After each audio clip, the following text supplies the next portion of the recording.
second stage tanks now pressurized. 35 seconds on time. We are still going to 30 seconds on time.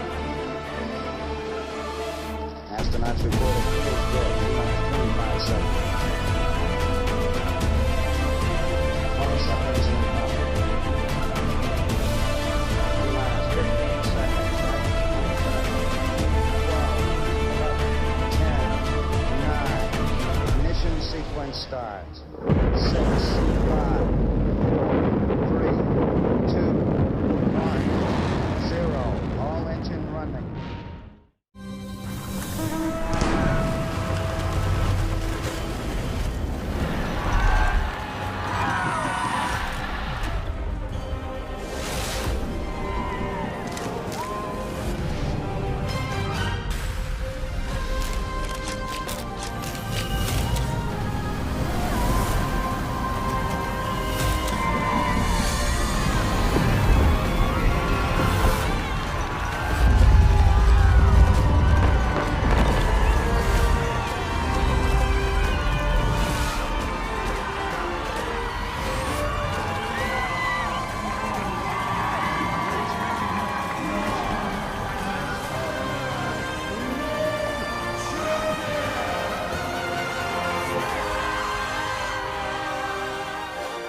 Welcome to the IRONMAN 70.3 Pennsylvania Happy Valley North American Championship, where we come for the very first time to the Keystone State. And this, the Experience Oman Ironman Pro Series, our 7th stop on the tour, is offering 2,500 Pro Series points today. That's right, folks, $75,000 is up for grab for our professional athletes. But that's not all. We have an extremely represented age group athlete field adding to that energy here today in beautiful Pennsylvania. Folks, this is a stacked race, and I cannot wait to kick off this show. I'm Michael Lovato, joined today in studio with Will McCloy. Will, this is going to be quite a show. It really is, and there is the number one man, Matt Hansen, who currently sits at the moment in second overall behind Christian Blumenfeld in the Pro Series. This is the 7th stop, and Matt will have his work cut out for him. He might be wearing the number one bib, Michael, but I tell you what, there is basically every single good North American male, especially in this lineup. Maybe with the exception of Rudy Von Berg, I'd have to say Morgan Pearson, who we just saw walk past, is the favourite, but he's going to have to go past that man there, Sam Long, who has a couple of times in the last 5 years already won the 70.3 North American Championships. It's a real shootout, a real North American shootout here in the Keystone State. And with 2,500 points on offer for the Pro Series, there is everything to play for. Everything to play for, and you just saw it. Sam Long, someone that people will say is one of the threats, but there's probably, if you ask these guys, at least 4 that could win the race, if not 8. Sam Long there on camera getting zipped up. This man is ready to rock and roll as he usually is. Of course, he was able to win Gulf Coast earlier this year, and that was quite an event where he went extremely fast. Was it the fastest we've seen a professional male cover this distance? I think so. Yeah, I mean, his bike was absolutely outrageous, and he's going to need another one of those today. There's some really strong swimmers who are going to lead out, like a Ben Canute, Morgan Pearson as well, and there's a few others as well. Tom Gordon is another one we'll look for out the front. But then Sam and Trevor Foley will be looking to bike their way through, and then you've got the run power of not only Pearson, but Jason West as well, who is coming off a great result in a race in San Francisco. And then in the women's side of things, which kicks off not too long after this either, all eyes on Paula Finlay to come back and stand on the top step of the podium as well very, very soon. But there's plenty who are going to try and knock her off. And let's have a look at what these athletes are facing today. Here it is, the Experience Oman, starting obviously with the swim course here. But look at this, coming all the way to USA and, of course, Pennsylvania and State College here in Happy Valley, Matt. That's right. Today's coverage obviously made possible by Experience Oman, the naming partner of the 2026 Experience Oman Ironman Pro Series. And obviously we thank them for allowing us to bring all the action to you from Pennsylvania and, of course, all season long as well. And we're going to take a look at the start list. As you can see, there's basically no wind out there today. It's going to get sticky a little bit later on. And have a look at the names on this start list. We talked about Matt Hansen coming off a pretty good result in New Zealand with that third overall, but dipped a little bit since then. Sam Long, by his own admission, hasn't been sleeping much with the little baby at home. Ben Canute, look out for him in the swim. Both Long and Canute, as of yesterday, didn't have a bike because of travel issues, but they have managed to get their bike back eventually. Trevor Foley, who flew into Pittsburgh and then drove down. Matthew Marquardt as well, who finally doesn't have to do a 35-hour flight to go and race. He's going to be a big factor on the bike. And it's good to see Justin Riele back and continuing his return from injury. Mark Dubrick, another man to look out for in the swim, as is Morgan Pearson. Look for Jason West from the back. Hunter Lucy, that guy just races with his heart on his sleeve as well. And there's some other big names further down. Rasmus Svenningsson, one of the few guys who doesn't have a USA tag next to him. He's a big biker too, so he should be able to push a little bit on the bike and will be a factor in this race. And it goes quite deep, 56 men on the start line. That's right, and we keep going. You mentioned it. All the U.S. talent pretty much is on the course here today, and there you go, Thomas Gordon. Watch for these guys that are going to be pushing the pace, trying to get away from the folks on solid ground.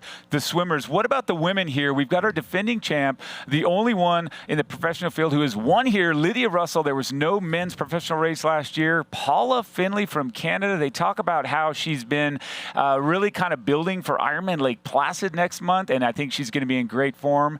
Hannah Berry, watch out for the Kiwi. She is coming here with a lot of expectations on herself. Grace Alexander, watch out, fresh off a win. Tamara Jewett, Jackie Herring, Danielle Lewis. I mean, if you read them all, we're going to be here for a long time. Well, these are some fast women vying for that title.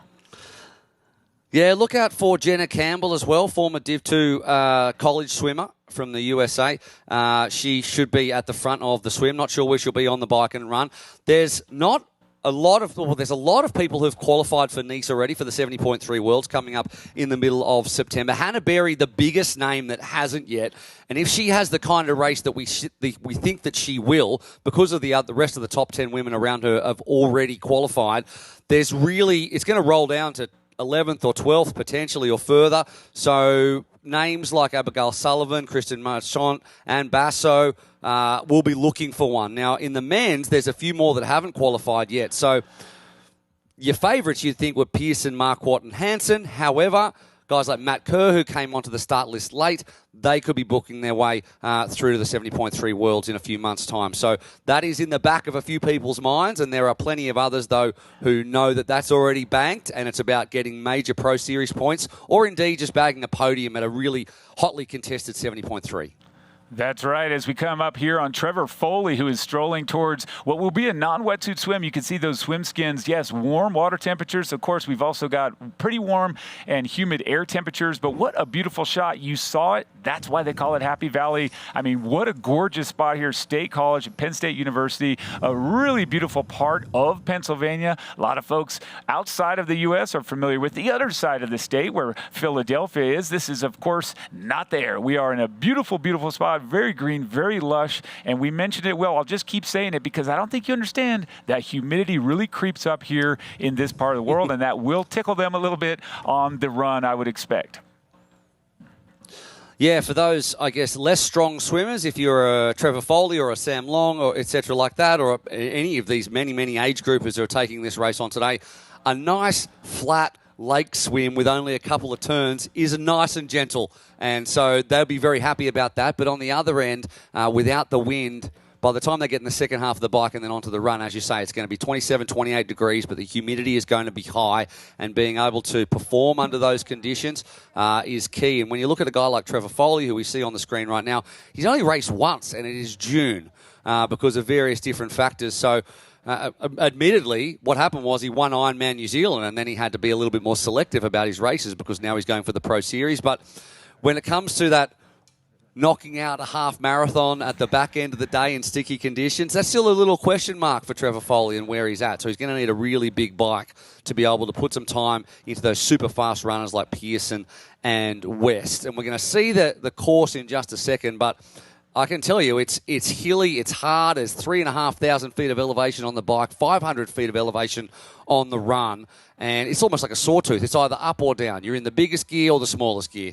And a lot of athletes who did this last year in the women's have mentioned that it is more difficult, they think, than St. George, which is one of the traditional 70.3 venues, which is a tough course, but admittedly last year it was very difficult conditions with the weather. This looks a lot nicer.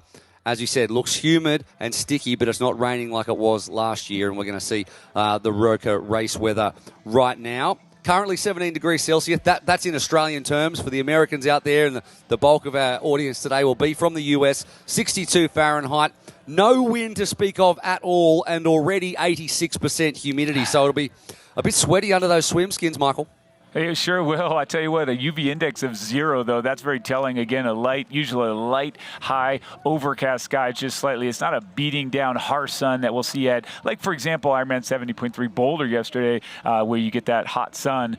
But it is interesting when you bring up stuff like that, the difference between a race like this in St. George, where they are known for being a very difficult course. I think a lot of athletes struggle on up and down, not just on the bike, but the run. They find that rhythm or establishing rhythm is very difficult. And so you'll see that someone that can change gears, especially when you're pushing at that limit, is the one that's going to excel. As we watch our women start to get ready, you can see Jackie Herring taking on some pre-race fuel. You've also got a nice look there at Paula Finlay and all of the talent as they queue up. They will go 5 minutes after our men. And I'm expecting some fireworks here. Lydia Russell returning as our defending champion. This is going to be a very fast race from the gun.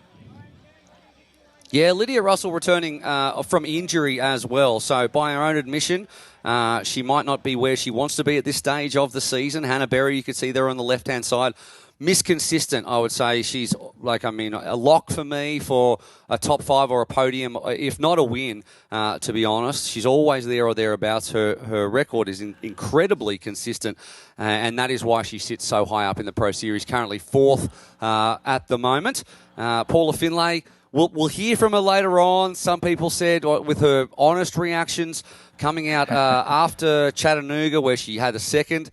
It's nice to be disappointed with a second, I imagine. I've never been disappointed with a second in my life. However, she was, and she puts a lot of stock on results. So I suppose when you've won 13 Ironman 70.3s, coming second is a disappointment. Can she get back and get that feeling again that she wants to feel? That's the question. And there's Jackie Herring in the purple Roca swim cap as well on the left. 41 years of age. Her kids already won both Iron Kids races this weekend. So there's a lot of pressure in the Herring household to back up. Otherwise, she's going to be getting mocked by the kids. And that's right. Fair enough, too.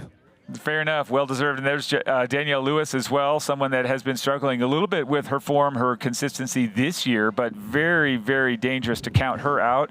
And I think that it's important as well to step back and look at Grace Alexander. When you're in a great bit of rhythm, as we talked about earlier, Ironman 70.3 Gulf Coast winner, and then also Ironman 70.3 Chattanooga winner. In front of Paula Finlay, she's someone that I think when you come in, it's someone you have to look at. Wins in May, can set you up for a great race here in the middle of June. I know, and I'm loath to make a tip at this early because it'll just make me look stupid later. But on my fantasy, I have Grace Alexander for this win ahead of Hannah Berry and Paula Finlay. She's just in some kind of form. When you're on a roll, you're on a roll. She's gone back-to-back with wins, and she's obviously very confident. There's Mark Dubrick, who has been putting a lot of work into his bike. We know how good he is on the swim, and there is Grace Alexander right there. But Dubrick, I think he rode his highest average power in his last race out, 330 watts. So he's no longer a swimmer who can bike or run a bit. He is very much a well-rounded athlete. That was at his third in Gulf Coast as well. So it's been a lot of these athletes have raced a lot in the last 4 to 6 weeks. But some of them have raced hardly at all. So we're still in that situation that we keep being in commentary, where we haven't seen some athletes hardly at all, and we've seen other athletes go back to back to back and with varying degrees of success as well. Some have shown us they can't do that 2 weekends in a row. Some have shown us that they can. So still so many question marks, and it's always interesting when you see the athletes just before they go out as well, because they're obviously waiting to be announced out, and some of them just stand there and stare into the middle distance. Some of them want to chat all the time. Some of them want to talk to their team and not to the other athletes. The other ones want to chew your ear off. I mean, it's interesting what everyone's personal vibe is. I think people who are having fun and smiling tend to have better races and not overthink things, but everyone's got their own personal I guess, process in these few minutes before they're going to hurt for the next 3.5 hours. Well, that's so right, and I think that looking at that as we get ready to watch these athletes just line up and take their spot on the start line, I'm going to say this, Will, every different route to the finish line results differently, and we have some people that have a very laid-back attitude. Some people can race a lot, and you know what? There's nothing wrong with either approach, right? Some people have to be steely, focused, almost angry coming in, where I agree with you. Others, in a light state of mind, they take a little bit more sort of upbeat, but I'm not going to criticize them if they're coming across the line in first.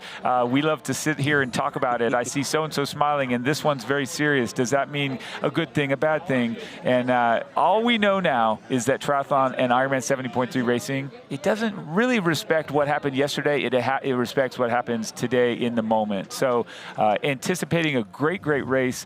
As we say, this is the North American Championship of reason. All the U.S. athletes that we really want to see have made their way here. The top 10 pro men. That's absolutely right. We're about to watch out for the athlete intros. Wearing bib number 12, representing the USA, a Penn State alum, Jason West. Wearing bib number 9, wearing bib number 10, representing the USA, an Olympian, strong in the swim and strong on the run, Morgan Pearson. Wearing bib number 9, representing the USA, his second 70.3 season, Andy Kruger. Wearing bib number 8, representing the USA, third at Ironman 70.3 Gulf Coast this year. They call him the Shark, Mark Dubrick. Wearing bib number 7, representing the USA, second at Ironman 70.3 Cozumel last year, Justin Reale. Wearing bib number 6, representing the USA, first and set a course record at Ironman South Africa, Matthew Marquardt. Wearing bib number 5, representing the USA, taking the top spot at Ironman New Zealand this year. Watch for him to fly on the bike, Trevor Foley.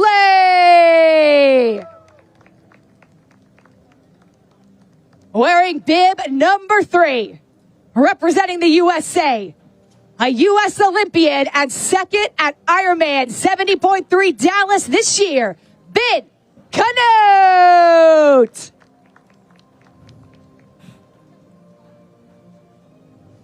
Wearing bib number 2, representing the USA. He's claimed the North American Championship before and took first at Ironman 70.3 Gulf Coast this year. It's Sam Long.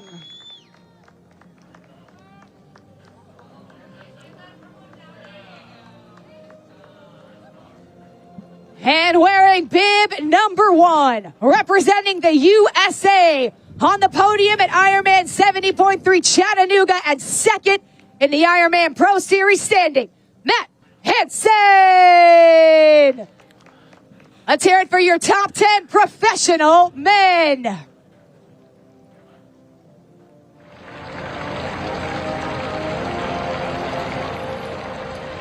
We're live, Dave, just so you know.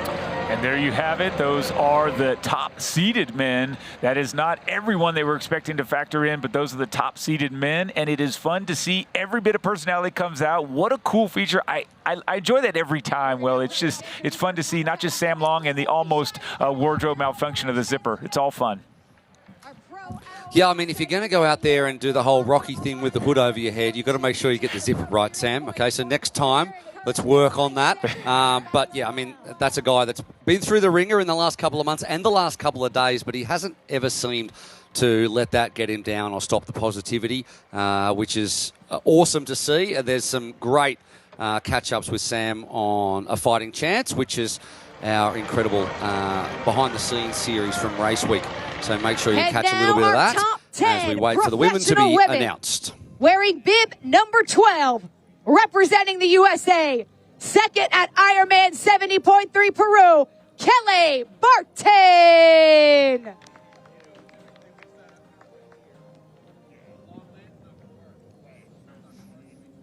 Wearing bib number 11, in her first race since 2023, representing the USA, Amber Ferreira.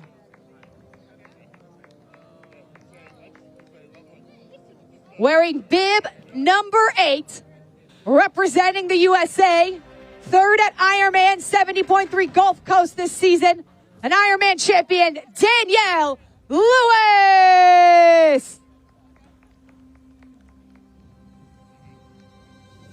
Wearing bib number 7, representing the USA, champion at Ironman 70.3 Dallas, and mom of our Iron Kids champions here in Happy Valley, Jackie Herring.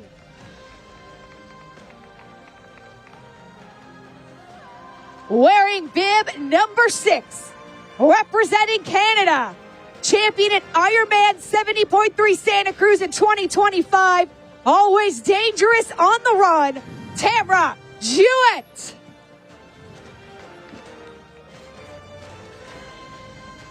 Wearing bib number 5, representing Australia, second at Ironman 70.3 Geelong this season, Grace Beck.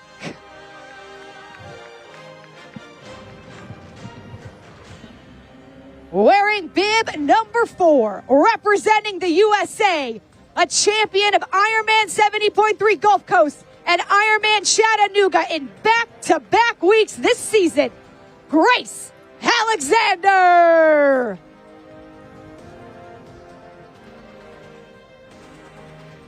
Wearing bib number 3, a doctor out of New Zealand, second at Ironman New Zealand this year, looking for Pro Series points, Hannah Berry. Wearing bib number 2, representing Canada, your current Ironman 70.3 North American champ, Paula Finlay.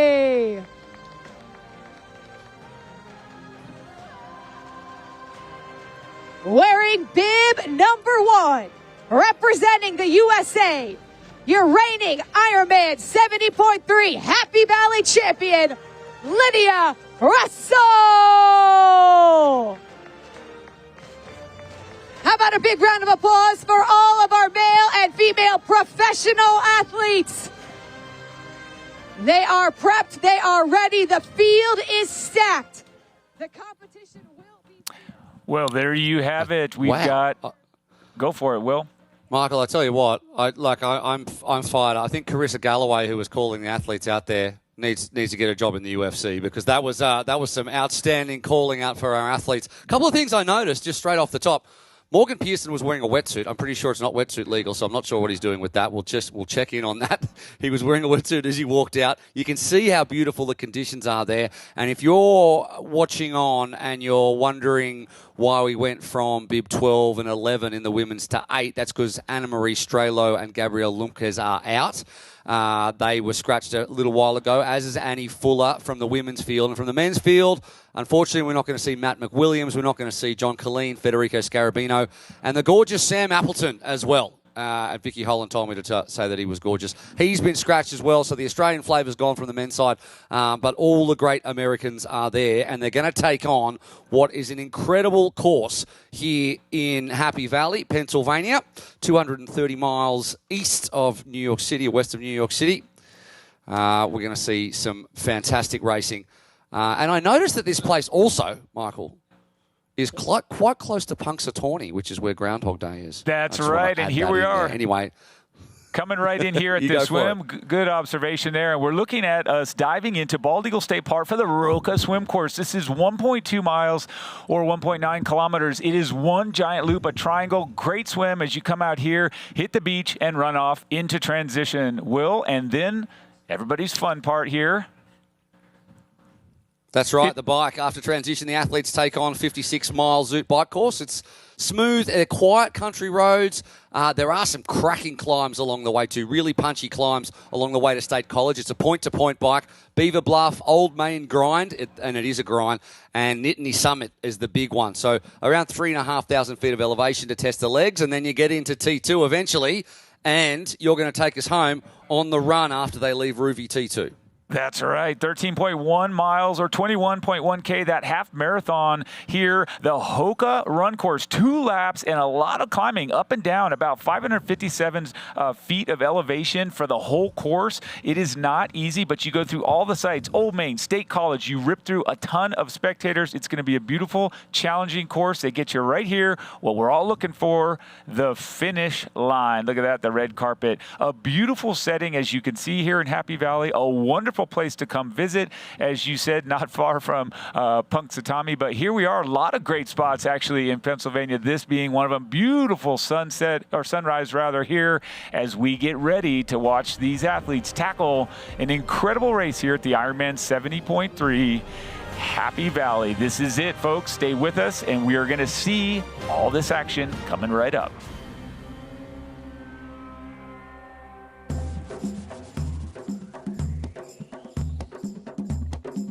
It's the beauty of Oman.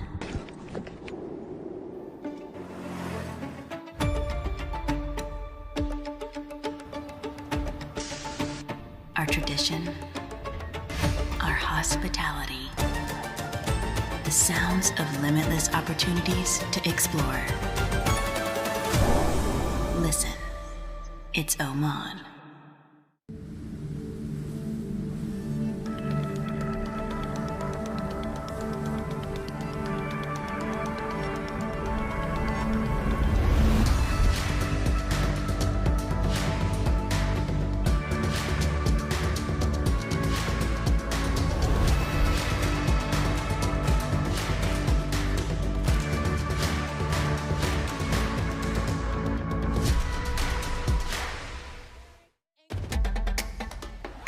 You know, and we know.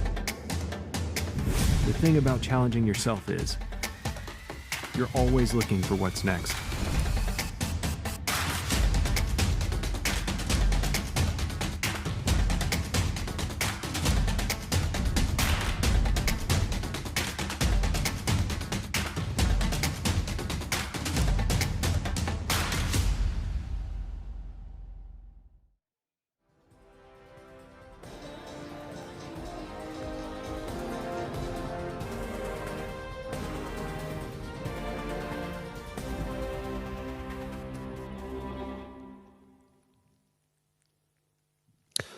Welcome back to the Ironman 70.3 Happy Valley North American Championships. What an incredible race we have on our hands.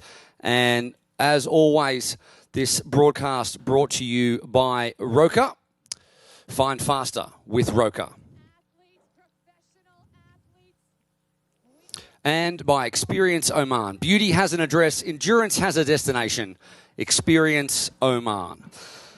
And it's a long way from Oman to Pennsylvania, but the eyes of the triathlon world are here, no doubt, for the North American Championships. So we're just joining us. All the big names pretty much in North American middle distance racing are here to fight it out once again.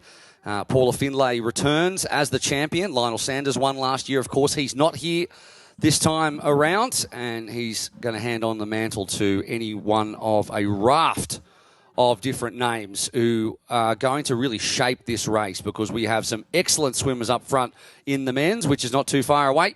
And then we've got some good bikers and runners coming through as well. And speaking of having fantastic athletes down there on the ground, Laura Siddle is there as well.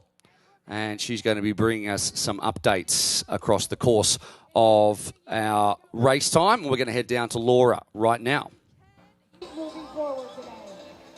Good morning, Will and Michael and everyone tuning in to 70.3 Happy Valley. We're here down at the beach. It is a beach start. This was packed with locals yesterday here on the sand down at Bald Eagle State Park. It is a beautiful morning, a little bit of cloud cover, but hopefully I think the sun's going to burn off. It's 17 degrees Celsius. It's warmer in the water. It's 25 degrees C.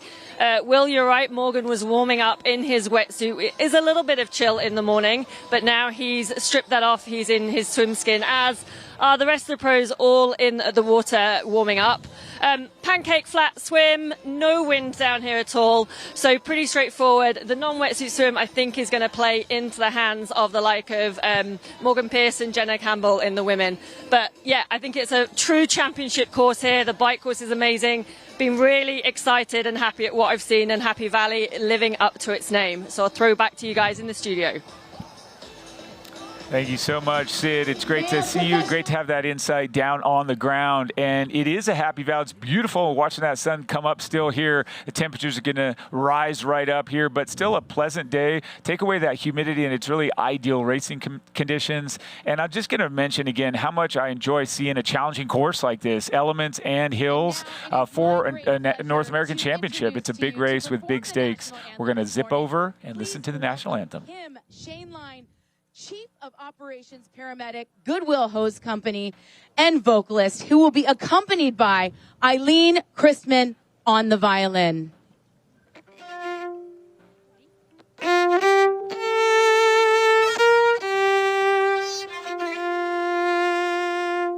Oh, see, can you see by the dawn's early so proudly we hailed at the twilight's last gleaming, whose broad stripes and bright stars through the perilous fight, all the ramparts we watched were so gallantly streaming, and the rocket's red glare, the bombs bursting in air, gave proof through the night that our flag was still there. Oh, say does that star-spangled banner yet wave? Oh, the land of the free and the home of the brave.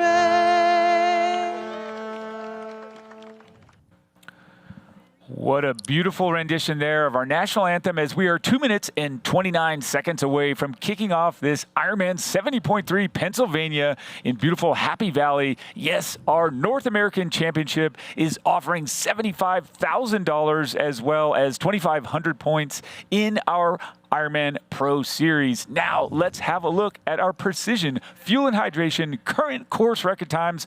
Notice we don't have anything for the fellas. They did not get to race here last year. A women's only race. We were 24:16 for Victoria Lopez from Brazil. She also took out that top bike time, 2:28.35 again last year. And then Lydia Russell, she went 1:16.28 across that Hoka Run course for a total time and the course record of 4:06.45. That record's a year old. Will it hold or will it be lowered today, Will? It's anyone's guess. No, it'll be lowered. Well, your guess then. With the quality, yeah, with the quality of field we have and the conditions that we're currently facing. However, because it's a point-to-point bike, if you get a tailwind on the way down, if you have a headwind on the first 10 miles out, you're going to have a fast time, because then you turn and head southwest, so back the other direction. If you can have a tailwind for all of that, you need all the help that you can get, and then we'll see some really fast bike times. But we will anyway, there's no doubt about it, because of the quality of the bike riders we have in this one. And we have 59 men out on, I guess, a shallow water start. We're going to hit 2 boys on this one, so it's a very straightforward swim. But without the wetsuits and the swim skins on, I think we're going to see some pretty serious gaps, because all of the athletes who are in contention for a top 5 or so are very much concerned about the run quality that is going to be coming up behind them, and the bike quality as well. So I think for a lot of them, it's put as much time as you can in on the swim and try to gap the likes of Foley and Long and West and the rest. And we're about to get underway as well. There's your swim cap colours on the right-hand side. Look for Tom Gordon, quality swimmer, and their names that you all know. I would say Mark Dubrick, Morgan Pearson, Ben Canute in the orange, Matthew Marquardt, great swim biker. He will tear apart this bike course, you would think. And Justin Riele, who is coming back from injury and continues to improve after that. That's right. And then you got Matt Schaefer in the black cap. Chase pack is going to be interesting. We want to see if Sam Long and Trevor Foley pack up pearly pink for Sam and Trevor in blue. We want to see if those two can power through on the bike working together. I think that is their intent. But what a great shot there. A very wide start line. You can see the second group is the women that are queuing up behind. And the men are off. Here we go. For the first time ever, our professional men tackling this amazing Roca swim course. 1 lap. You can see that first buoy is not anything to worry about. It's just a sight buoy. These athletes only have to make, as you said, Will, 2 turns. So keep in mind, folks that haven't watched this before, or even if you forgot, it is just something that they do. They go past that first buoy all the way to that large tetrahedron buoy, that Ironman buoy that has you turn right, 2 right turns, and right back to the beach. And you see 2 distinct packs already forming. And like you said, Thomas Gordon, this guy really likes to get after it. So does Mark Dubrick. And then Morgan Pearson, our Olympian and one of the favorites, together probably with Ben Canute and the doc, Matthew Marquardt. Yeah, that's right. And getting a fast start is crucial. Someone there went duck diving or dolphin diving for a little bit longer and managed to steal about a length on everybody else. And when you've got a sighting buoy that close as well, it splits up the field, and then the arrowheads have to come back together as they move around that buoy. And you can see that's happening now as those who went around, I guess, from the beach, from the right-hand side around that buoy, have come back and joined this main pack about halfway down. So being on the screen right was definitely the place to be to get into the work. And this is a pleasant swim by anybody's standards. I mean, even if you're not a swimmer, you want a swim that looks exactly like this, because you don't want no chop. I mean, I was seeing some vision come in from Ironman Cairns, which happened in Australia just a few hours ago. Penny Slater won there, and Nick Thompson, who no doubt Nick Thompson fans are bombing the comments right now on YouTube, even though he's not in it. And that was a really tough-looking swim. But on this side of things, on this side of the world, the swim looks a lot easier. And that is Mark Dubrick out the front, who is it just makes, when you're a great swimmer like that, it just makes it look like he's not even putting any effort in as he strings this field out. That's right, and you can see that he has got the sweet stash of Ben Canute on his feet there in the orange cap. A great American swimmer, used to being in contention at all these big championship races. He has extreme pride in racing with the USA Stars and Stripes. So that was him, Ben Canute second, and then you can't really tell now as we pull back to that gorgeous overhead shot, but you could see that arrowhead. You could see folks just kind of trying to hold on to that hot pace. It's fascinating to me as we came away from Dubrick. This is when people focus so much on that perfect stroke and all the technique and all that nice hand entry. He is just incredibly quick, hands going in sideways. There's a gallop. He's breathing to the left. It does not matter. What matters is what you're doing underwater and, of course, how well you sight. Isn't that right, Will? Because if you get lost, doesn't matter how fast you are. Yeah, I mean, it's tough to get lost in conditions like this. Sighting obviously crucial, and we'll see him sight right there. But he's only breathing to one side, as you say. Canute behind him, which is a great place to be on Mark the Shark's feet. But then there's a little gap back to whoever's in third position, and we'll get some timing as soon as we can. But these two obviously have talked a lot about the fact that they need to push. We've seen Dubrick and Canute put in really good bike times as well in recent times and continue to improve. And I know Ben Canute has been, he's bullish about his chances in this one as well, and fair enough. but there's a lot of work to do to put some time into those Uber bikers behind. But that's just a beautiful stroke, and we know Mark Dubrick as you know, one of the quality swimmers across the half and full distance, and he's just showing us again exactly why he's considered that. So you can see it's strung out now. It's a full single line, and then all of these athletes get to miss the washing machine that's happening further back. That's right, and we will be on the lookout for Morgan Pearson with the silver-colored cap. We're also taking a look for Matthew Marquardt in yellow, and then, of course, the green cap of Thomas Gordon, a swimmer from the USA who does extremely well, does not get dropped easily. And you can see with that perspective right there, there's a little bulk. So you got that front line. There's another one forming off to the right as we are approaching yet another sight buoy. There are 2 yellows before we hit that red-colored buoy that has us turn right at the far end. The nice thing about a long start here, a long stretch before you have a right turn, is people can settle into the rhythm and the position that they intend to be in. When you have those quick turns, 100 meters in or so, it can be pretty hectic. As we come right back here to the start of the Roca Swim for the female, the professionals that are going to show us how it's done. Will Lydia Russell be able to hold on to that title, or do we have a new champion? And the guess is probably that we're going to have a really good battle all the way through, starting with this 1.2 mile swim. That's right. The women a little bit less crowded on the start line, but no lack of quality amongst them as well. And in terms of the cap colours, I'm sure we'll see them in just a minute. Look out for Jenna Campbell. She's in the yellow cap. Grace Alexander in the violet. Hannah Berry in the silver cap. They are probably your swim aggressors, if you would like, but they'll be chased by Lydia Russell, who'll be hoping to limit the damage in the blue cap. Paula Finlay in the green. Grace Theck in the pearly pink is what it's called, and Jackie Herring in the purple. But, you know, any of those athletes have a very good shot, and they'll be fancying their chances in this one. And there's Jenna Campbell on the left-hand side of your screen, getting into her work immediately. And we might have a swim breakaway in this one, I would say. I think there'll be a pack that'll form ahead of the chasers, if you like. Whereas the men, there's 59 men in there. That makes it a little bit harder to get away. But this is a good, I guess, a good group number. And that's a red cap there as well. That's one of the uncapped special swimmers. So the rest of the chasing pack in red. That's right. So you've got, I think that's Hannah Berry. Is that closest to us? Hannah Berry. That's right. Hannah Berry there. Correct, yeah, matching the pace there. So you actually see that Jenna Campbell is getting overtaken there by Grace Alexander, and Hannah Berry also passing, although not directly next to. But those 3 women all coming together now. Look at that. You can see yellow on the left there, front, bottom of your screen there, the left of those 3, that being Jenna Campbell, and they're bunching up there. And the purple, of course, Grace Alexander and Hannah Berry now sort of falling into that 3rd position, and then the red cap is the bulk of our field. As you also notice, there is, well, now we're just on these top 3, so you did see a blue cap there.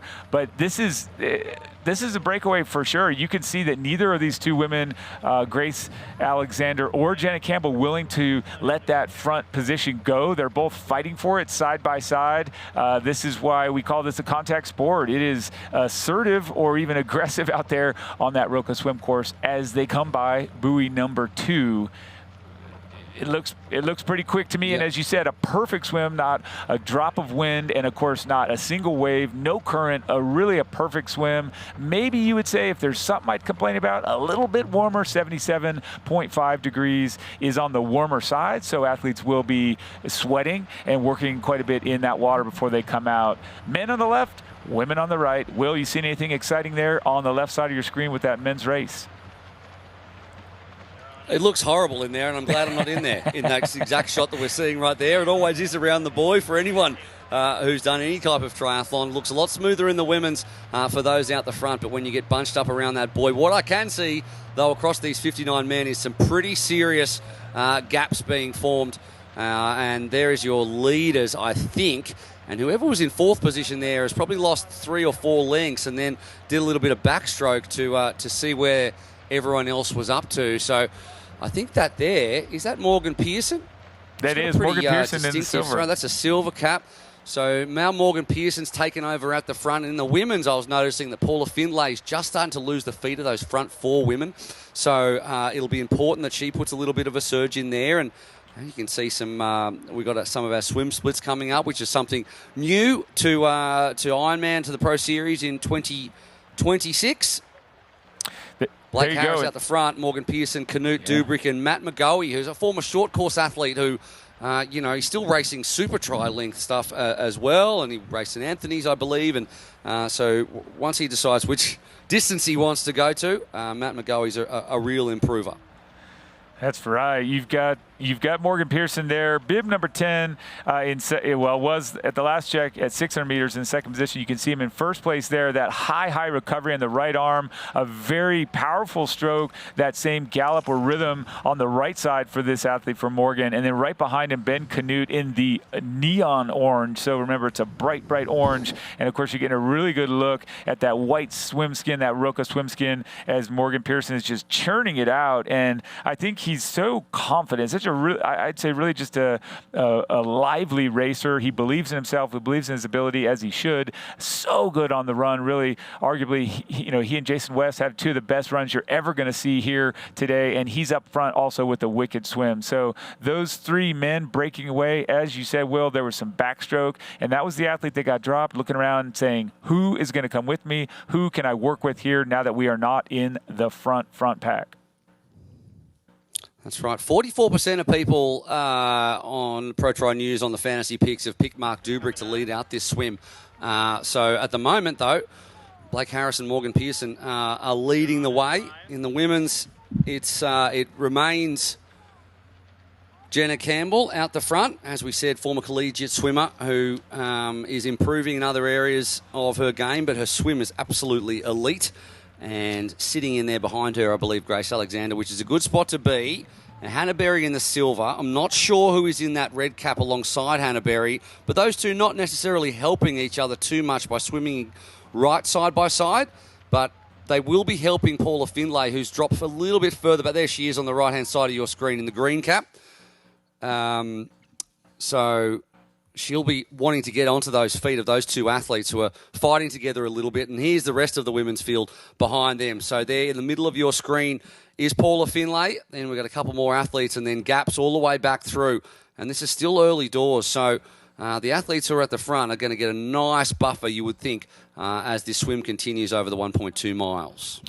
And very notably different race here for the women to the men, where you have a long line of there's 6 athletes that are all in a line. Then, of course, you also have Jenna Campbell off to the side of them. So noticing that Grace Alexander and Jenna Campbell do not want to work together. They are side by side, which can really make a vicious pace for everyone behind. 2 superstars really pushing the pace, neither wanting to give up, neither wanting to tuck in and take that draft. It just makes for a very fast time as we get right back on the water here with Morgan Pearson and that silver cap, the American, looking to really just exploit his strengths all across this Roka swim course. 1.9 kilometers, and this obviously it's going to be a course record. We didn't have any fellas last time, but wow, what a display here as he is just getting there and saying, you know what, I don't want to wait around for any of these Sam Longs or Trevor Foley's or people you're saying you got going to come get me on the bike. He is getting away right now, and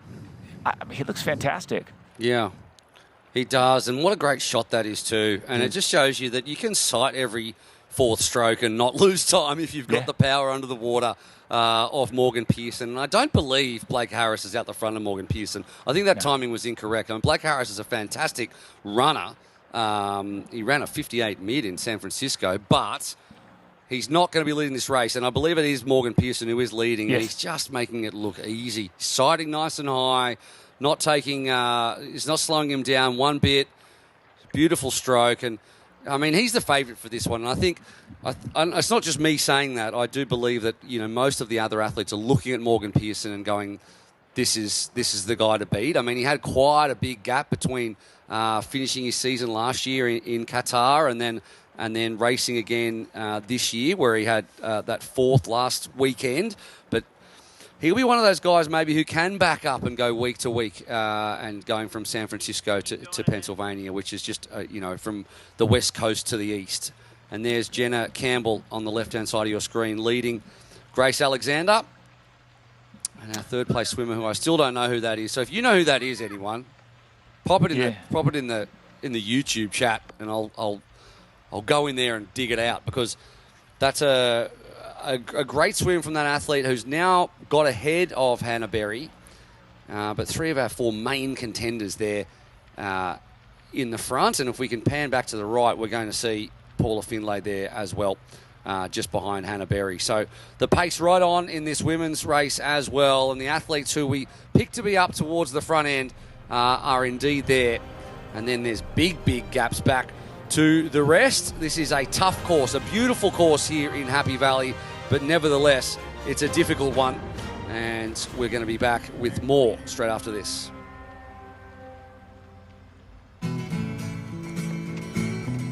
Try imagining a place where it's always safe and warm. Come in, she said, I'll give you shelter from the storm.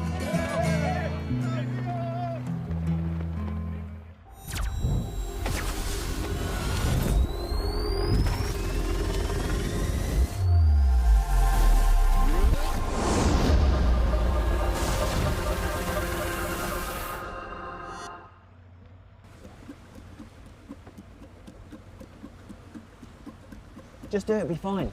It's breakfast with precision. It's breakfast with precision. Thank you, Poncho Man. Welcome to Breakfast with Precision at Hugo's on the Rocks. I'm Andy Blow, co-founder of Precision Fuel and Hydration, and we are stoked to be the official hydration partner of the Ironman Global Series. Hey, what are you doing on my set? Get a plan for your next race at pfnx.com. Security! It's breakfast with precision. It's breakfast with precision.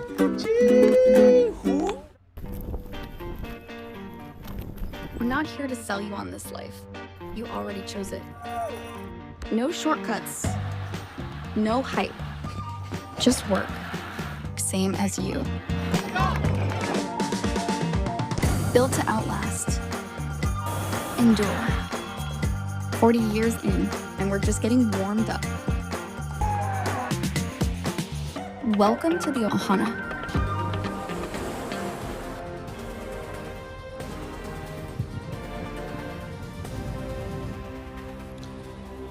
Welcome back to the Ironman 70.3 North American Championships, brought to you by Hoka. Fly, human fly. And by Breitling. Aspire for the ultimate finish line reward. They are the kind of beautiful shots that you want to see if you're an age grouper who are about to take on this course. Had over 2,000 last year, and it's growing every year, this one, since starting in 2023. And I am being told that our athlete in the red cap in the women's is Emily Pincus. So I'm going to rip through my notes and find out more about Emily Pincus. I'm not going to pretend that I know everything about every athlete, but she's having a great swim. Further back, Katie Spoolman, Lydia Russell, 27 seconds adrift. Carolyn Kaplan, 33. Jackie Herring, 34. Tamara Jewett, 36. That is your top 10. Some other names a little bit further down. 141 back at the last timing split was Danielle Lewis. So, and we'd expect that. Paula Findlay's actually dropped off our timing, but that's just a timing issue. And Morgan Pearson is continuing to do what Morgan Pearson does. Michael Lovato, and sight incredibly well and try to drop Ben Canute unsuccessfully, but still string out this field. He sure is. He's doing what he does well, which is just push the pace. This guy, as we said earlier, he races with confidence. He gets right after it, and he's putting the hammer down. Now here, back to the women's race, that threesome, very interestingly so, they did pull away from Paula Findlay, and they did pull away there a little bit from the other swimmers. Findlay in the green now in that 5th position, but this little spearhead, this little group, this trio up here, they're really getting after. Jenna Campbell is that 2nd position. Grace Alexander is our really kind of our favorite here, coming off of 2 victories, Gulf Coast and Chattanooga. When you have that kind of momentum, there's just a quiet confidence that sits underneath, and she's using that, and she's finally, I think, gotten to the front with somewhat of a strong move, where the 2 women behind her said, hey, you know what, that's okay. But it's just also not that common to see 2 women that will not also relent on behind her. There's not a line here, which is obviously way more efficient, and I really love it because it does hurt the other women behind. It just shows they are really going for it, and just some incredible talent there at the front of this Roca swim course. Yeah, that's absolutely correct. And you know, the bulk of people tipped Hannah Berry to be leading out the swim. Personally, I thought Jenna Campbell would do so. She's in the yellow. Pincus there next to her. You're right, but Emily Pincus was an age grouper 12 months ago. As I've just gone back to my notes, finished 17th in Chattanooga. And I just love that she's like, well, I'm not swimming on anyone's feet. I'm going to go ahead and just do exactly what I want to do and continue. As it looks like Ben Canute's just taken the lead of the men's race according to our timing. But we're going to see the way this is working out, we're going to see some pretty big gaps on the bike as we start to get into the second half of this one, I would think, in the women's side of things. No, that's still Pearson out the front. Yep. They'll be coming towards the back end of this one. It was 24 minutes and 8 seconds, I believe, is the course record. Thanks to Precision Fuel and Hydration. In the women's side of things, is all fresh air for the men as the Pro Series comes to the Keystone State for the very first time and draws the quality of field that this race has not seen in its brief 3-year history. So I think we've got a lot of feedback about this being a really good course, a little bit tougher even than St. George, which is sort of the spiritual home of the North American Championships. But certainly, as you said earlier in the telecast, Michael, a course that's worthy of the kind of field that it has drawn. That's right. That's right. Here we are with Morgan Pearson. There are so many folks here from the USA, but we still need to mention he represented the USA in the Olympics, and he's here representing the country well, vying for this North American title, and 2,500 points are up for grab there in the Ironman Pro Series. Also, his share of $75,000. There's a lot of reasons here. Also, just bragging rights. Also, just this guy wants to win. At the very core, despite what they're going for, on the day, they love the fight. They love the competition, and there's no other way around it. You love to see these guys race. Racers will get out there and just try and tear each other's arms and legs off. So Morgan Pearson, 20 minutes and 43 seconds in, he is now setting his sights on 2 more sight buoys, and then he is on solid ground, running into that Ruby transition zone, and it is going to be fast there as well, Will. Yes, it absolutely is. And I was just looking back at the splits, and through 1,200 metres, Sam Long was 150 down for those who are Sam Long fans. So based on that, we should see him around 3 minutes down. And he did say in a fighting chance this week that it'd be anywhere from 2 to 4 minutes, depending on whether it was wetsuit or non-wetsuit and how it shook out. So he won't be too worried about that. Matt Hansen, our men's number 1 bib, was 137 down. So we should see him at around 220, 230 down potentially coming out of the swim. Rasmus Svenningsson was 131 down, so he'll be around 2 minutes down as well if it continues that way.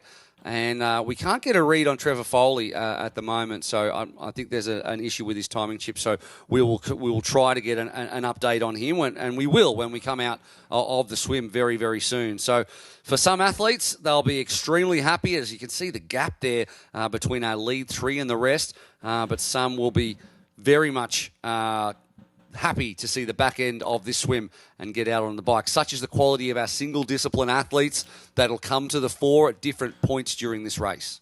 I just have to ask one question. Who isn't a Sam Long fan? I thought everybody was. I thought it was just, are you a high-level fan or a mid or a low-level fan? As we look, one of the great shots here, 50 meters left in this Roca swim course. Off to the right, you have the age group athletes, the heart and soul of our sport, running into the water. I love that beach start for them, and they are trickling into the water, well, trickling with some velocity. And it's just a great, great picture where the pros get to share the same stage as these age groupers. So there they go off to the right, and our professional men, the heat, the talent coming in strong. Morgan Pearson with the silver cap in front of 2 others. Ben Canute is right on his feet. Will he try and sprint by? That's always kind of a cheeky move, I think, if you let someone take you the whole way through. But hey, all's fair in love and 70.3. That's what they say. That's a famous phrase. Is it? I'll have to look that up. Yeah. But Morgan Pearson's a beast of transition, right? So we've seen that time and time again. He'll go out, he'll be running through transition like like he's running the last 100 metres of this race, and he'll try to get out onto the bike, and you can see that already. So he's off. He's out of the water. There he is. Many people's favourite in this one, racing back-to-back weekends. And he is our experienced Oman, first out of the water, 23.15 over the 1.9 kilometres or 1.2 miles. And he will be looking to back it up with a strong bike to start this off. And he might have a couple of men to work with because there was a big gap back to the rest. And we'll get the splits very, very soon. But it's a nice long run through transition, which Morgan Pearson would like. And very well supported as well here in Happy Valley.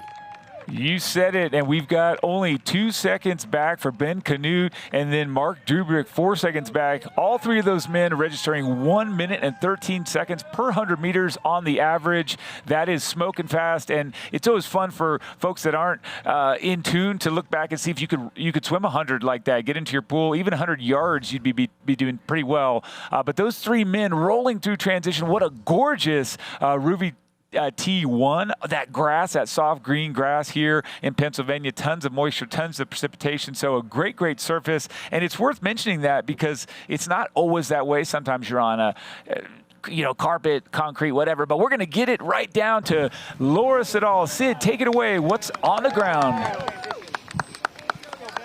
Hey, thanks, guys. Yeah, so our leading trio of men have just flown past me out of transition. It's actually quite a long run from the exit down at the beach up to T1, and then they've got another couple of 100 meters on the grass out to the mount zone. I got a split on them, or I'm hoping to get a split as we wait for the rest of the pack to go through. It's already, 30 to 40 seconds gone since they passed me at transition.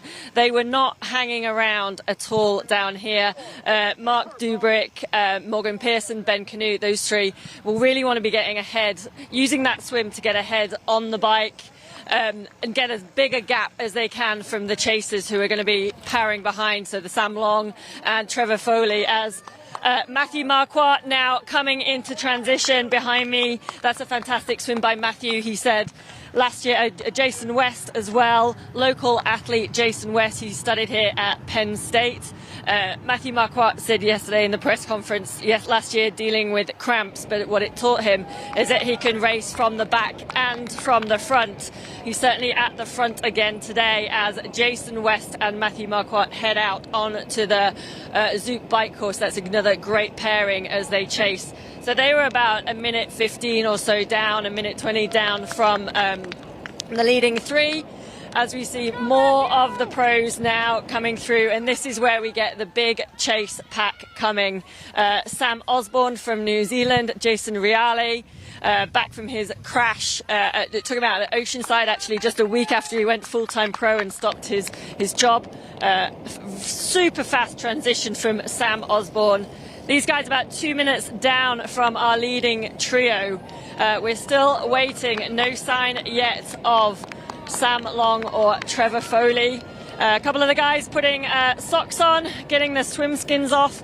It's actually, it's still pretty cool. I'm sure they're heated up in the swim because of the water temperatures. It was warmer in the water. When the sun is behind the cloud, it's certainly, and here we go, Trevor Foley is coming in. So he is 2 minutes 30 seconds down from the leading trio. We've got Matt Hansen as well. So those two are a really good position to chase down the leaders. So Matt Hansen and Trevor Foley, 2 minutes 30 down. As you see, Matt Hansen, number one bib from being highest ranking in the Pro Series. As they head out of, Trevor looking to have a bit of problem, his bike's stuck. So 3 minutes down as they came back out of transition. Still no sign, and Sam Long is just coming in, but we'll throw out back to you guys in the studio. Thanks, Sid. That is some fast and furious racing. Big, big gap. Seeing Sam Long at 3:07. And then, of course, the man that was on camera there, 2:27 down for Trevor Foley. Let's just talk about also how beautiful this area is. And included in that beauty is this green, green grass. Look how long they have to run once they've grabbed the bike from the rack before the mount line. It's only noteworthy because it's just more detail, more stuff, more things can go wrong. You saw Foley struggling to get on his bike. Just little equipment malfunctions can can cost you a second to 5, will put you out of a little rhythm or a little contact. Of course they can make that up, but it is notable when you see these athletes struggling on those little minor details. And another great overhead shot at the start of this Zoot bike course. Wow, what'd you think about that gap, Will, for Foley and Long, 2:27 to 3:07?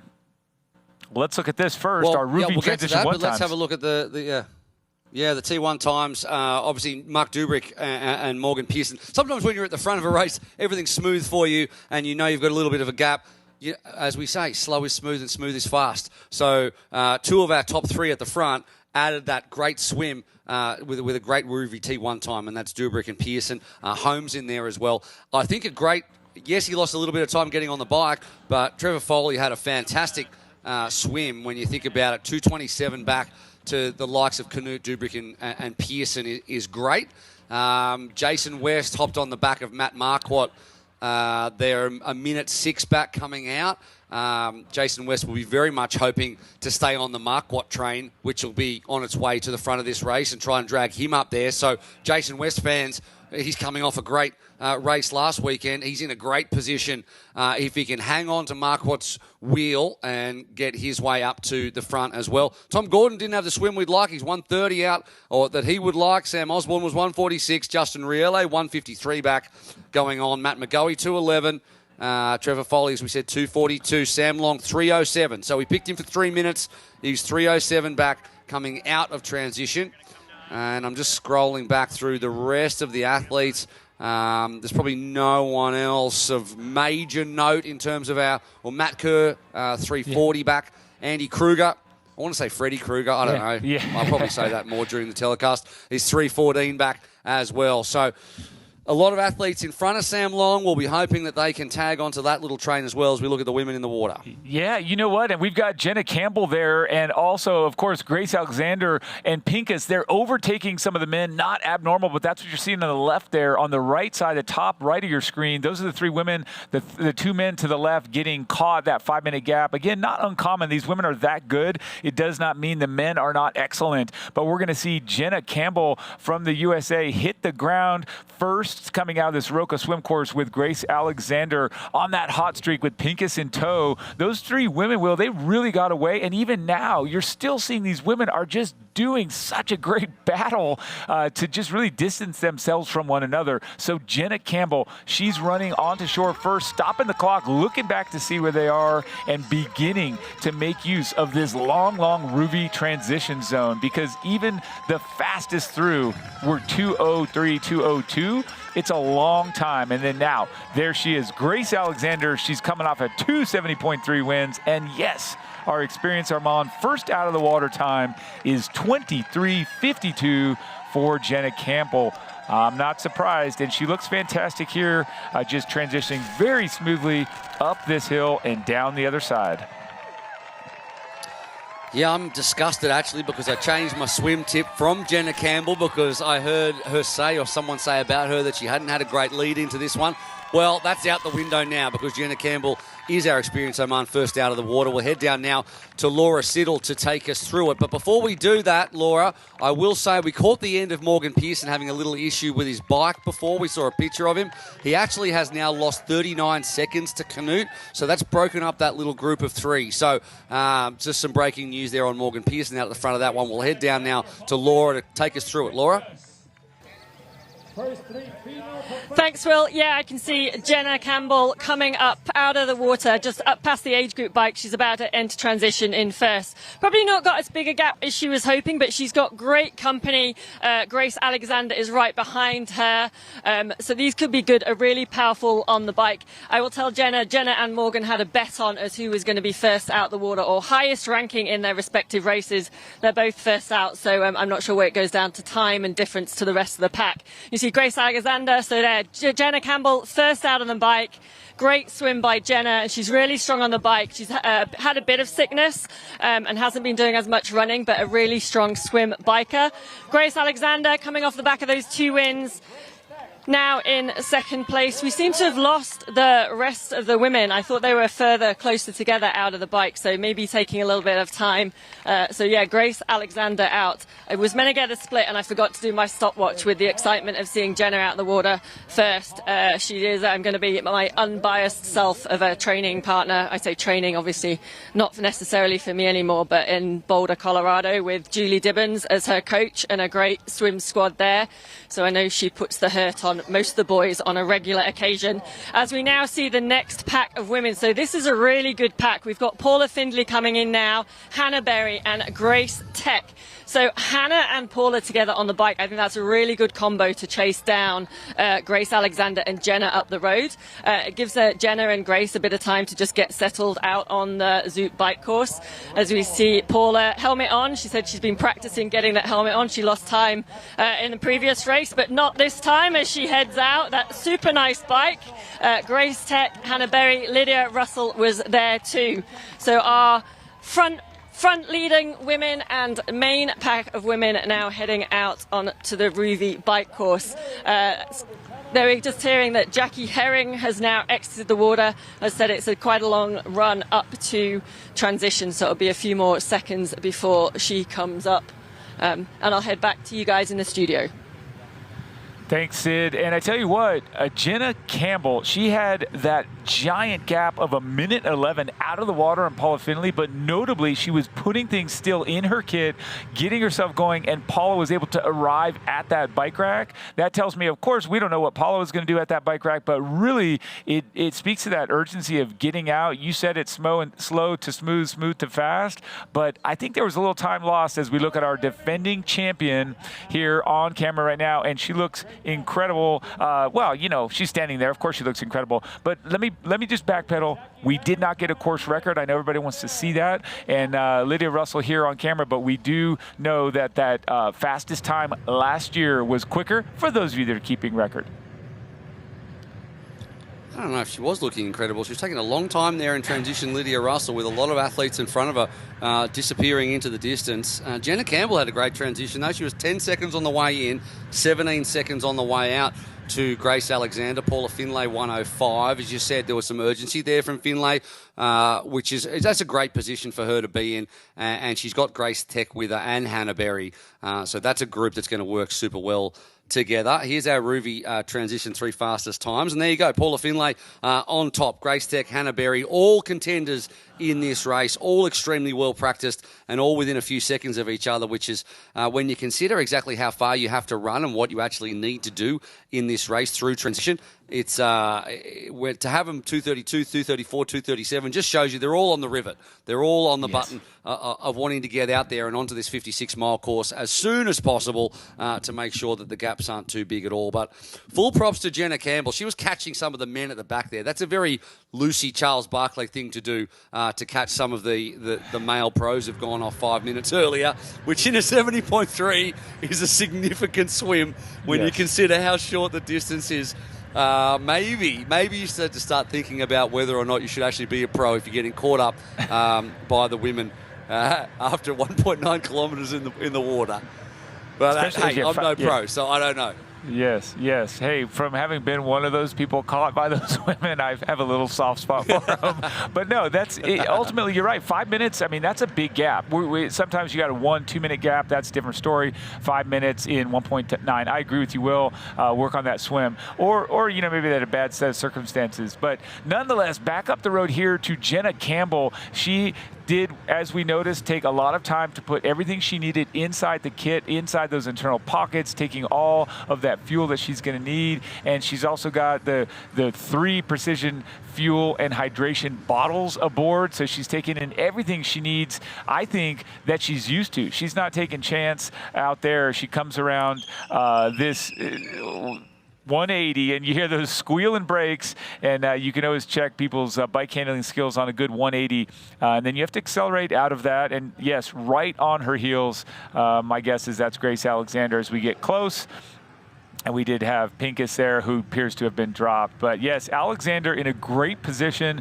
We talk about really the importance of momentum. Triathlon doesn't really care what happened yesterday, but we here in the booth tend to care because it shows us who's on a hot streak, who's not, who's a little rusty, and who's in the flow. And right now, Alexander is in that flow, having won Gulf Coast and Chattanooga last month. So, hey, it's on.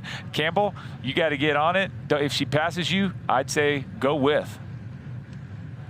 Well, I don't know if she's going to be able to go with, because Grace Alexander has erased a 17-second gap in the opening 3 kilometres of this bike, and she's gone past Jenna Campbell with a real statement of intent, Grace Alexander. As we said earlier on in the show, when you win, it's easier to keep winning. So she's won 2 in a row. To go 3 back-to-back, it'd be a real feat, and Grace Alexander is not going to die wondering. I know that she had a preference for a non-wetsuit swim. She swam really well because of it. She was right there when the whips were cracking in the swim, and she has now taken control of this race from Campbell, which we expected, but maybe not as soon as this, which is right at the beginning of the bike. And she will likely now have quite a long, lonely ride out the front, which is exactly what you want when you're in the P1 position, still a minute ahead of Paula Finlay, who herself has erased a little bit of that gap, and most of that gap erasure has been to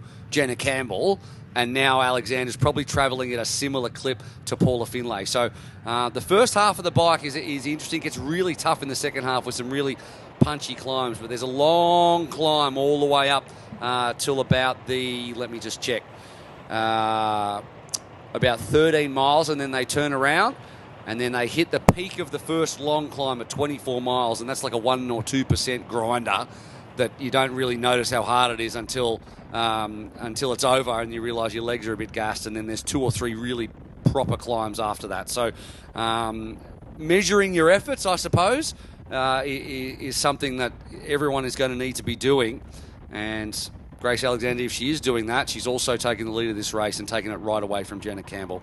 Meanwhile, that is the brand new bike of Sam Long, who didn't have one only a day or so ago, and then received this one from Trek, and he's got it all as he does, the whole thing beautifully colour coordinated. 3 minutes back he was, but we know the quality that he has on the bike, and everyone is waiting to see whether he can bike his way up to the front of this race. Yeah, really, bike-run combination, one of the best in the business, and he just is so smooth and so powerful on that bike and just pushing forward. It's when you just kind of come back real quick when you're talking about Paula Finlay, she had to race 15 seconds to first place, which is pretty cool. Sam Long, though, this is kind of funny. This guy riding that Trek, talking about how much he loves these bikes, really made some funny comments at the pro panel. Let's hear it from the man himself, Sam Long. How do you plan on attacking the bike course? Yeah, so I'm hearing the bike course is pretty challenging, pretty difficult, rolling hills. Seems also that the back half is where it gets harder. So the plan is going to be to attack until either my competitors' legs fall off or my legs fall off. And I want to make it extremely difficult for everyone, extremely difficult for myself. And there's the famous saying, if it's hurting me, it's killing them. And so I really, truly, I just want to embrace the pain. I guess I'll be looking at the power some, but I want to go hard to get to the front. And then when I get to the front, I know I'm going to need to make a big decisive move and then keep it hard. So we'll see if my body's up for the task, but that's the strategy. It's a great strategy, and those legs can back it up, and I think he's right. If it's hurting him, if he's in pain, then things are going very well, and others are going to be feeling that the price is going to be paid, because you try and keep up with them. It's sort of like you said when we were talking about Grace Alexander. When you're at a different level, different power output, different drive like that, it really does hurt you to chase. So we'll keep an eye on that, and as we will everyone. But take a look at Jenna Campbell, I'm just looking at the splits, she was surrendering that lead to Grace Alexander. Paula Finlay chasing. She's really erasing time, so keep an eye on that, because I think when Finlay is on, she does it on the bike. We just got some breaking news. Miguel Maddox is out. He's not continuing after T1. And Morgan Pearson, on my timing sheets, is now 5 minutes and 7 seconds off the lead after 9 kilometres. So they've just been through the 9K split. You can see there at the bottom of your screen your front guys, and we're going through with Schaefer and Jones. And Jones is an athlete that's always improving, and Gordon as well. But all the way back in 31st position was your leader out of the water, Morgan Pearson, who is now 5:07 back. So we saw him have some mechanical issues early on in the bike. We caught about 10 seconds of that, and then we cut away from that. I think that's continued now, so he's dropped right off the lead, and he's been passed by 30 athletes. So he's still in this one. He's gone through the 9K split. We hope he can get back on track and continue in this race. However, it's not looking good for Morgan Pearson fans out there. You see Matt Hansen just popped up. He's still 3:10 back as well. Sam Long is at 2:40 back. So he was 3:07 out the water. He's now 2:40 back from our leader, who is Ben Canute, who himself has put 15 seconds into Mark Dubrick.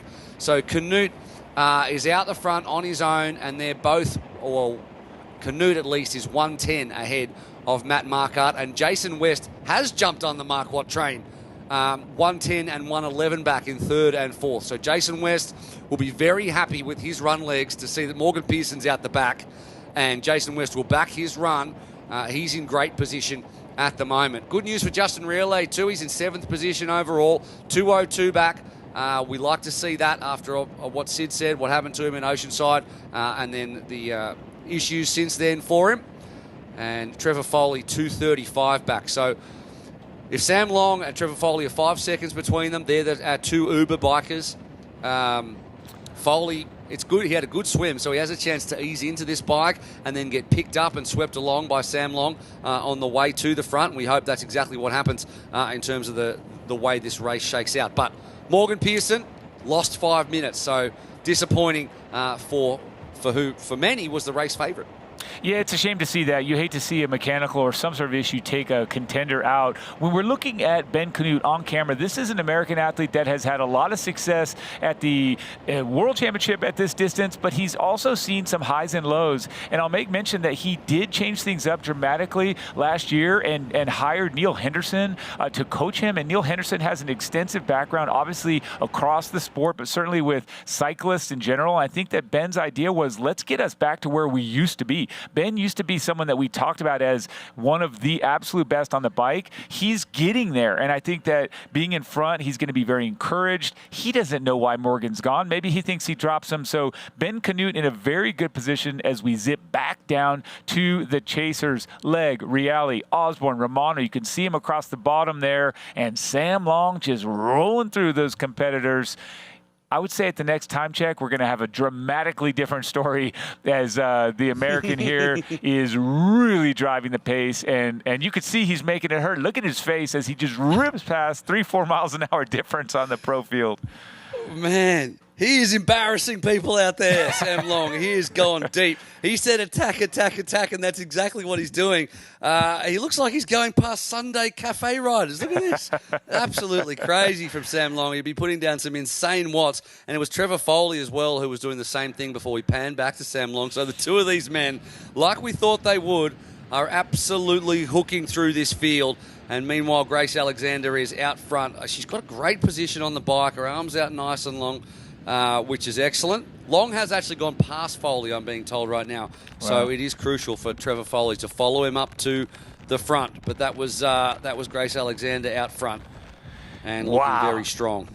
Yeah, looking extremely strong. And again, Grace Alexander just really in a position up the road there to keep doing what she's been doing, which is winning. And then, of course, we're going to zip back and try and get a look at everyone that is pushing along. And everyone here is trying to get a different goal accomplished, right? Alexander wants to have that 3rd victory. Everybody's vying for the cash, big cash on offer today. And, of course, those very valuable Ironman Pro Series points.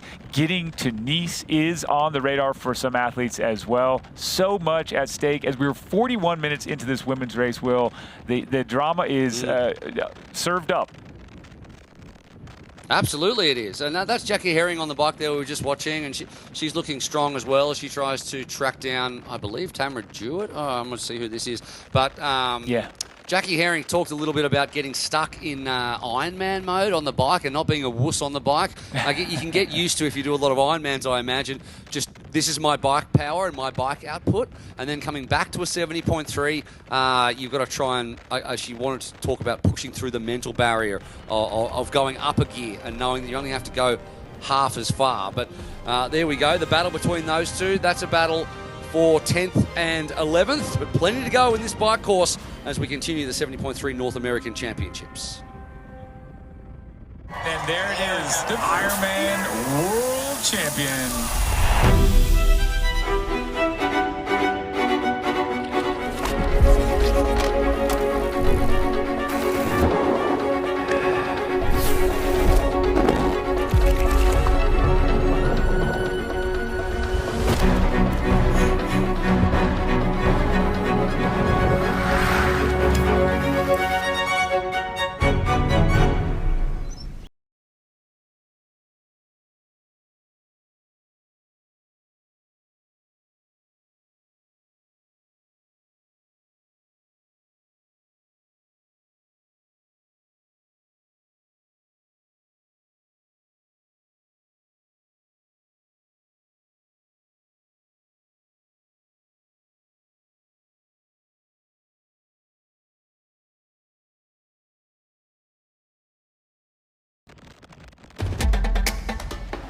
You know, and we know. The thing about challenging yourself is, you're always looking for what's next.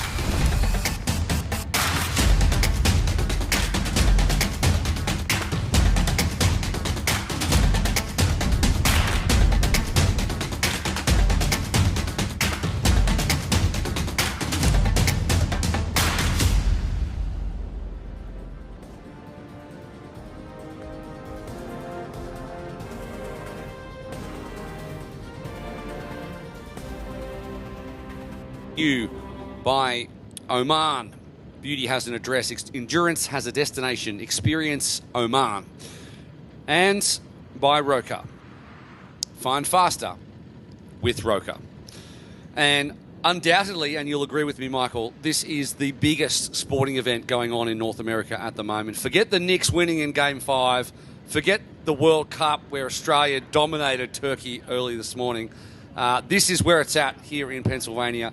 And at the moment, we're being treated to a bit of a masterclass at the moment by Grace Alexander, who is out front and doing the job that she needs to do, and by Ben Canute as well. Paula Finlay, too, is putting herself right in here. She's dropped Hannah Berry, put 30 seconds into her at the last split, and she's closing down on Jenna Campbell, who is going at the moment with Grace Alexander at the last split through. So that's how that one is kind of shaking out. Jackie Herring 3:12 back. Danielle Lewis 5:29 back at the moment. And look at the quad screen. What a glorious feat of engineering it is to have all four screens up on at once with our leaders and our chasers. And anyone looking on who wants to track their own athlete, always get as much screen time as possible as Ben Canute continues to put time, and he's on the top left into Mark Dubrick, another 5 seconds, but Matthew Marquardt and Jason West have cut 10 seconds out of those two, and we're going to see some significant differences. Trevor Foley and Sam Long now under the 2 minute mark, back from the lead, so they've erased a minute already, and the dynamic's totally different now because Morgan Pearson seems like he's out of contention, so Trevor Foley and Sam Long and the rest will need to still put time into Jason West, but in terms of run threats, Pearson was probably the biggest. Jason West, though, very familiar with these roads, having gone to university here, so he's very happy to be back. He's actually swimming in the pool that he used to work at about 10 years ago, was swimming there yesterday. And there is there you go. number 2. Sorry about that, Will. Yeah, and with Paula Findlay here, and first time we've seen her on camera, incredibly smooth as always on the bike. She talked about her new aero bars that she's got. She talked about, again, just that position, that comfort, sort of the drive here. And when we see her on the bike, it's really hard to match this. She's got a higher cadence than you'll often see with her. She does tend to drive a stronger, lower cadence right now, perhaps a bit of a downhill trending road there, but she looks smooth as can be. Paula Findlay, we always love catching up with her, and we got to catch up with her, and we're going to get to peek in on her A Fighting Chance series. Let's take a look. We all have tough... Hey guys, quiet down over there. We all have hard races sometimes, and we're grumpy about it, and that's okay.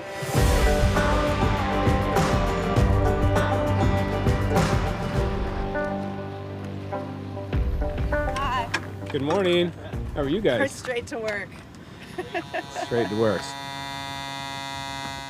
We're at Bald Eagle State Park. We're gonna ride the first half of the bike course.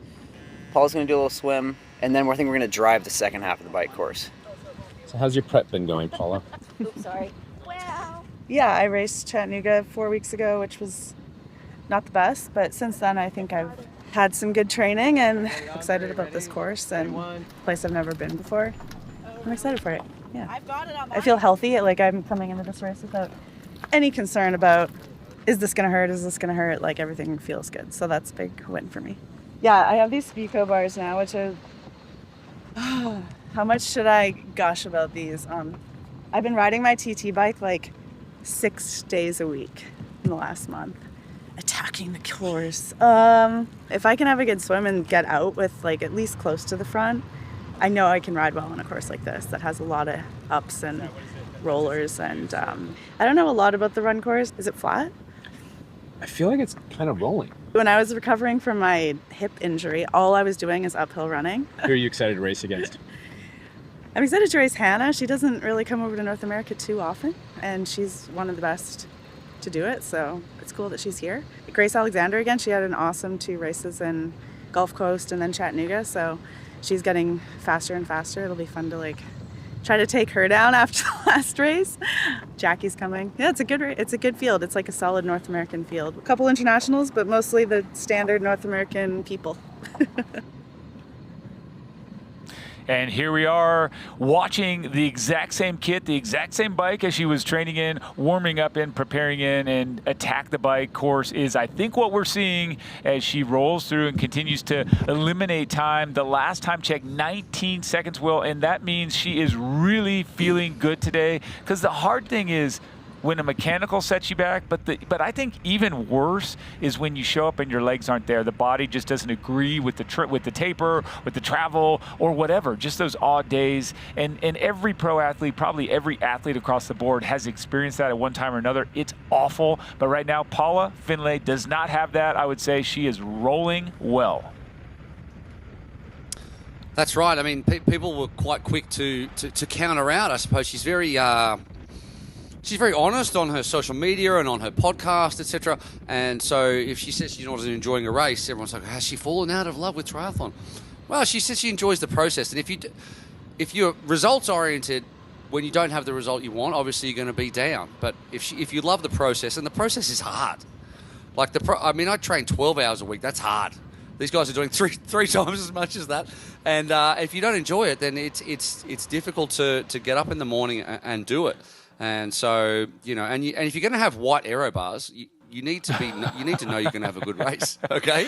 You need to know you're going to, and if you're going to have that bike and that matching kit and that matching back wheel sticker, you need to know you're going to go past people like they're standing still. And that's exactly what's happening. So fair play to Paula Findlay and Sam Long for going out there and getting it done at the moment. And she's certainly shutting down athletes on this course, and she's an athlete that enjoys a sawtooth type course, up, down, up, down, up, down. She's going to be a factor at the back end of this one, and maybe I'll regret only picking her for third, because she certainly looks good at the moment, as does Ben Canute out the front, who's having a nice little time on his own. And if you see that Matthew Marquardt has gone past Mark Dubrick, and he's brought Jason West up to him as well. And Sam Long has started to shut down those gaps at the back too even further. So now 139 back at the 22-kilometre mark to Sam Long. 141 to Trevor Foley. So Foley's continuing to go with long, and they are continuing to go right past everyone. They've also got Rasmus Svenningsson in their group at 146 back, and between the three of them, that is some serious bike power to drag whoever else can go with them, like Hunter Lucy, Justin Riele, but with them, Reed Legg is with them as well. They're just going to come through and continue to mop up the rest. So, at the moment, it's looking extremely good for Jason. I don't know how Jason West has gone to 28 seconds back. That might be a mistake. But they're all coming together at the front, and at the moment, Ben Canute's just continuing to do what he does. That's right, and this is a great shot that shows that terrain. It shows that elevation change. It shows that up and down nature of this course. They are just ruling no matter what, if they're going up or down. But Sam Long and Trevor Foley just behind, they are men on missions here. They're trying to get to the front. They're doing a great job at it. And I think when you kind of look at just who crossed our camera a minute ago, we did see Lydia Russell, our defending champion. She's in bib number 1. We have to continue to give her a shout out. It was really early for her. She won maybe her second or third pro race ever, race period, and she managed to take the title. We have to give her credit. We see her on camera. Whether or not she'll be in those front positions, time will tell. But we saw her, and then we also saw Ben Canute. Now Matthew Marquardt. I just love when the cameras get around to so many people. Matthew Marquardt, this man, coming off of that record-setting win in South Africa, a lot of confidence there. Dialing it down in distance and up in speed. Matthew Marquardt, just so fun, so dynamic, so different. He'll talk about anything, and we did get to catch up with him as well earlier this week. Let's hear what Matthew had to say. I'm really excited about this course because it's a really challenging bike course in particular, and I think it's almost 4,000 feet of climbing, maybe even a little bit more over the course of a 70.3, and most of that elevation gain is coming in the back half of the course, and it's going to be potentially a lot of headwind as well. So all these things, I think whenever you make a bike course more challenging, play into my favor. So I'm really looking forward to that, and just seeing what we can do at a much shorter distance, pump up the power a little bit and see what happens. And I think will be good lessons all the way around, and at very minimum, a good training day. Well, that's right. It's a good training day at max output. Hey, Will, that's a tough way to get the fitness built, but I like his style. He always goes for it too. You never kind of questioning whether or not he's giving it his all and really just putting the effort in. So good stuff from the American. Yeah, he's destroying this course, and he also just destroys you as a like. He was at the pro panel, and he's up there, and he's standing there, and he's sitting there, and Trevor Foley's next to him, and he's saying, "Oh yeah, I'm like looking forward to this race, and I'm also trying to cure cancer because I'm a medical student, and I'm doing this, and then I've got 2 papers due the day after this. So I've already done them." And Trevor Foley's sitting next to him with this 1,000-yard stare, like, "Am I doing enough with my life?" Yeah. Because this guy's I had coffee like, this morning. He just, I don't think he sleeps, Matt Marquardt, and he just looks so strong on the bike. He's 16 seconds back now. And he just looks like an absolute weapon. And speaking of absolute weapons, there is Sam Long, who continues to take time out. And we've had a change in the women's lead of the race. Paula Finlay is now 6 seconds ahead of Grace Alexander. Hannah Berry, 31 seconds back. So through the last split at 15 kilometres, Paula Finlay has biked her way up from about 5th or 6th to the front already. So we got some kind of battle coming up with those athletes. Well, you know what? Let's just talk a little bit about some of that chatter as well, because Paula Finlay said she was most excited to race Hannah Berry. And she also said, "Oh, you know what? I wasn't really happy with Chattanooga." Guess what? This woman, Grace Alexander, is who won Chattanooga, and also she wasn't at the top of Paula's list for who she wants to race. A little bit of kind of wordplay there. I don't know if we were reading into it too much, but it's kind of fun, And now she's riding away. So Paula Finlay letting her actions also speak very loudly. If she's on, well, we talked about this. Watch out, because she's an incredible runner, and she can just annihilate a bike course like that. So we're watching that as we come right back here. Was that Hannah Berry? Was that Hannah Berry just riding up onto the back of Grace Alexander on that last split? We'll have to go back to that, but you're 100% right. With Paula Finlay being, there you go. You're right. You were spot on. So that's Alexander on the right. Yeah. And Alexander just got it was 31 seconds at the last one. Yeah, so Grace Alexander's dropped a couple of spots now. It's interesting, though, as I was saying, because, 37 years old, Paula Finlay has raced Grace Alexander for a period of time, has always beaten her, and then in the last couple of races, she's fallen to her. And that can get inside your head. Yes. Am I getting slower? Or is this athlete getting faster and better, or am I coming off? So she certainly decided to put out a statement and go straight past Grace Alexander early in this one, and then I believe Hannah Berry's done the same thing. So there you go, the real, I guess, the class coming to the fore here in this one. Grace Tech still 112 back, but it's changing very, very quickly. Yes, as we got number 5 on camera there, Grace Tech, you just mentioned, and she's got a pretty well-rounded, great run, and we should watch out for her as she's pushing through the battle of the 2 Graces there in our top 5. We'll just have to get back to you when we have a few more of those splits, those exact digits, so you can see what's going down with that top 3 in the women's race. But we do know with certainty that Paula Finlay is powering away. She made up all of that gap. A reminder that she did come out of the water 1 minute, 11 seconds down. That was 1 minute and 1 second down from Grace Alexander. So erasing that minute inside the first 15 kilometers and then getting away, that's a power move.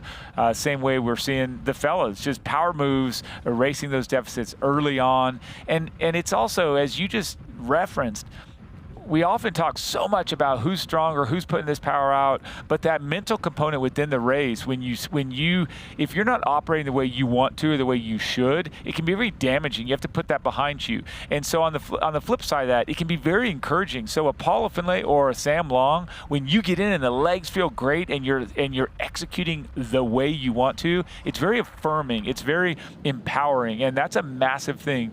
A lot of this sport is mental. No, you're absolutely right. And there is Anna Berry on screen, and we're going to hear from her in just a second. Such a consistent athlete, such a mature athlete as well. She won't be one who's burning too much of her matches early. She knows how to ride this one. She hasn't done a 70.3 for a while. Let's hear what she had to say before this race. It's beautiful. It's tough, it's honest. It's mostly uphill, which I think maybe doesn't play to my strengths, to be honest. I like TTing and I really like technical downhill courses, but it's fine. I think I still love an honest course, and while it may not be like the best course for me, I still have a good amount of confidence in my bike. So hopefully I can just do my thing out there and still have a pretty good bike. Because of the types of roads you ride at home, which are a bit rougher, what's it like when you come here and you ride road surfaces that allow you to ride the way you can here? Oh, it's so much nicer. Oh my gosh. I think that's part of the reason why I just when I rode this course, I was like, this course is amazing because the road surface is like perfect. There's not many potholes. It's like that really smooth all the way. Like the whole 90 kilometers is that smooth sort of road surface. So that's a real treat for someone coming from New Zealand. So I'll enjoy that. Really toughens you up when you get born and raised on chip seal roads in New Zealand and suddenly you come into these nice smooth roads of North America and everything's beautiful and smooth. Now I think I made a mistake. I thought that was Hannah Berry going past Grace Alexander. I think it was a male athlete. Now I'm looking at Hannah Berry on the red Cervelo. So yes, incorrect. Incorrect, and that's good. It's okay. We acknowledge now we do have Hannah Berry still in third, F3 there, and you see her on this rig. Great color. Now we're not going to mess that up, but we come back here to the men's race. Trevor Foley now in front of Sam Long. Each athlete looking back to see which of these men is brave enough to go with them. They talked about it. I know Trevor Foley was very keen to say, hey, if I look at the talent and the top people in this race, the favorites, if you will, he knew there were a handful. Jason West, a great runner, he also referenced Morgan Pearson, and he did reference Canute. He also said, look, if I can team up and really put the hammer down with Sam Long, it's going to be dangerous. That's what's happening right now. The athlete from Florida by way of Boulder, Colorado, is really racing well.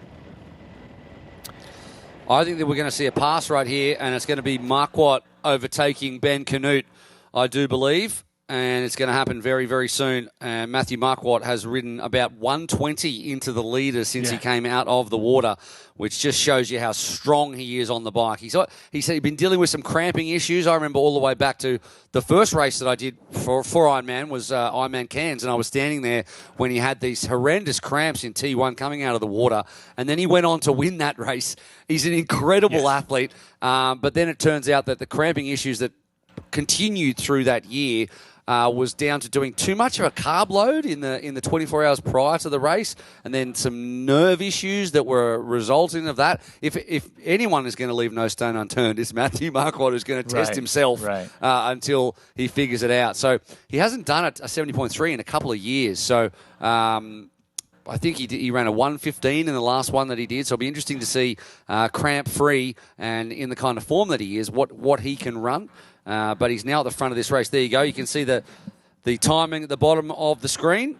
He is in front. So we've had changes to the lead of the men's and women's race in quick succession, with Paula Findlay taking over and Matthew Marquardt. And I think a few people thought that he would take over the lead of this race, but maybe not so early in this race, because that was at 30 kilometres. So we're just through a third of the bike course.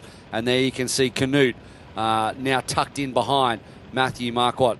And it's good for Matthew Marquardt too, because, I mean, he's used to getting on a cruise ship and training, or doing 11 kilometres in Detroit Airport.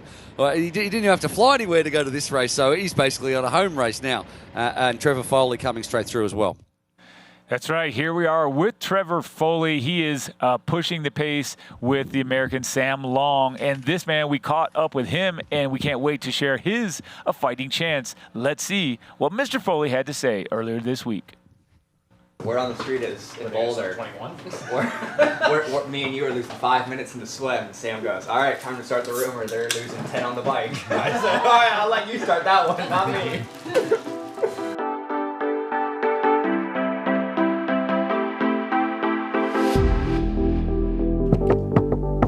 By this time of the year, you've only raced once. That's not normal for you.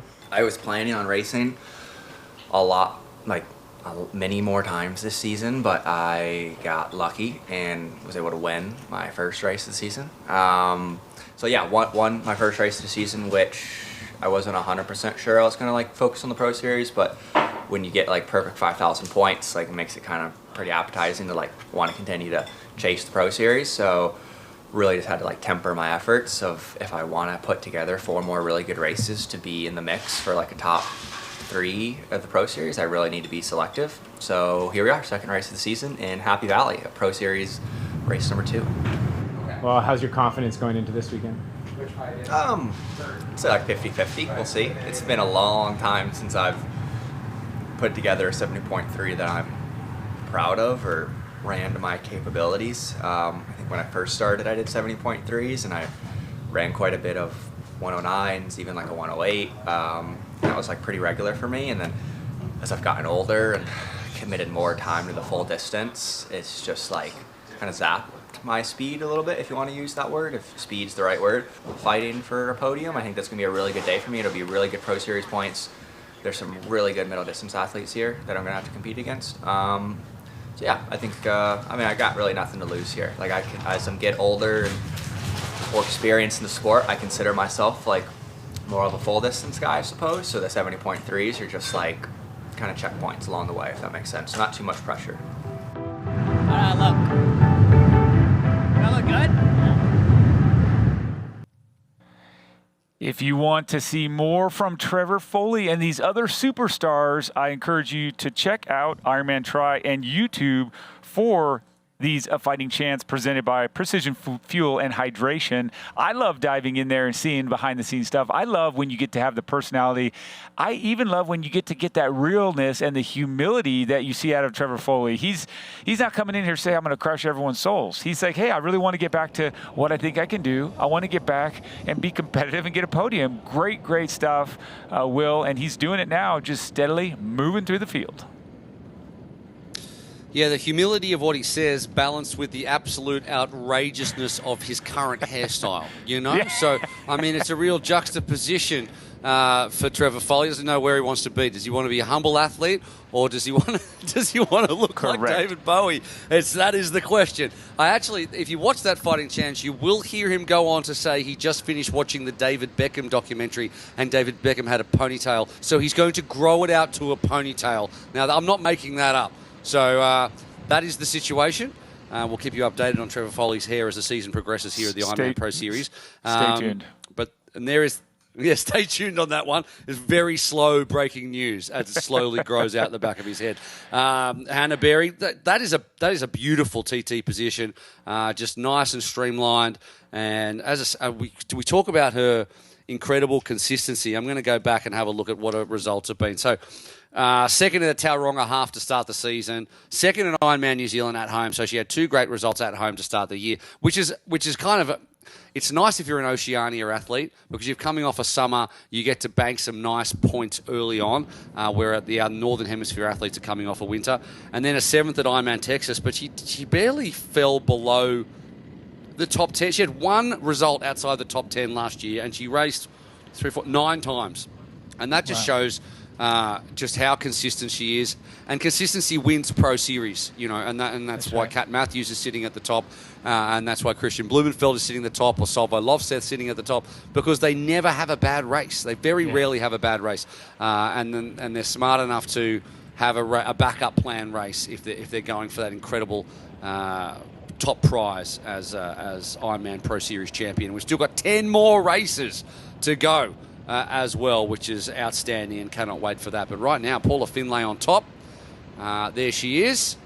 She's quite forward in her seat, and she's putting more time into Grace Alexander as time goes on. And then a men's lead is shared between the great Matthew Marquardt and the great Ben Canute on the left-hand side of screen, and they're at about 35 Ks. We're going to start seeing some of these more punchy climbs coming up, and we'll head down to Laura Siddle soon enough. She's at Beaver Bluff, which is about a 1.5 mile climb, and then we'll see who's got what in the legs in the middle part of this bike. Wow, good stuff there as we watch Ben Canute, left side of your screen, and he's chasing Matthew Marquardt, trying to see if he's got that elevated bike power that he talked about going for, and just staying in front. These guys getting caught, sort of putting off the inevitable, which maybe Sam Long and Trevor Foley catching them up. They're making massive drops in time. Minute 27 seconds is what Sam Long sits behind the lead at this point. And then Paula Finlay, we're talking about just what an incredible position. The women that she needs to stay in front of on the run, and of course Herring and Jewett, and also Lydia Russell, the defending champ, was 116 last year. So Paula Finlay is a great runner, but you also have to recognize, hey, we still got, you've got to get away. You've got to have that big gap. You have that confidence, that comfortable lead that you want, so you can run your race and not get desperate. I think sometimes that plays into the equation as well. If you come off the bike too close to someone and you think you need to run a different race than maybe is ideal for you. And so we'll watch that. And this is another thing she mentioned. She's riding her TT bike 6 days a week.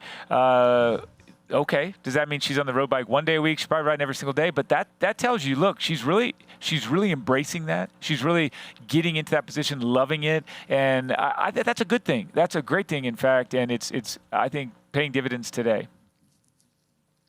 Absolutely, and we all know that if you don't spend enough time in the TT position, it comes back to bite you. And it does. And we saw that. Morgan Pearson said that last week that his TT position wasn't there. He's had an adductor injury, and he only got on the TT bike in May, and he didn't have the bike that he wanted because it's a real skill on its own. But I hate being in the TT position. I will happily ride a road bike only and then do an 80k TT race because I don't want to be on it, but I'm not a professional athlete.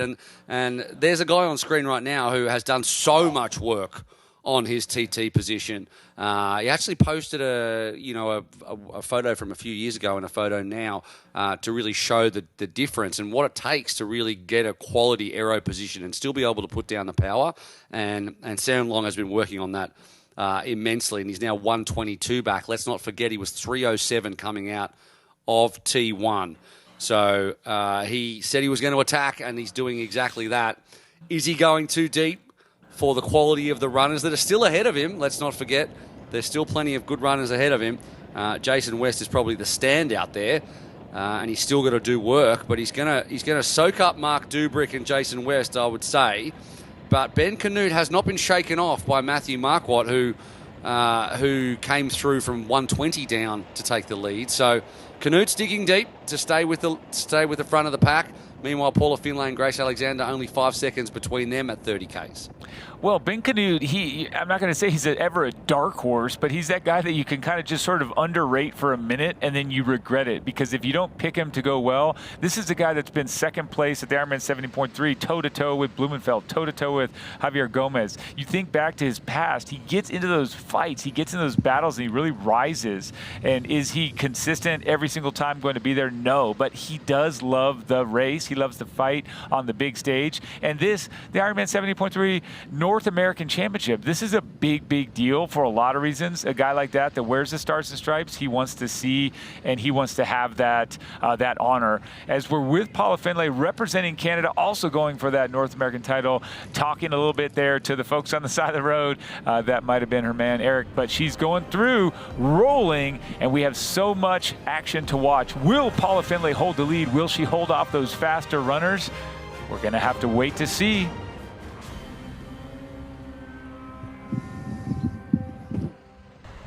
Life is a road full of forks, hills, dips, and roundabouts. And while we don't always know where we're going, we'd like to think of our road as a pursuit of progress. And the further we go, the more we realize that a better tomorrow starts with a better today. Athletic Brewing Company, non-alcoholic beer that's fit for all times.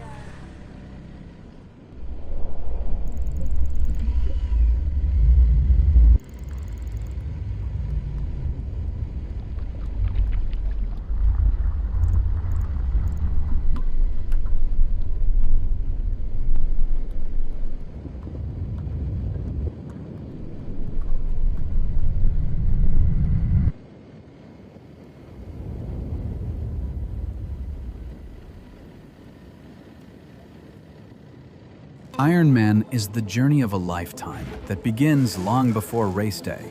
Life is busy and time is precious, but we need to stay on course. We ride, we practice, we improve, then we do it again. So when the day arrives, we are ready, and every one of us crosses that finish line to hear the words, "You are an Ironman." Get race day ready with Ruvi and practice on your course in advance. Welcome back to Happy Valley and the 70.3 North American Championships. And there is Paula Finlay in the lead. It's brought to you by Precision Hydration. Perform at your best with Precision Fuel and Hydration. And as well by Zoot. Zoot Sports, the original triathlon brand delivering comfort, speed and performance since 1983. Great year, 1983. That's when I was born. And at the same time as Zoot. And that's what my parents were going to call me, actually, for a long time. But they decided to go with Will instead. Paul Finlay. Zoot would be cool, though. I would be a cooler person if my name was Zoot McCloy. But anyway, I could be that, too. If Zoot wanted to just give me some money, I could probably change my name. It'd just have to be at least $30. The naming rights there. It would be fun to call you as a co-host here, Zoot. I might just start doing that. Let's just test it out and see if the endorsement comes through. Well, it'd be better than Experience Oman. You know what I mean? Like that would roll off the tongue better. That would be a hard first name. Back to Paula Finlay here. The Canadian superstar has made herself very well known as an all-around Ironman 70.3 athlete. She's excited as well to kick off her Ironman journey, the 140.6. She'll do that next month at a great debut race course, Ironman Lake Placid. So I think when you're really good at short course and Ironman 70.3 and you start to train for that Ironman, it gives you a depth in your race that you don't have, a depth in your fitness, a depth in the strength. It just gives you more. And I think we're seeing that a little bit. Of course, Grace Alexander not letting go go of that leader. She's on a 2-time sort of win streak here. But I think Paula Finlay, just renewed enthusiasm, renewed training load, and also just here about a month out from that Ironman Lake Placid. She's got to be ready to go. She's not going to fall apart. We'll say that. So 5 seconds is that gap, Will, and then Hannah Berry 52 seconds back from first place.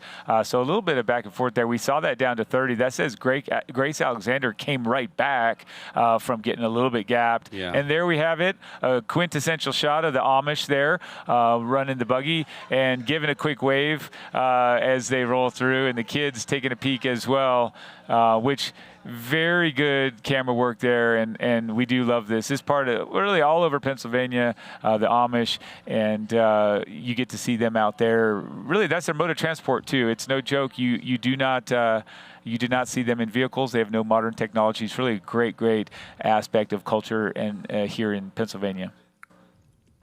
Not very aerodynamic, though, to be honest. It's well, like a lot of gains to be made. Can you prove that? Have they been in the tunnel? Have they been on the track? I'm not sure. I think they would not be happy to go in the tunnel. There's way too much technology in the tunnel. That's not a probably chance. Yes. But interesting, up out of the saddle is Grace Alexander, and she's probably weaving a little bit more. And sometimes, and Paula Finlay's very steady at the front. There's a little bit of a weave coming into Grace Alexander there. And you can't read too much into it, but it's vaguely a tendency to look at an athlete who's weaving more and think that they're working a little bit harder. But to be able to hang on to the back of Paula Finlay and then to, in turn, put 20 seconds into Hannah Berry and more time into Grace Tech just shows how important it was and how much she's had to dig in to stay in contact with the front of this race. So she has a little look at the camera, and they're getting very close to Beaver Bluff, which is where Laura Siddle is right now. I've just had Matthew Marquardt go past me with Ben Canoe sitting at that 20 metres behind. This is about mile 25 on the bike course. Beaver Bluff, as we said, it's about a 1.6 mile climb. Those two are motoring. We also just had, I think you saw it on the broadcast, it's obviously, like you said, the Amish and the Mennonite community. Interestingly, the Mennonite can also use power. So that horse-drawn carriage had a little bit of power going up. But it'll be fantastic to see the races are going to have that, the horse on a Sunday going to church. So Matthew Marquardt and Ben Canoe absolutely flying. I was speaking to local cycling legend Jamie Bestwick. He's actually from the UK, but he lives out here and has a coffee shop downtown, which is very good. And he heads up the USA BMX program. And he was just said this bike course is going to be super fast with the rollers. You can carry a lot of speed going through. As we now look behind me, or over my shoulder, we've got Jason West at the front, this chase pack of guys. And this is where you've got that big pack. They all coming up in the aero bars. So whilst this climb it's got a bit of bite to it, Mark Dubrick there as well, you can still carry a lot of speed. It does flatten out near the top and then it pinches again, Jamie was saying, right at the very top. Sam Long, so he's right up now, ridden his way up to this front pack, as well as Trevor Foley there, Jason Reale as well. So all the key players, big names in that chase pack as they're heading up this first climb. Like I said, mile 25, and now we're going to get the rest of the pro men. It's a 1.6 mile climb. There are a couple of other significant climbs in this course, and also the athletes need to be careful because there is such a lot of speed that they can carry. There are some sharp 90-degree turns at the bottom of some of the descents, so they just need to be careful to just put the brakes on a little bit to speed through as our next group of pro men come up. Yeah, you can see they're all going up in their aero bars, so not as taxing as perhaps it feels or looks when I'm standing on this hill now. I think that's all the main front of the group through, the pro men, so I'll head back to you guys in the studio. Thanks, Sid. Great to hear those up close and personal reports. It's really something different to be on the road and see and feel and hear them roll by. So great stuff as always, and good insight. Didn't know anything about that downtown coffee shop, but you know what? That's why we have you out here, just all the great insight as we come back on the road here, and we focus in on Mark Dubrick. He's got that color splash. He's got that color coordination. It bears mention that back in the day, you didn't see, well, maybe back in the 80s, you saw quite a few fellas in the pink, and then we went away from it in the mid-90s. And to me, it's a win, getting them back into the bright colors, all the colors. It is, it's just something I think from a fashion standpoint, we have to call that out. It's much easier from a commentary standpoint that not everyone has the same true. Black bottom, white top fusion kit. Though I didn't enjoy that period of time. So I'm glad that we're back showing a little bit more personality. And speaking of showing personality, Mark the Shark's always good for a little bit. And let's hear from what he had to say in race week leading up to this one. Yeah, I've had some really good confidence builder races this whole season, starting with Oceanside, getting, what was that, 8th, I think. So, which is funny because I think ninth, I was 9th, and 10 broke the course record. I know there's been a lot of talk about course records. So it's pretty funny being out of the prize money, having done a course record. Obviously 9 people beat me that day.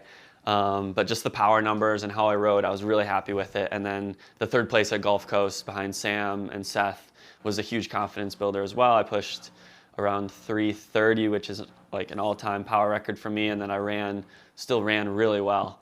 I was really injured last year, so coming and doing those bike and run combo is a really good testament to the hard work I put in, like PT and all this lifting, and then really just dialing in my fit on my new bike. It's been great. So tomorrow, of course, is beautiful. We did a little preview today, hilly, but I'm excited for it. I think it's going to split up pretty well, but also the dynamic, it'll be very dynamic through the climbs because we have some punchy climbs, and then just the people coming up from the back who aren't as good of swimmers will be changing, and yeah, it's going to be an exciting race. Well, there you go, Mark there, Michael. Did we just see, sorry, I think we just saw Sam Long absolutely rip past Mark Dubrick on that hill, quite close to the camera. So maybe, well, it's on a hill, so he wouldn't have got too much of a drag up the hill. But it looks like Sam Long might have caught Mark Dubrick, which means he's probably also caught Jason West. But we'll get an update on that in just a second. But Dubrick hitting the hard part of that climb there. And as he said, 330 watts. I don't know if he was talking average power or normalized power last time out, but he'll be happy with that. And on the other side of that hill and on the way down, it's looking a lot easier. But this is its own skill, descending like this and making sure that you don't lose too much time. And that's Ben Canute, but I don't see Matthew Marquardt in front of him. So he's either gone off the front or Canute's taken back control of this race. That's right, and we'll see here. The timing split still shows Marquardt out front, but I think it did look like maybe we had seen Canute take away that lead. Now back with Sam Long sitting up on the bullhorns, back to the aero bars, really doing quite a bit of work. And I think when you do pass someone like Dubrick or any of the contenders, you do it with a little extra oomph. He's been holding that extra oomph the entire time. But Sam Long showing what you just said, it is so important to have that technical skill downhill, understanding that you want to carry as much speed as possible, but handling a TT bike is a lot different to a road bike. So for those of the athletes that are riding primarily road, you may not have all that skill, and it is a different game. It is a different way. The bikes are built with different geometries, obviously different handlebars, and so you have to be, these guys are all excellent, but it's just a matter of how much time you can carry into each turn. Nobody really knows this course. The men didn't race here last year, and even if you toured it ahead of time, you don't really know the ins and outs, so it's a kind of something you have to adapt to on the fly. As we come back to Matthew Marquardt up front, he's just looking very good. He is in the front, so he did ride away from Ben Canute, and we're seeing that right now. Head down, aero position, on point, a great power position there, and you can see back the road, there's Ben Canute. The gap isn't massive, but it's big enough, and we can always address that psychological advantage for the leader and a slight hit to Ben Canute when you get dropped, because you start to question, hey, well, I thought I was feeling good. What's going on? Is it time to go? Just little subtle nuances in your mental game. But Matthew Marquardt, he's going for it, and I think he's aware. Hey, Sam Long's coming. Someone may have given him a split. Sam Long's coming. Trevor Foley's coming. Let's get out of here. Yeah, I mean, it's not when someone goes past you and that's a mental hit, and then you just have to look at Matthew Marquardt's legs, and you're like, okay, that's fine. That's that's fine. I can't compete with that. He's got a Christian Blumenfeld body, and he's just so compact and so strong. And he just attacks these climbs. There's no easing off on a climb for Matthew Marquardt. There is only top gear, and he's pushing so hard. And we try to put statistics around these things, and it's hard to do that because there's a certain quality that he has that he's just going to bury himself like Christian Blumenfeld. But we'll look at the AG1 supplemental stats now for the women as Paula Finlay continues to do the work out front. And as they approach the halfway point of the bike, she looks really, really, really solid, 25.5 miles an hour. But she looks so steady, and there behind her is Grace Alexander, who doesn't necessarily look the same, but she looks comfortable. Yeah, she looks good, and as this is that shot, we never get tired of watching Paula Finlay on her TT bike, on her triathlon bike. She just really has what I would say an ideal leg extension heel drop, really engaging the glutes as you break into the technical nature of her riding style. She's not overly high, which is a tendency for some triathletes. They want to get high, they want to sit high and forward. She sits sort of forward, mid to forward and lower, so she can really engage, again, drop those heels and push that power through the glutes. Back to Hannah Berry, a lot the same. She rides a very similar style, low in front, but then low enough in back in the seat rather, so that she can engage those glutes, drop that heel. She's got a little side-to-side rhythm. I like that. I think it's good to channel the power forward. It's not bouncing up and down. It's side-to-side and rhythmical there. So another good attribute both on the bike and the run, by the way I see it. She's really powering. It's kind of interesting to me when I see that split and I see that she actually lost time. So she's Hannah Berry a minute 24 down from the lead at our last split, and Grace Alexander's only 6 seconds down. So we'll see if that changes up. But I didn't expect to see that. Well done, Grace Alexander, for getting away, and also, of course, kudos to Paula Finlay for really driving the pace. Will, do you think it's a three-person race? I won't call you out and say you picked the winners earlier, but what are you thinking now relative to these women? Is the runner coming, or is this our podium? Well, if you look back at the times, I think we should firstly give props to Lydia Russell, who was about 2.5 minutes back 20 Ks ago, still 2.5 minutes back. So she's tracking Paula Finlay at the moment and getting into her work on the bike, whereas you see Hannah Berry dropping off by about 45 seconds. So at this rate, Lydia Russell might get to Hannah Berry because they're about 1:15 apart. Russell's gone past Grace Tech. She's gone past Jenna Campbell. Tamara Jewett's in a decent position. So she's 5:10 back, and we know what kind of run form she's in. Whether those gaps continue to blow right out. She's with Jackie Herring at the moment, the two of them together in 7th and 8th position overall. And Danielle Lewis is our other big runner in the field. She's at 6:47. I wanted a better bike from Adele Leakin, who is a great biker. She's 6:50 back at the moment. But the ones we really need to look at are Danielle Lewis and Tamara Jewett. And Tamara Jewett's not in a bad position. But whether she can hold that gap over the second half of this bike course, that's another question, really. So the three women in the front right now were my podium, but they are all in different positions. But let's just save the judgment, all right? Michael, until the end of the race, please. I've got actually a 100% success rate predicting the winner once we're on the carpet, so I can tell you that much. I have that going for me. So if we wait till then, otherwise I have a pretty much 100% failure rate previous to that. But nonetheless, Paula Finlay, I like her. I like her chances here today. I think there was a lot of sort of if there's a naysayer, if there's someone commenting that she's done, out of here, whatever that may be, I think she's driven by that. She's also fit and strong for her Ironman training. So I think there's a lot going on there. As we look at this Morton Momentum Index, take a look there, and you can see that. I can just barely see it, but I know you can take note of that on the side. We've got Junginger, Lewis, and Herring, and I'm not kidding there. You're 83. I'm 73. That means my eyes don't see as well as yours. I can see Sam Long, though, as we roll back, and he overtakes Trevor Foley, and these two men continue to push toward the front of the race. Zero surprises here, and you can look across the bottom and see 1:19 is what Sam Long has as deficit to Matthew Marquardt. Yeah, I think Danielle Lewis and Jackie Herring were the other two on that Morton Momentum Index. And they both moved up 3 spots each, which is good to see. But speaking of momentum, the man with all the momentum is right there on screen right now, and that is Sam Long. As we said before, embarrassing his way through people one by one as he went past, and Matthew Marquardt's been doing exactly the same thing. But it's just a really interesting race because you've got guys like Morgan Pearson and Ben Canute. We knew they would hammer the swim. And then you've got a guy like Tom Gordon, who we thought would be a wild card in the swim. Then on the bike, you've got Long and Foley, who we knew would do that. And then you've got your wild card athlete in Matt Marquardt, who's now leading this race. And then on the run, we've got Jason West and Morgan Pearson, who's still in this race, but is 5 back because he had an issue with his brakes and lost 5 minutes. And then you've got Matt Hansen, who we have not seen or talked about one bit in this race, who is wearing the number 1 bib, who is 2nd overall in the Pro Series, and who is currently, and I'm looking for him right now on our timing sheets, he's nowhere in the top 20. He's 22nd through the 42Ks, 5 minutes back. And the man can run a 2:30 marathon, just about.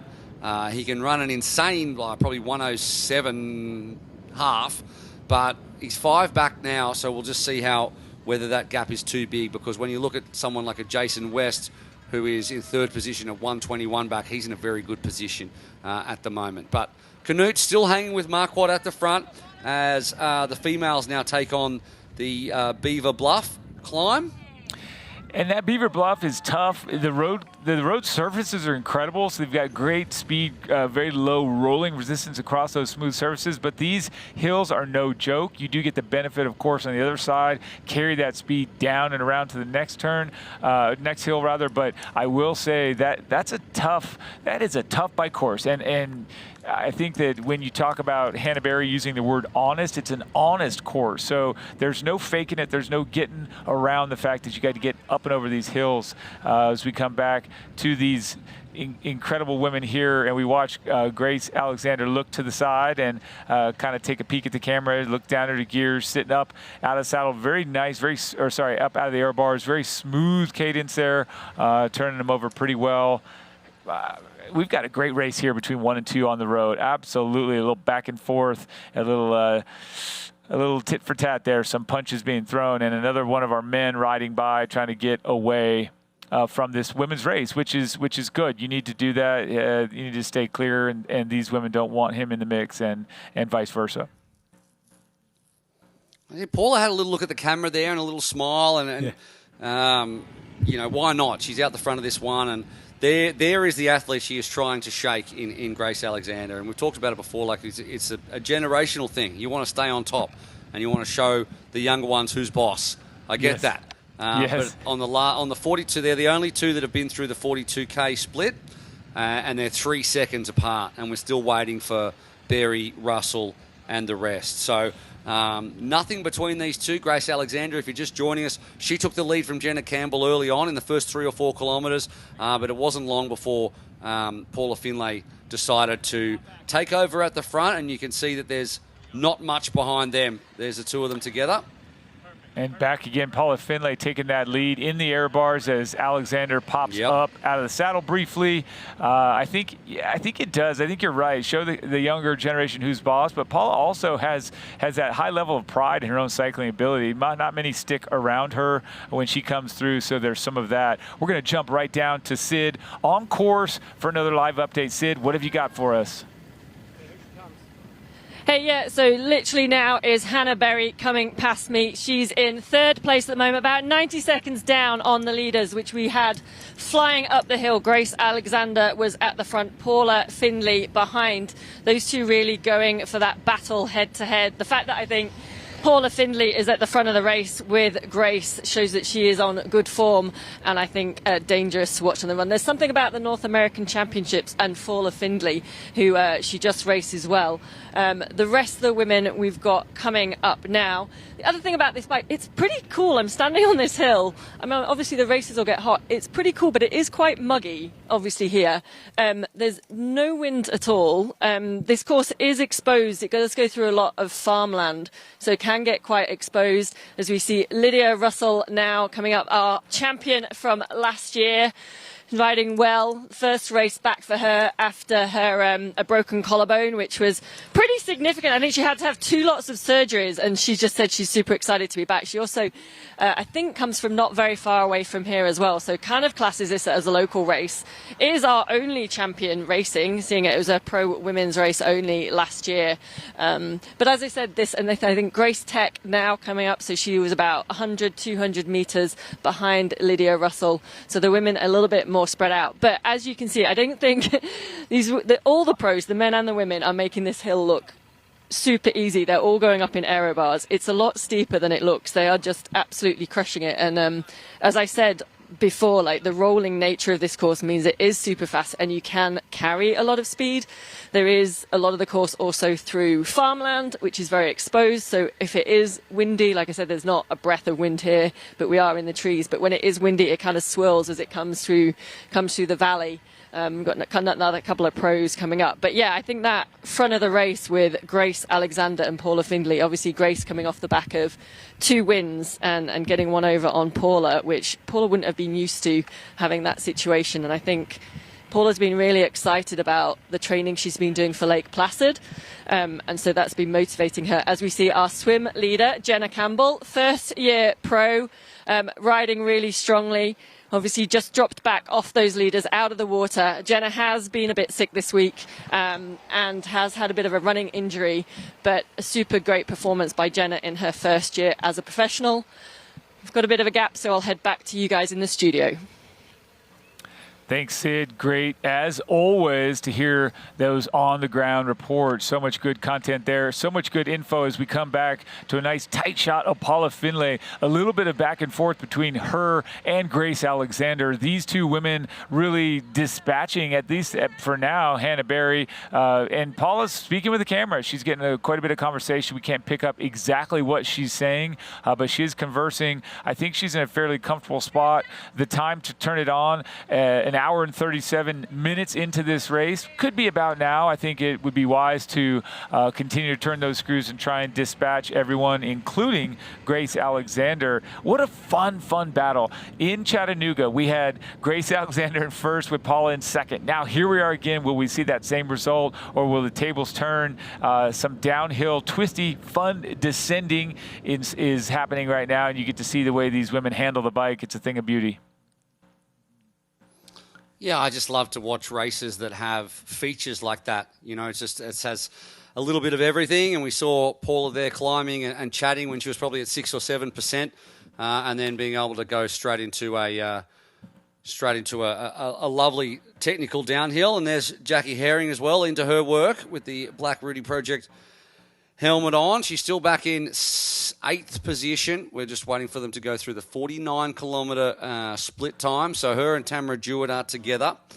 There might be Jewett behind. I'm not sure exactly where they are at the moment, but through the last splits. And then for the men, it's kind of steady for Sam Long is sitting at 118 back. Trevor Foley 120, Jason West 122. So Long now into 3rd position overall on our later splits. Marquardt and Canute, 6 seconds between the pair of them.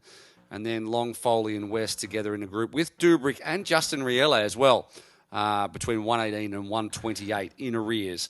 So this one really setting up for a cracking race. Back in 10th, Hunter Lucy. He's got a penalty, actually, so he'll have a stop-go in T2, you would think. And someone else as well. I'll chase up there. Matt Schaefer as well has picked up a penalty. Tamara Jewett here from Canada. Watch out for her, because if she's in any sort of striking distance, her run is so fast and has been for a number of years that she's great on the bike as well, as you can see right here. But keep an eye on her. She looks pretty smooth and determined. So that's a great thing to see. It bodes well for her run.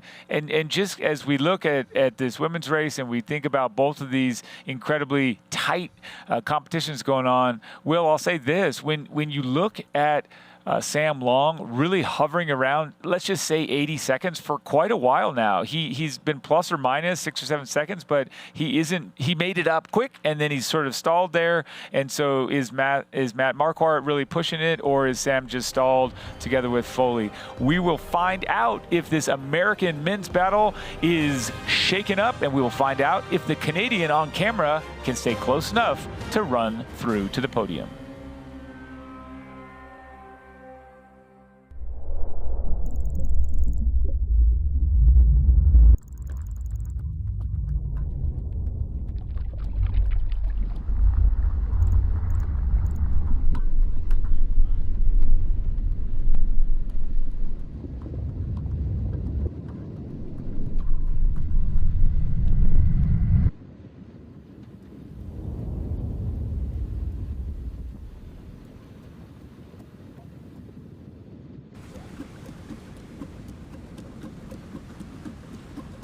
Just do it, be fine.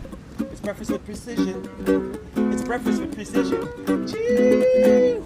Thank you, Poncho Man. Welcome to Breakfast with Precision at Hugo's on the Rocks. I'm Andy Blow, co-founder of Precision Fuel and Hydration, and we are stoked to be the official hydration partner of the Ironman Global Series. Hey, what are you doing on my set? Get a plan for your next race at pfnx.com. Security! It's breakfast with precision.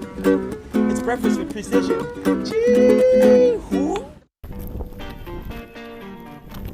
We're not here to sell you on this life. You already chose it. No shortcuts. No hype. Just work. Same as you. Built to outlast. Endure. 40 years in, and we're just getting warmed up. Welcome to the Ohana.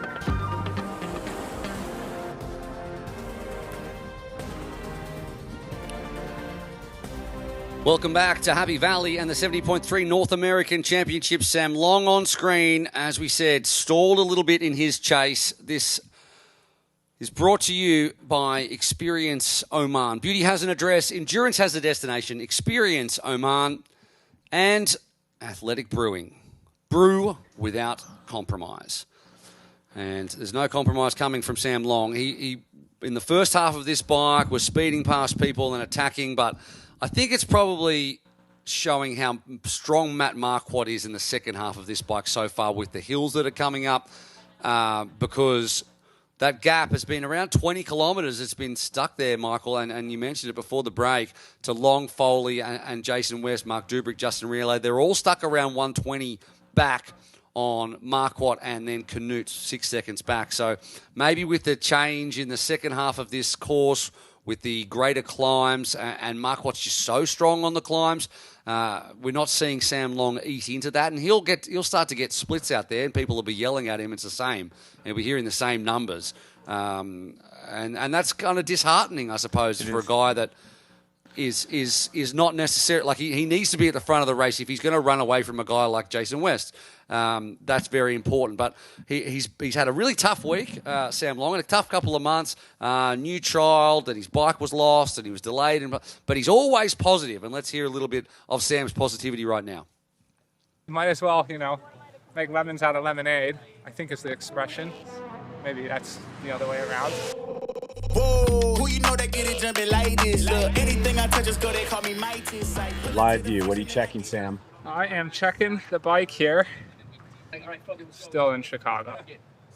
Got stuck ready to lay over in Chicago. The plane is too heavy. We must take the bags off, and then my bike and bag got unloaded. But you roll with it, and it gets me to refocus on what's important, and what's important is being focused on race day.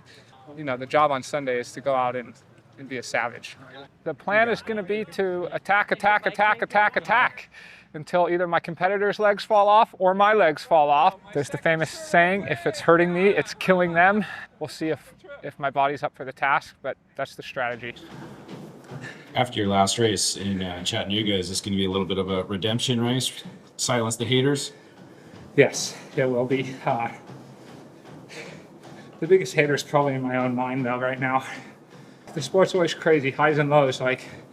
Although to me it always feels like a double standard. I actually feel like every other athlete is remembered by their highs, but me, whenever I come into a race, I'm judged by my lows. which I find really interesting, you know. It's lit in a big fire. I think they taste blood in the water. I think they think I'm down and that I'm wounded and that they can come for me. I probably am a little down. It's been a hard couple months for me, if I'm honest. I've had this weird hip thing that I've had. I've got a baby who hasn't slept in 2 months, so I've taken all that on. Obviously these travel delays, but that's like nothing compared to all that. But to me, it just doesn't matter. I find a way. I'm more determined than ever, and I know it's not going to be easy. And so, yeah, I want to do a race I'm proud of.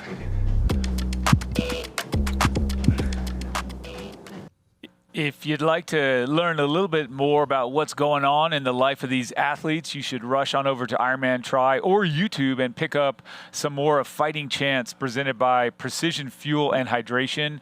To me, it's just fascinating to get inside there and see these athletes and how they tick. With that in mind, we're back into this incredibly beautiful part of the world watching these athletes. And by the way, the crowds out on course, Sid has pointed out there are tons of folks forming out there and cheering. What a triathlon happy valley we're in. And to be fair, it's very unique. When you come to this area, people will say it's a lot like when you're experiencing the Alps or rural Vermont. You don't really think of Pennsylvania that way, but it's incredible. The roads, we've talked about them, and then the state forests and these training grounds for runners, cyclists, everything. It's just an awesome spot. And so I think if you don't know that, put it on your calendar. Come check it out, either to watch, to volunteer, or obviously the best case scenario is to race it. So you'll see just everything out there in this part of the world. So Will, we're back here into our race, watching these guys get into the meaty part of the Zoot Bike course.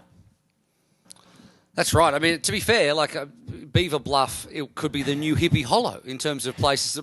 It just rolls off the tongue, right? So if you want to go and watch from somewhere, Sid was in a great spot, and why can't we make that the new Hippie Hollow, Beaver Bluff, to watch some of these incredible athletes? And there's Trevor Foley doing his thing. I think that's Svenningsson in the back there as well, and these guys are all trading blows as they look to shut down on the lead. But you're right, there's been some fantastic shots, and it wasn't what I imagined it to be. When I've never been to Pennsylvania prior to this race, obviously, and then it wasn't what I imagined it to be. So it's lush out there. It looks like a great place to ride a bike. And growing up in Australia, which is not a great place to ride a bike, it's fantastic to see, and it looks like there's some really undulating terrain too. So if you're a runner or a triathlete or a cyclist, this could be a place to go for a training camp or indeed to take on this race.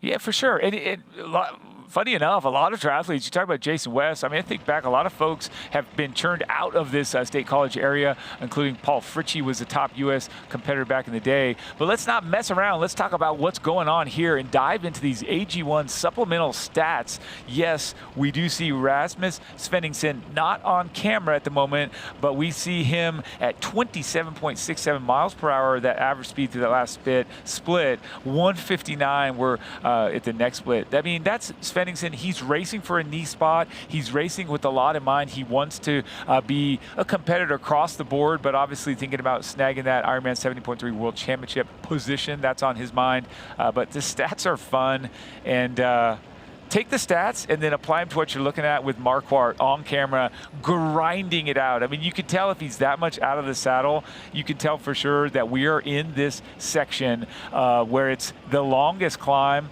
It's about 4.5 kilometers of climbing, and there's about 243 meters. I'm not sure why I went metric on you there. Maybe it's just that you're inspiring me. But this is a tough spot, and this should probably, when the chase group hits, they should probably bust up here a little bit. More stats. I mean, and they're all coming together.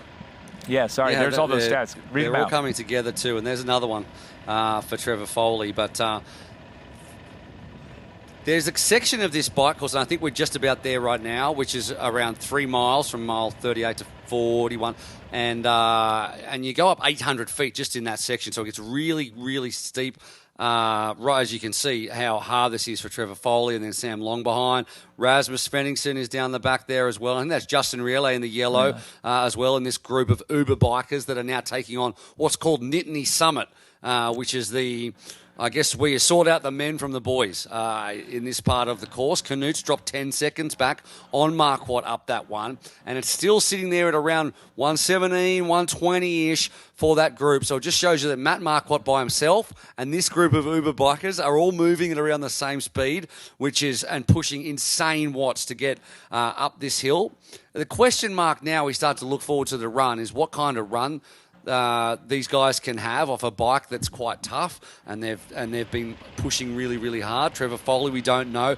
Matt Marquardt, we don't know necessarily. 70.3 distance, what kind of time he can put down. I think 2 years ago he did a 1:15. That's 2 years ago. He's a completely different human by now, so we don't really know exactly what he's going to deliver, and he's a bit out of practice at this distance, if you like, having won in South Africa and taking on the longer distance so well. You know Ben Canute's going to bury himself. You know all of them are, actually, to be honest. But the question is who can run up now to this group and who can start running through and picking up places.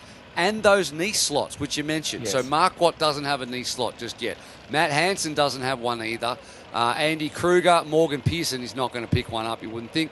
Hunter Lucy sitting there in 14th position. He does have a penalty. He doesn't have a knee slot either. But most of the other guys do that are up the front. And the momentum index, well, it tells the story right there. And Morgan Pearson, look at that.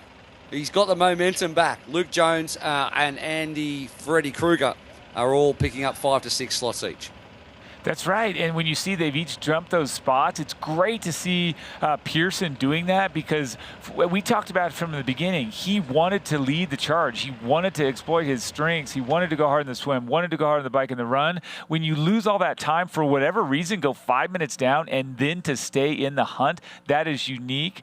Back to another one of our talented American athletes. Thank you for wearing yellow. We see you, Justin Reale. We want to hear from you now. What did you say to us earlier this week? Let's find out.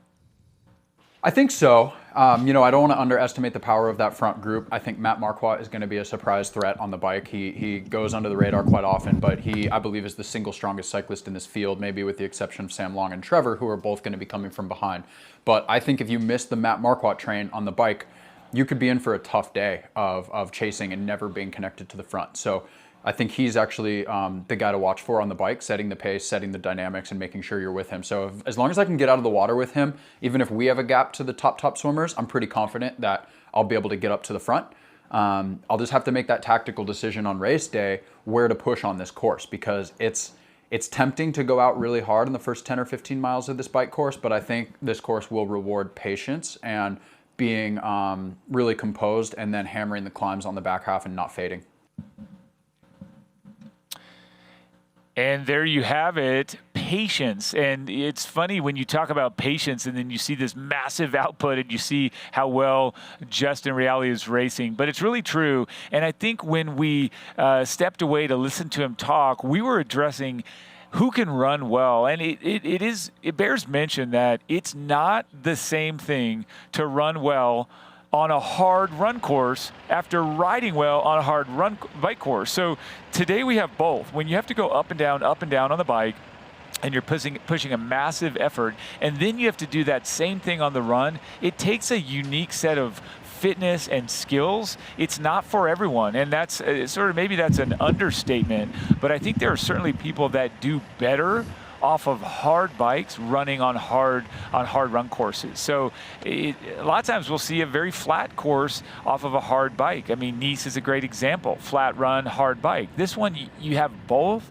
and you talk about those impressive quads of Matthew Marquardt. They really take a beating on downhills, the quads do. And so just kind of throwing that out there where there is a different set of expectations and demands. So Will, here we are, we were watching Justin Reale talk, and you got to see that, and he just talked about being patient, and now we come right back to a woman who has shown composure and patience. She went back and forth with Grace Alexander, and now Paula Findlay firmly up front and pushing a great pace, still holding that lead. So Paula Findlay fans and Canadians, your girl is crushing it. About 14 seconds over Grace Alexander.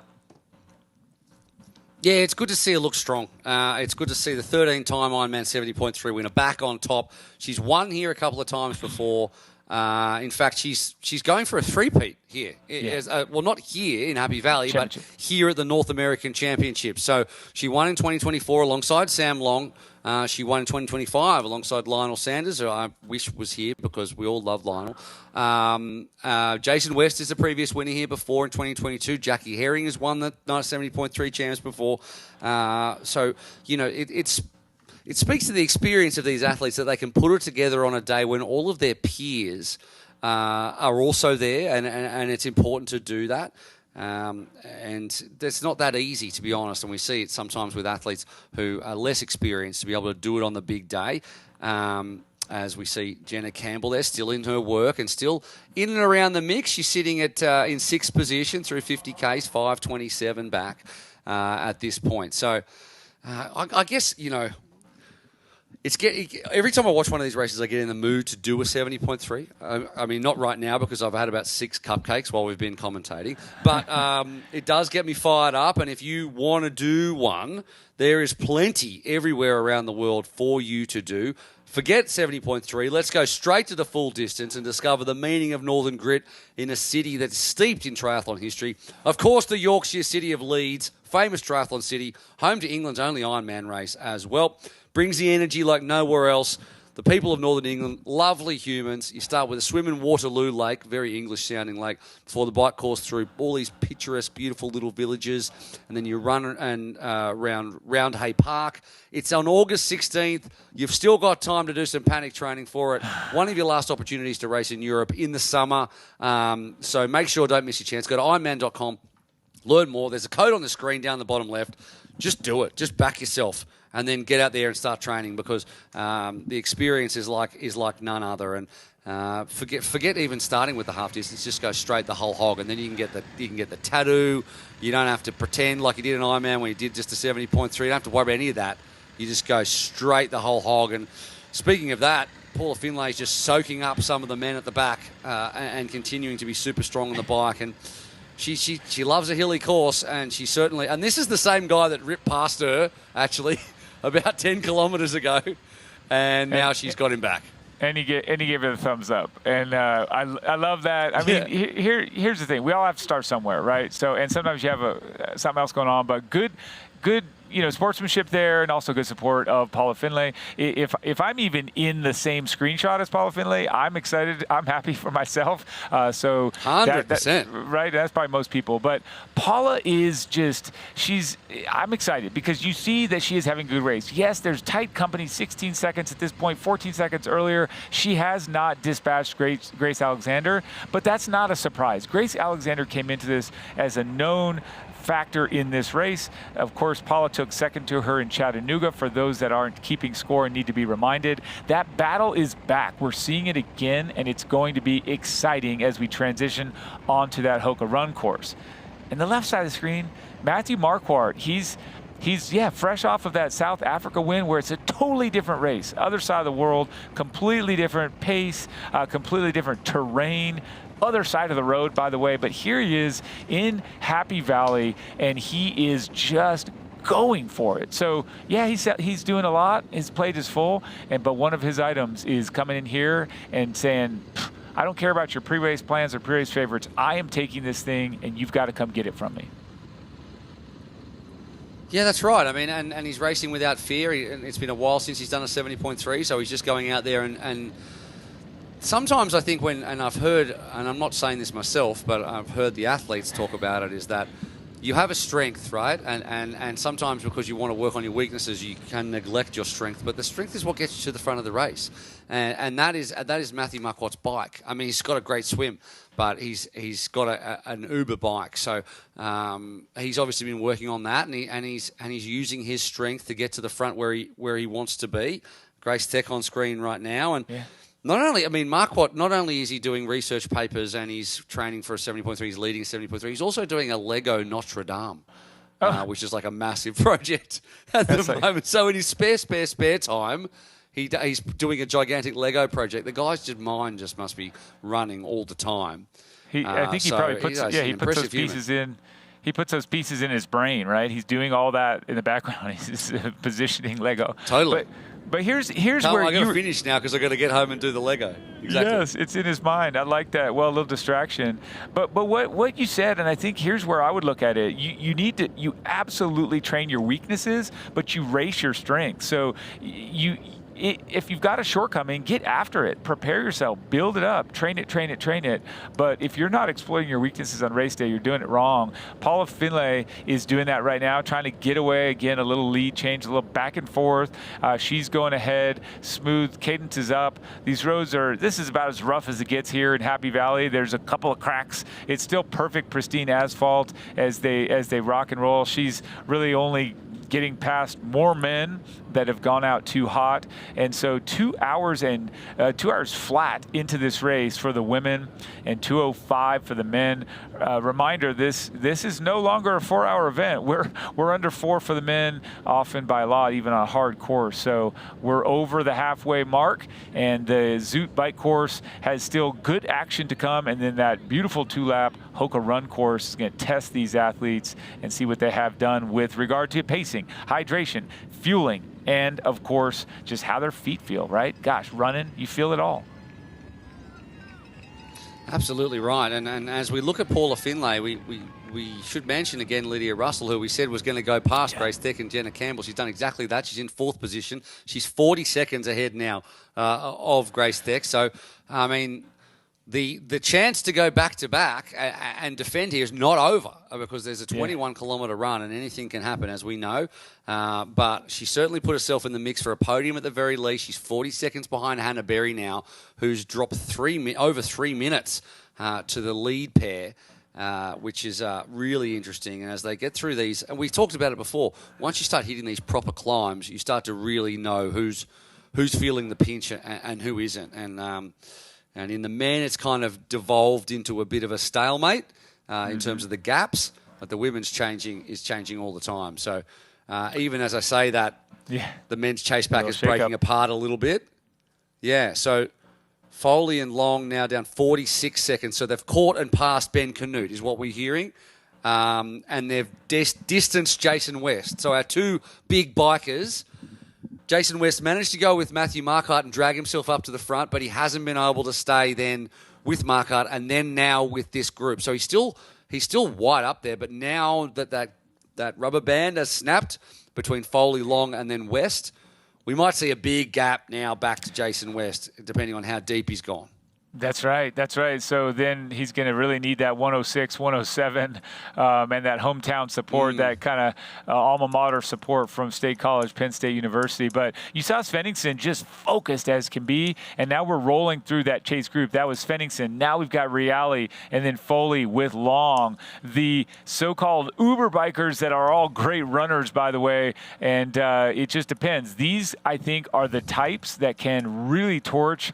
I mean, Reale looks great, right? Giving a little fun action there to the camera.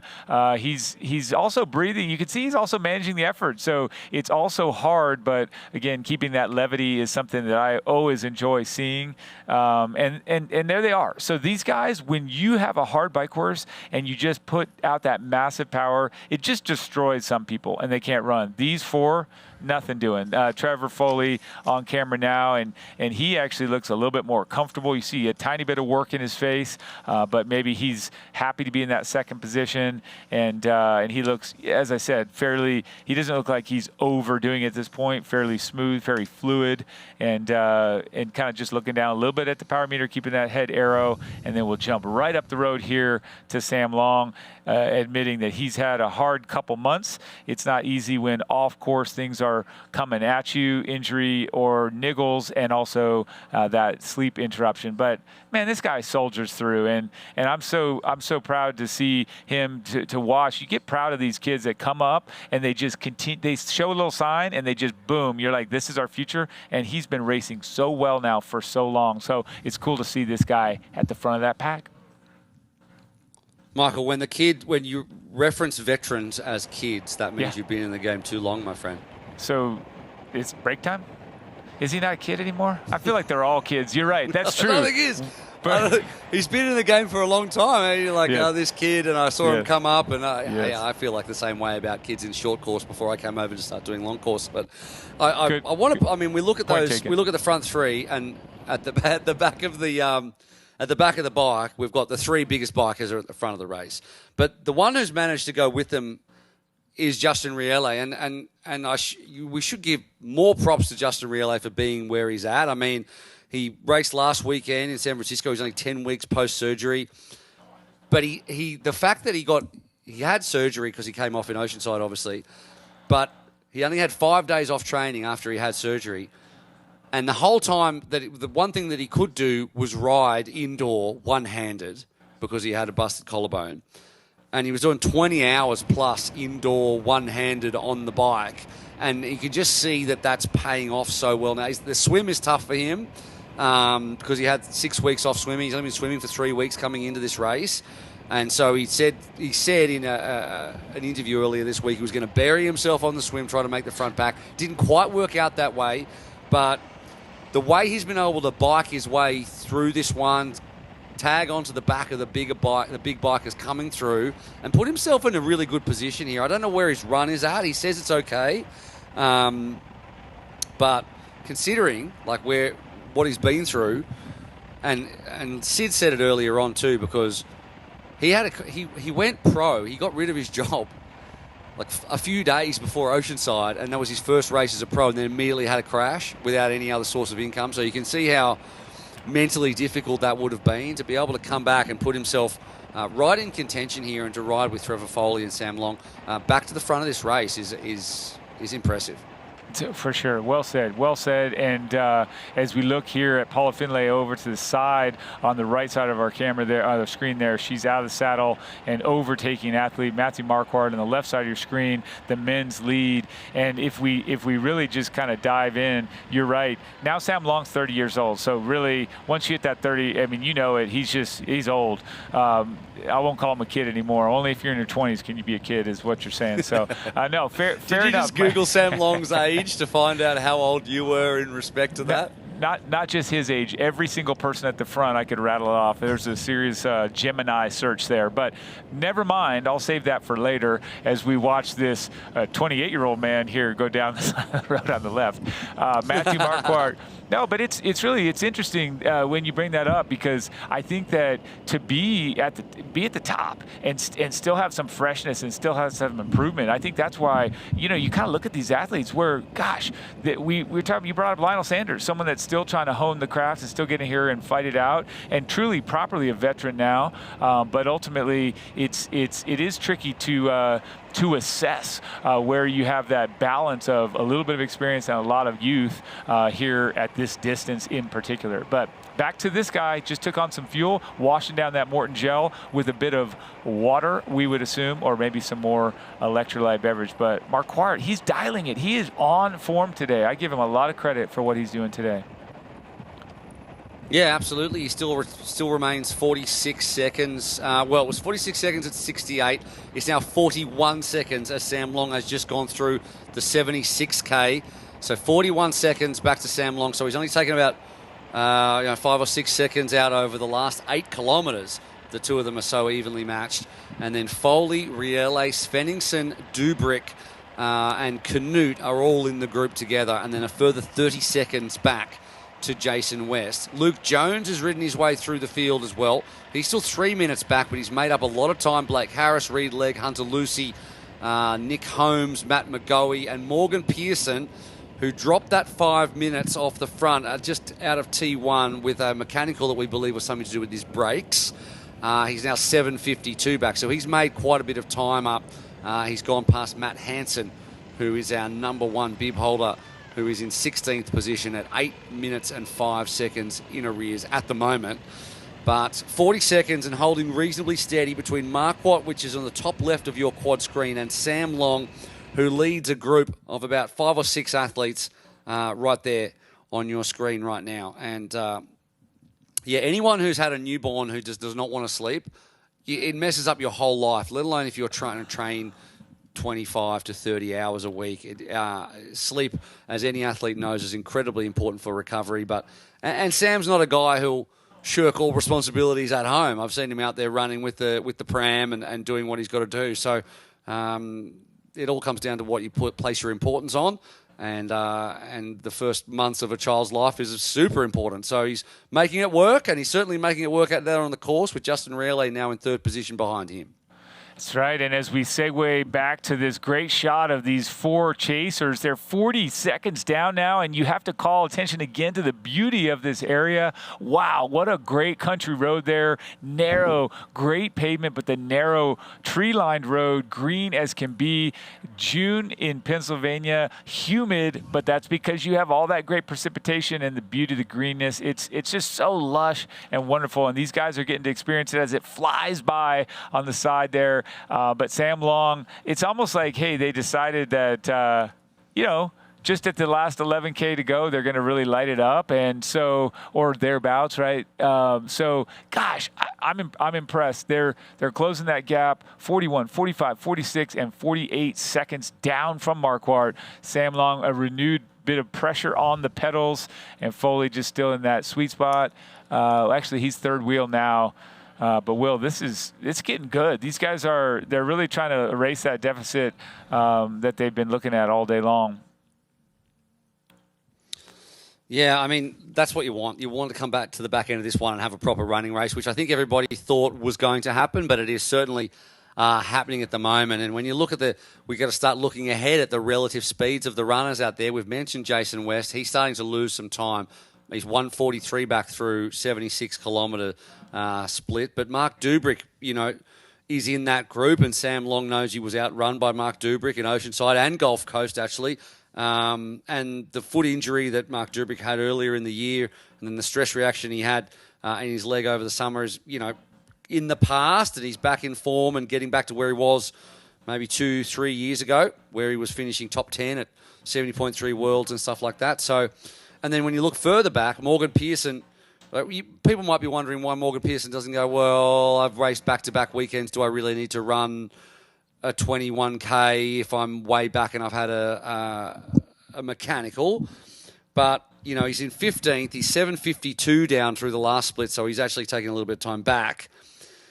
And the last knee slot at the moment rolls down to Reed Legg, who is in 11th position and 4:26 back. So he's got 3.5 minutes, Morgan Pearson, between himself and a 70.3 world slot, probably as we go out onto the run, and we know the run that he can have. So he's running for a slot in Nice in the second weekend of September, and that is a lot to run for. Absolutely, and there's pride as well. You don't want to go out like that. Also, pride on the line for our defending champ, Lydia Russell, on camera and racing very well. We did catch up with her and can't wait to share her A Fighting Chance presented by Precision Fuel and Hydration. Do you prefer the 70.3 distance? Yes, immensely. I have no desire to do draft legal ever again.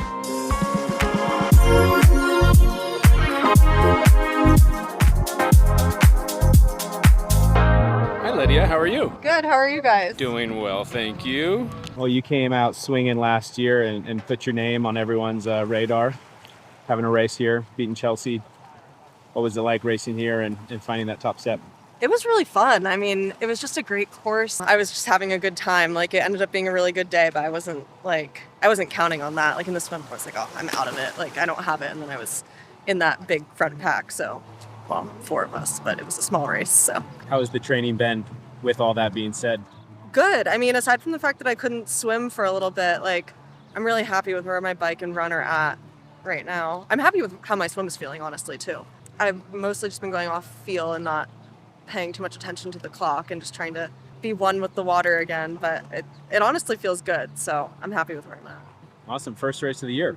Yeah, that was not the goal, but... How does this course play to your strengths? I like a lake swim. I would much rather it be calm water.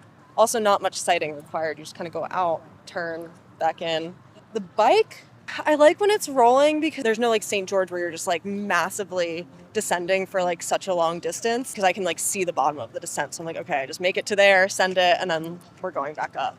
The run course is it says rolling, but I don't know. It's more twisty-turny. I really liked the run course last year. It's really dynamic, and I like that a lot. And there's a lot to see. It's scenic. Yeah. There you've heard it from Lydia Russell, our defending champ. And of course, if you want to hear more behind the scenes info and get to know these athletes, rush on over to IronmanTry.com or YouTube. The Ironman YouTube channel has more of those A Fighting Chance series videos, and they're really well done. Great insight. So Lydia Russell, I like the way she's kind of approaching it. First race of the year wasn't the plan. She's in a good spot. She ran 1:16 last year, Will, so she could really factor in late because she is strong. Yeah, that's very true. That's 100% correct, but so are the women in front of her. So that's another question. I mean, Paula Findlay and Grace Alexander, I think they ran 7 seconds different in Chattanooga between the two of them to finish first and second. But importantly, at this point, at the last split at 63 Ks, Paula Findlay has snapped the elastic band to Grace Alexander. It's gone out from 17 seconds. It was and then it went back down to 3 or 4, and then they were changing the lead. Now 48 seconds. So that really changes things in terms of putting Paula Findlay in the box seat if they run similarly to take this win and to re-establish herself, I guess, over Alexander. And pick up her 14th Ironman 70.3 win. But that's all ahead of us on this telecast, and we've got so much to look forward to. One of the great half marathons in the men's and the women's for the North American Championship. It is all on the line here in the Ironman Pro Series. We're going to take a break, and when we come back, we'll be starting to move towards T2 and the run here in Happy Valley.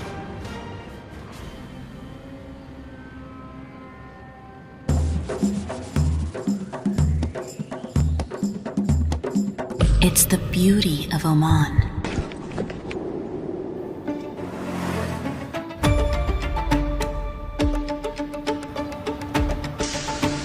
Our tradition, our hospitality, the sounds of limitless opportunities to explore.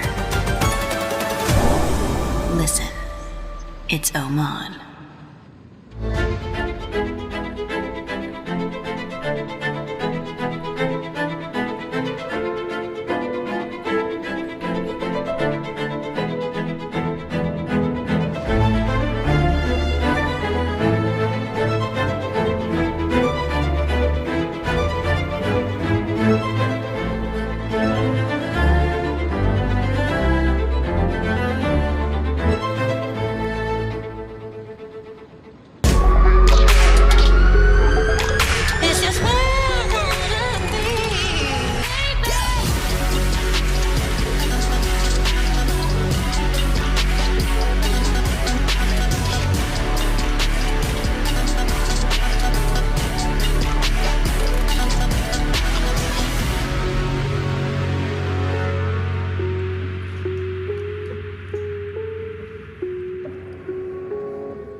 Welcome back to Pennsylvania, to Happy Valley and the 70.3 North American Championships. This broadcast brought to you by Morton. Get used to it. And by Ruvi, the indoor cycling experience. Particularly love saying that one, Morton. Get used to it. I can finally assert myself as a man in a house full of women. I don't get to say anything as forceful as that ever. So it's great to be able to do that. You don't even need to get used to it. I'm pretty sure that you can get flavours for it now anyway, but there you go. Paula Findlay out on screen. She's hitting those proper climbs now, and for an athlete like Paula Findlay, I feel like that's a chance to really put some time into the Uber runners back in the field, and that's where we need to start looking at now as to where they are. So the first person we want to go back and look at is Tamara Jewett, or where is she up to? Currently 8:35 back. Last time we mentioned Tamara, she was 5 minutes back. So Paula Findlay putting time into everybody at the moment. Danielle Lewis 9:24 back as well. Grace Tech 5:31 back. So Jackie Herring 8:41. So Paula Findlay in control of this race and going for 3 North American 70.3 championships in a row. And down the bottom of your screen, you can see that Matthew Marquardt is starting to get close to getting caught by our Uber bike pack of Foley, Riele, Svenningson, and Sam Long. And those 4 have put in a little bit of time. And there's Svenningson on the front of that group now as Riele wants to take a turn up the front. Those slots in there. Behind, decides he wants to take the lead. As soon as he takes that front wheel, or his front wheel's in front, it's on Spenningson to drop back to the 20 metres. But this group taking turns and trying to track down Matthew Marquardt, who has been all on his own out the front for quite a while since dropping Ben Canute, who's dropped back to 50 seconds. So Canute's dropped off this pack as well and is in 7th position overall. But Foley, Riele, Svenningson, Long and Dubrick are all hanging in there. Dubrick's the one at the back. And there is Paula Finlay on the right-hand side of your screen. So there's only about 5 Ks to go for these men until they come in to Ruvi T2. And at these paces, Michael, they're probably all going to come in together, the men. And Paula Finlay is going to come in all alone if she can continue having a back end of this race as good as the quality that she's shown through the middle part of the bike. You're spot on. You're correct there. And I think that her hitting transition alone, she takes her time. She'll get socks on. She'll get her shoes on. She'll be able to go out at her pace. I think that when we see her win these North American Championship events, you see her do that. Composure, because she's a great runner, and she needs to not try and get desperate and protect the lead, but don't feel vulnerable. So I think I like seeing Paula have that gap. As we come to the men, you can see, look where they are. They are almost together. You can see just that the nature of the roads are getting closer and closer with every pedal stroke. 2 hours and 25 minutes into this event, and we, of course, coming to close the Zoop Bike Course. Marquardt, you see a little bit of that tiredness, just sitting up and kind of like, wow, it's been a heavy load to ride all by myself all day long. And then those 4 with Riele getting away, a little gap. Of course, with 20 meters looks pretty big. But shoot, this is what we know. When these guys get on, it is sort of like golf, right? You hit a bad stroke, you've got to go straight to the next hole. In this case, if you feel tired or if you feel like you had a bad leg, you've got to immediately put it behind you and get to work. Matthew Marquardt will be ready to run very hard. He's going to want to protect that lead. And then these fellas just chasing, ready to capitalize on any cramping or other type of situation that Marquardt encounters when he jumps off the bike. Wow. Yeah, let's hope it isn't. Let's hope it isn't that. Yeah, I just saw that. So we both saw it. 2:26 between Finlay and Alexander. What do we talk about? Her getting to the hills and just showing everyone who's boss. It's gone from 48 seconds to 2:26 in what, 5 kilometers? Yeah, Less. It's incredible. It's incredible. And I think that's when you really look at what an athlete can do over we'll say 30, 40 miles versus what you can do over 56 miles. There is a difference there. Same thing plays out at Ironman. But if you are getting through that first 2/3 just on the rivet and extending yourself to stay with someone, and the other person then has that extra gear to call on, that's what we saw with Paula Finlay. She was riding well but not overextending, and now she's exploiting that and really going for it. So very fun to see her do that. As we come back to the 2 men on camera on the left, you've got Marquardt still up front in the red kit, and then it looks like Svenningson on the right, just hammering along. A lot of lead changes with that chase pack. A lot of back and forth. Yeah, we're talking a lot about this bike pack that's coming, but Matthew Marquardt is a quality athlete who can run. So, provided he doesn't have any issues, he's had a long, hard solo bike. He is prone to cramping, although we think that he's potentially figured that out. He's still right in the mix. I mean, he won Lake Placid last year? Was it last year?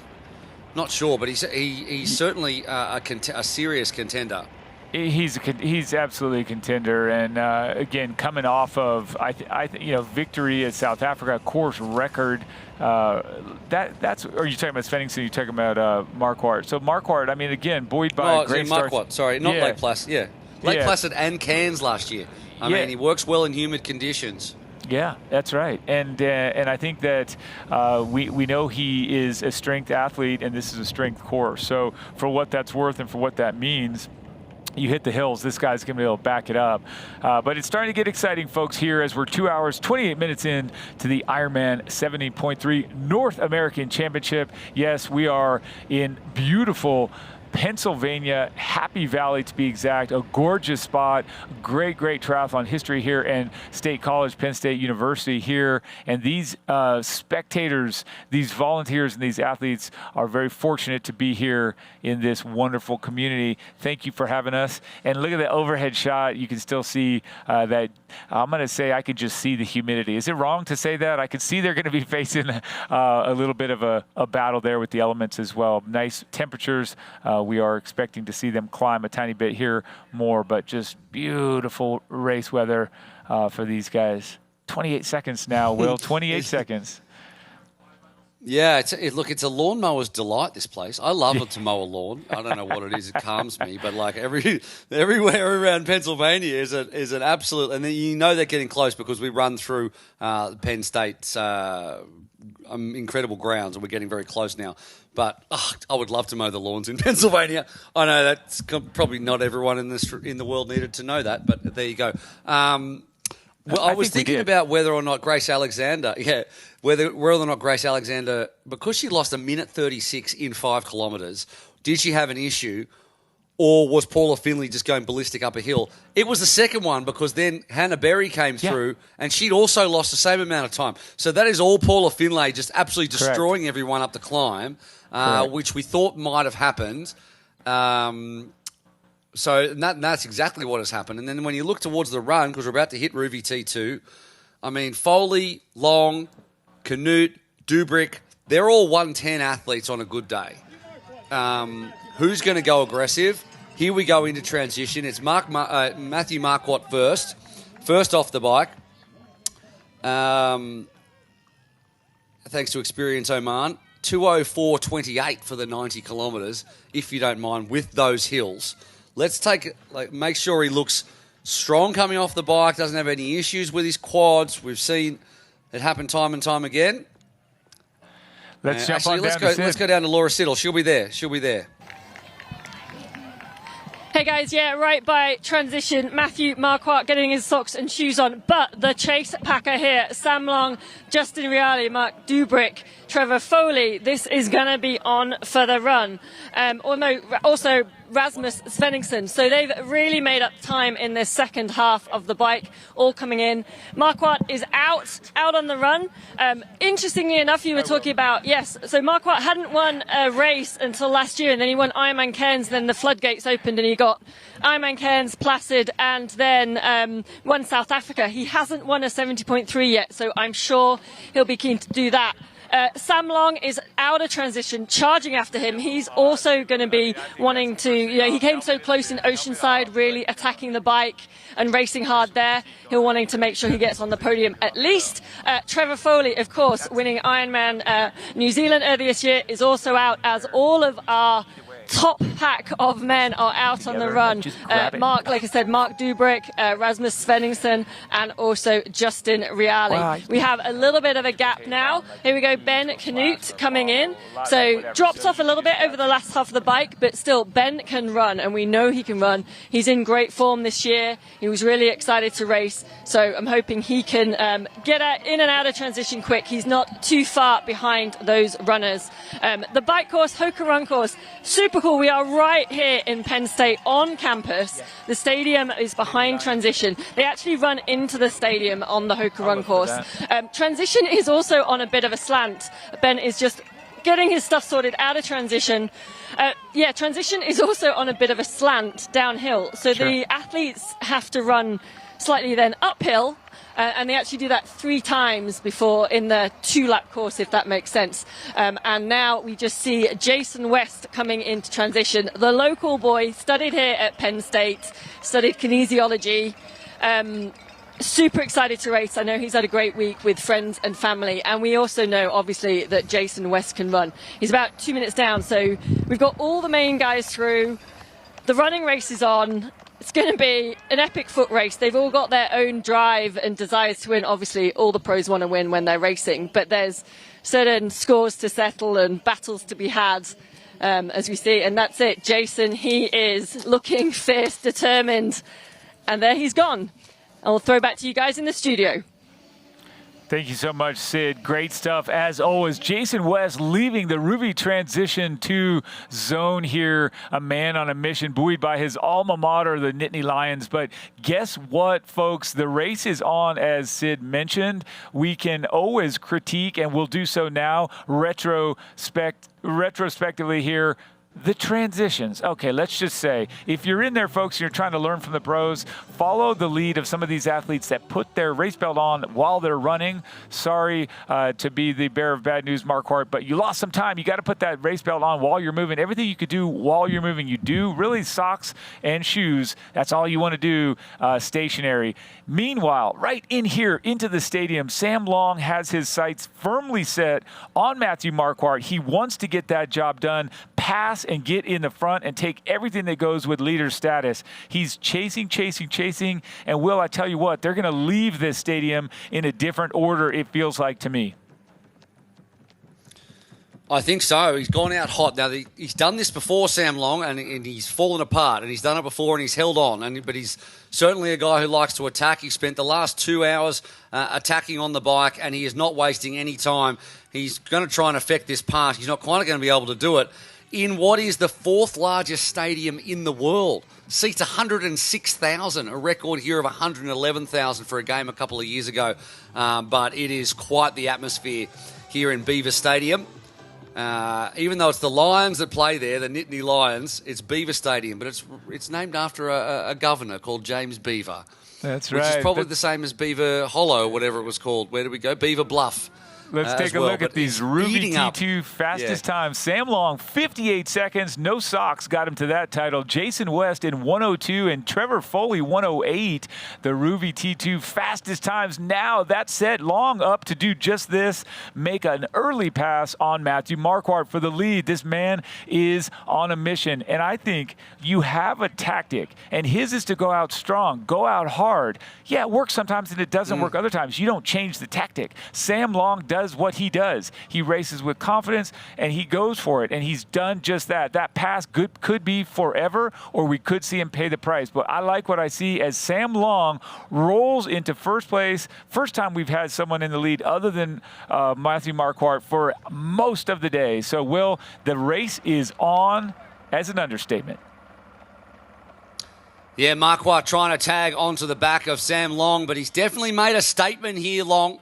He wants to win another North American championship, and he doesn't want anyone else in the lead but him. He wants to come from behind, take the lead, and never relinquish it.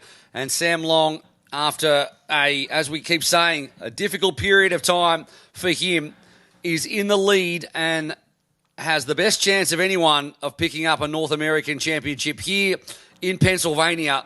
Although Marquardt's just trying to stay on him at the moment, we normally see people pass for the lead and try and put down serious speed for 2-3 minutes to really put a gap in. And you see the gap slightly opening up on that fantastic overhead shot. And it's Long. And you know, at the end of the day, it was the socks that did the job. Probably made himself 10 or 15 seconds up in transition by not putting socks on. And it put him away from that group that all came in together. Yes. Foley, Yes. Dubrick, Yes. Svenningsson, Riele. They all came out together at the 700-metre mark. They're all together, although Foley's put 10 seconds into Dubrick and the rest.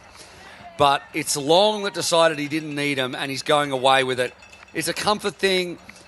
It's pretty much stock standard in 70.3 racing to put the socks on. But it's a power move not to if you're going to be able to get away from a pack that's all together.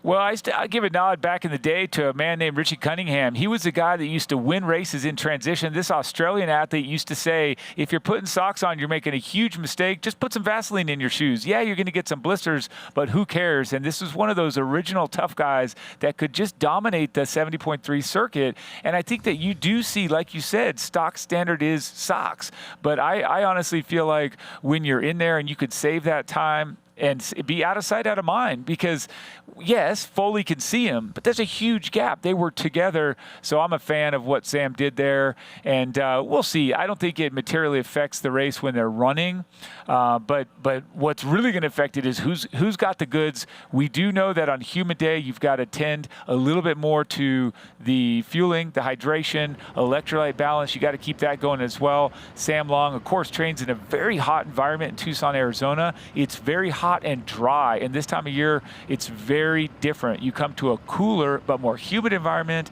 There are different demands. Your skin doesn't cool by evaporation when you're sweating in a humid environment.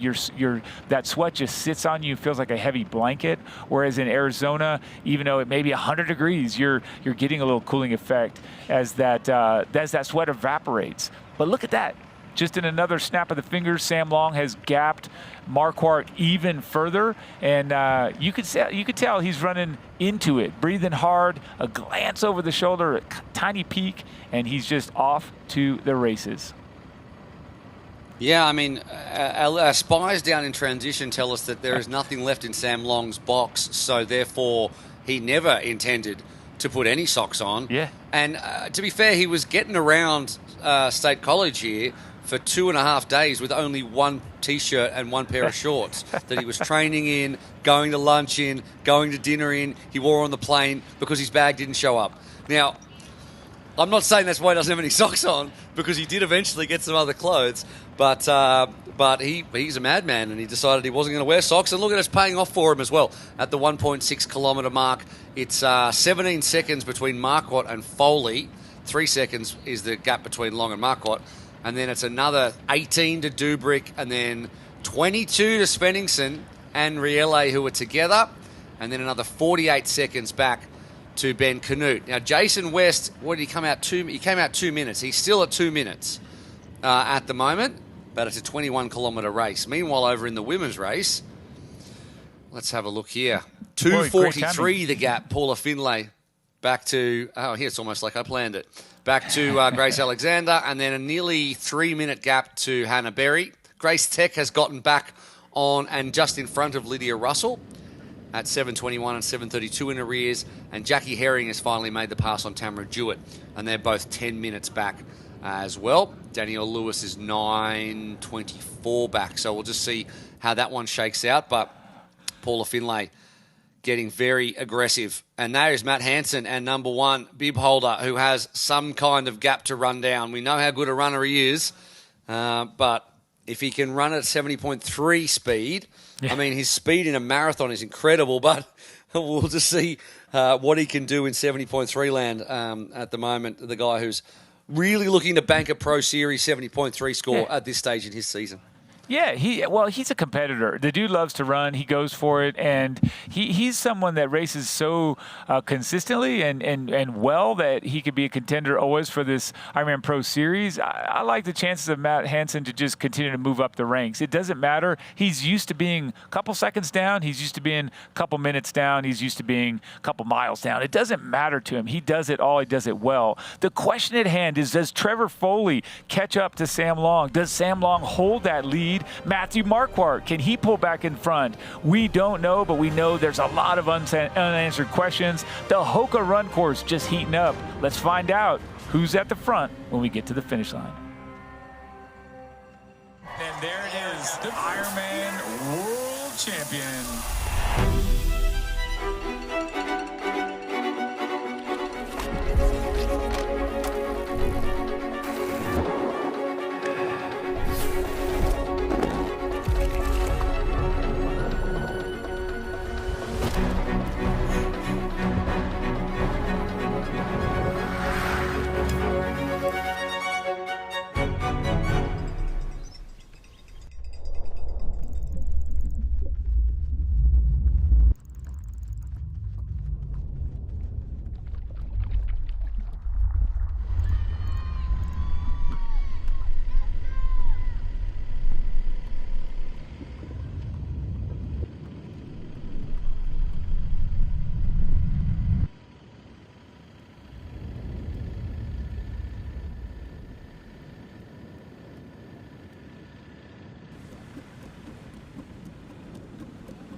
Just do it, be fine. It's breakfast with precision. It's breakfast with precision. Thank you, Poncho Man. Welcome to Breakfast with Precision at Hugo's on the Rocks. I'm Andy Blow, co-founder of Precision Fuel and Hydration, and we are stoked to be the official hydration partner of the Ironman Global Series. Hey, what are you doing to my set? Get a plan for your next race at pfnx.com. Security! It's breakfast with precision. It's breakfast with precision.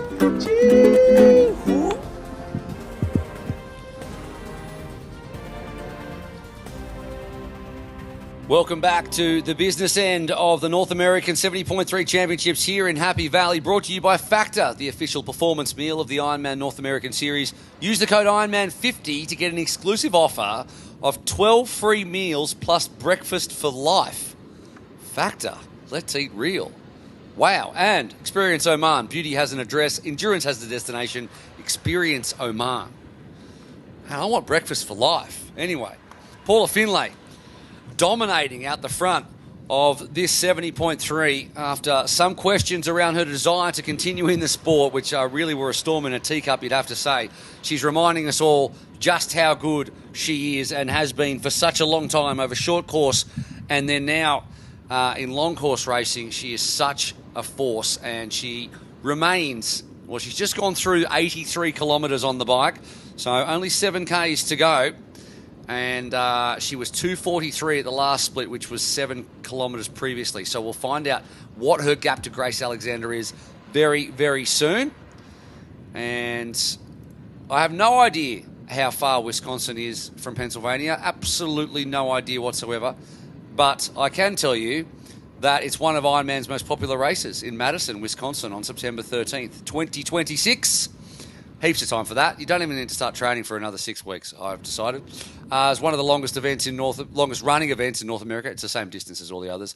It has an iconic finishing line. The UKG Ironman Wisconsin continues to be a bucket list race.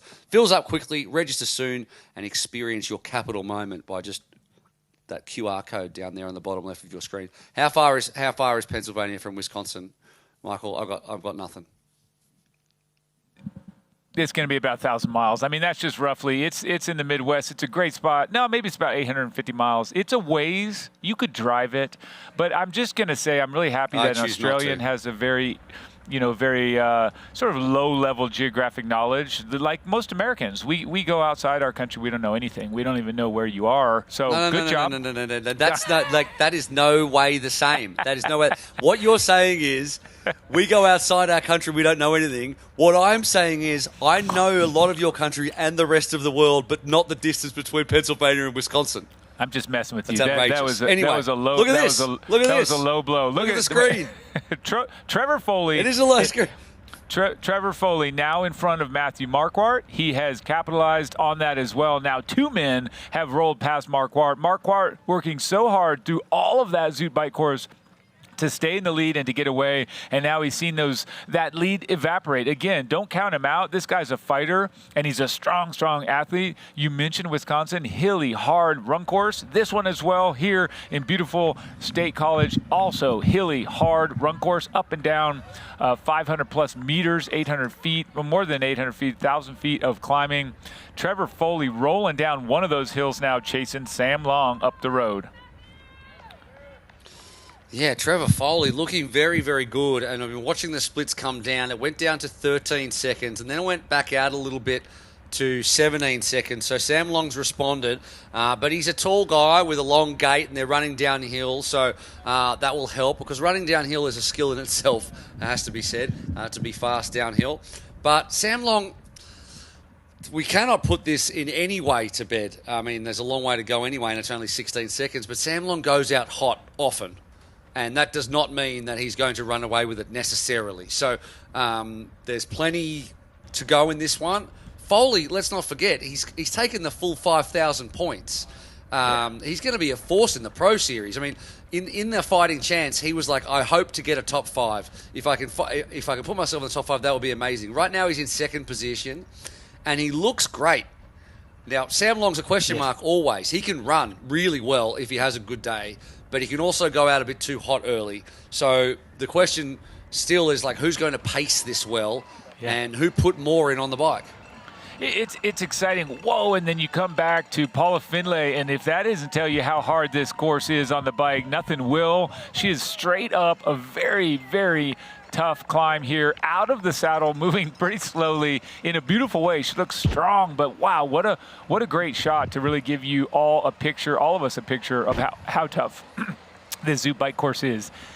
And then on the other side, Sam Long breathing through it, staying in the lead.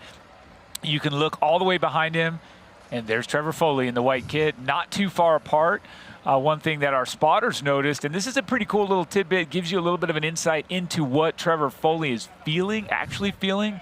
He was cheering for one of his teammates, one of his debut pro racer there in Reed Legg. He was cheering for him on the course. So that just tells you he's not tapped out. He's very present. He's aware. Good stuff from the American cheering on his teammate, Foley Racing teammate. A little bit of an interesting tidbit there as we come back to Sam Long, who's just looking great. Nice, relaxed arm carriage. Shoulders are down. Turnover's good. Obviously, it's early on in the Hoka run course, and so you would expect a racehorse like that to look great. But it is worth mentioning. We'll compare his form to a little bit later in the race and see how he holds up. But right now, he's looking smooth as can be. He certainly is, and I'm just looking back a little bit further, and Jason West is outrunning Sam Long by 30 seconds through 4Ks. So Jason West is coming, and he is 136 back as it stands. Foley has dropped the gap from 16 seconds to 12 through the first 5Ks as well. And if you think back to Eagleman last year, Foley and Long ran head-to-head, like in a little mini iron war for stride for stride. Sam won that one and then rematched again. Maybe it's time for redemption for Trevor Foley, and he could be right on his way to the top of the Pro Series. I mean, when you look at the points of the Pro Series, Blumenfeld's done every race because he's a nutcase, so he's on 14,000 points.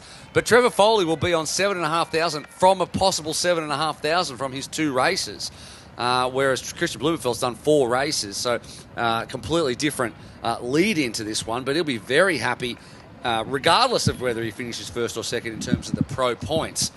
But Jason West is on the hunt. There's no doubt about it. Matthew Marquardt's now 19 back. Dubrick is at 50 seconds back, all on his own, with 30 seconds to Marquardt and then 45 seconds with West coming behind him.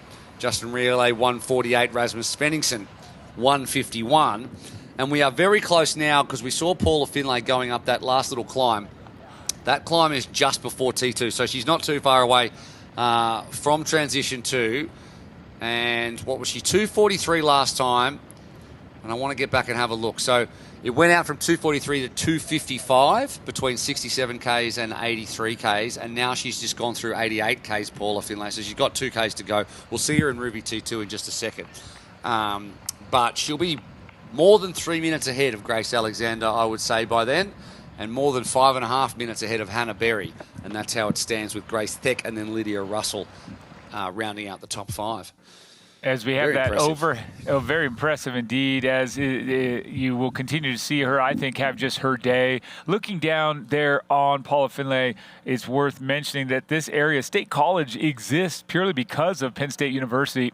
This town was literally built around what became Penn State. And the university was founded in 1855 as Pennsylvania's land-grant institution. And the town grew to support the students and faculty, and, of course, the staff there in this area. So fun little tidbit there as you look at Paula Finlay on the right side of your screen, just rocking and rolling. And it's cool when you're in your flow. Also in the flow, though, Will, we've got to look to the left side, and you can see, in my opinion, if I'm choosing a position, I'd rather be where Trevor Foley is. You can watch every move that Sam makes. You can see if he struggles on an uphill, if he accelerates out of a downhill, how he's turning, how he's looking. Trevor Foley really in that spot that is, I think, enviable. Now, others would argue that Sam Long being in front is going to have that extra oomph from being in the lead, but you also don't know. So you're kind of taking little glances. You hear people cheering for both of you. So you kind of just wonder a little bit more. But it's, and there, that camera angle that we had a minute ago will show you kind of that the gap is there. It's a decent little gap, but it is a lot of running still to be done here on this Hoka Run course. Here we go into Ruby T2 for Paula Finlay, who has put her stamp on the second half of this bike course. She has been excellent, and we're going to get all the atmosphere from Laura Stittle right now.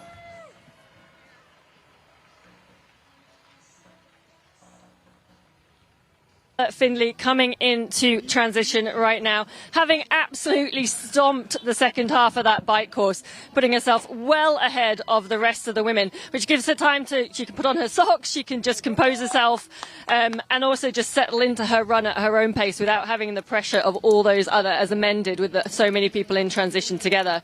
So she will still wants to get her socks and shoes on as quick as possible, but a fantastic ride by Paula. You had about, she's asking the gap, so you had about 3 minutes to Grace at the last checkpoint, and then 5 minutes or so back to Hannah Berry, I think. So yeah, nice and comfortable, straight out. Paula can get composed as she sets out to run, and I'll head back to you guys in the studio. Thank you so much, Sid.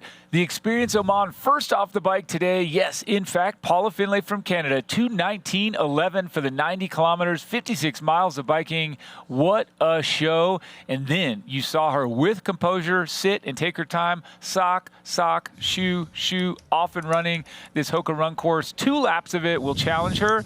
But again, just trying to pick it apart and find some lessons for you age groupers or pros who are watching. She's got a Ziploc full of everything she needs for this run. Now, while she's moving forward, she can tuck the gels into her pocket. She can also grab that number bib, put it around her waist. She can sync her Garmin. Everything she wants to do can be on the go. Now, you have to be able to focus on 1 or 2 things at a time, but you're not losing that forward progress. So absolutely masterclass there as Paula Finlay transitions from that Zoot bike course right into 2 laps of the Hoka Run course, and still tucking stuff in, Will, and then getting that watch on. I can't even get my watch on sitting at a table, and she's running down about 6-minute miles getting her watch on. So great show here for Paula Finlay. Yeah, it is, and she looks good. And look at this.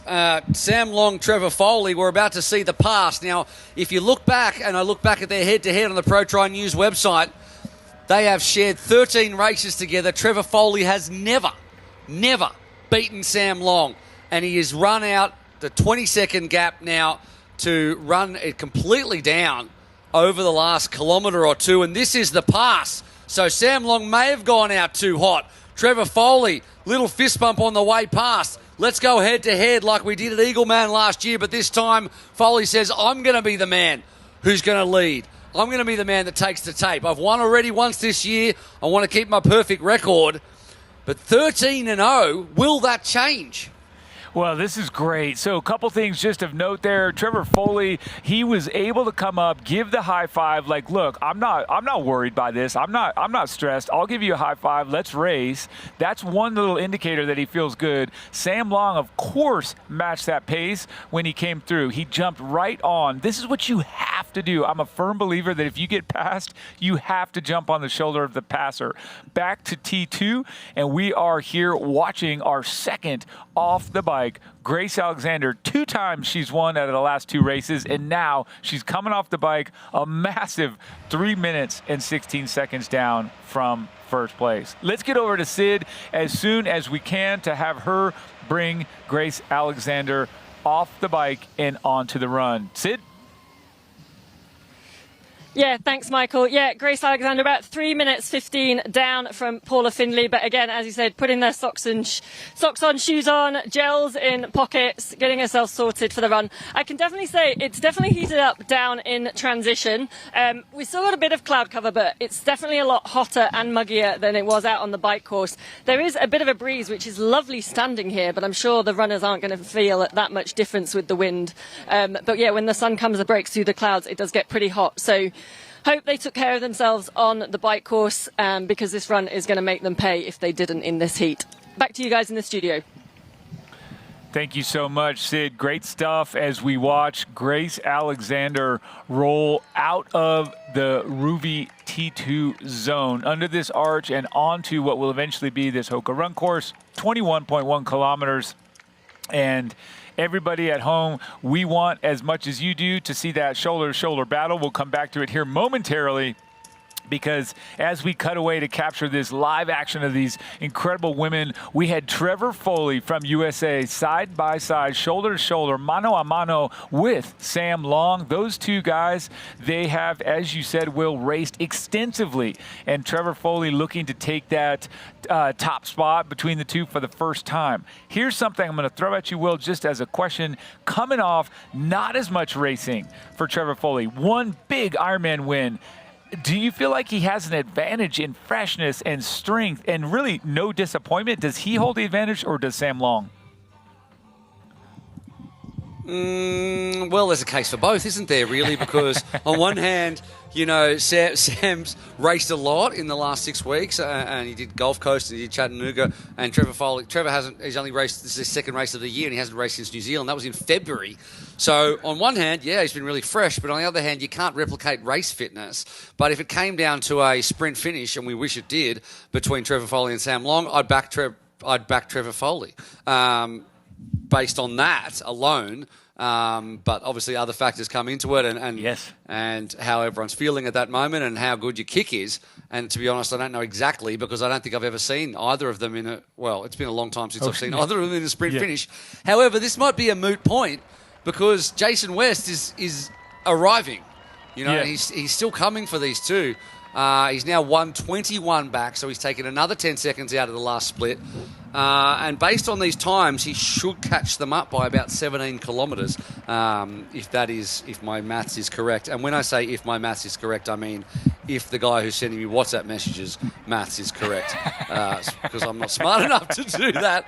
But look at them. How good is it to watch the two Americans go head-to-head on American soil for the American Championships? It's wonderful. Meanwhile, Paula Findlay reminding us all why she is one of the best in the world and a favourite on any start line that she stands on, by putting 3 minutes into Grace Alexander, who was my pick for the race win, and taking on a little bit of nutrition there and continuing to run well. And we'll see in the early splits, the first 3 or 4 Ks will tell the story of who has put more in, whether it be Paula, who pushed at the second half of the bike but maybe doesn't have the run, or maybe Grace to try to keep up. And then, of course, we have Hannah Berry and the chasing pack as well.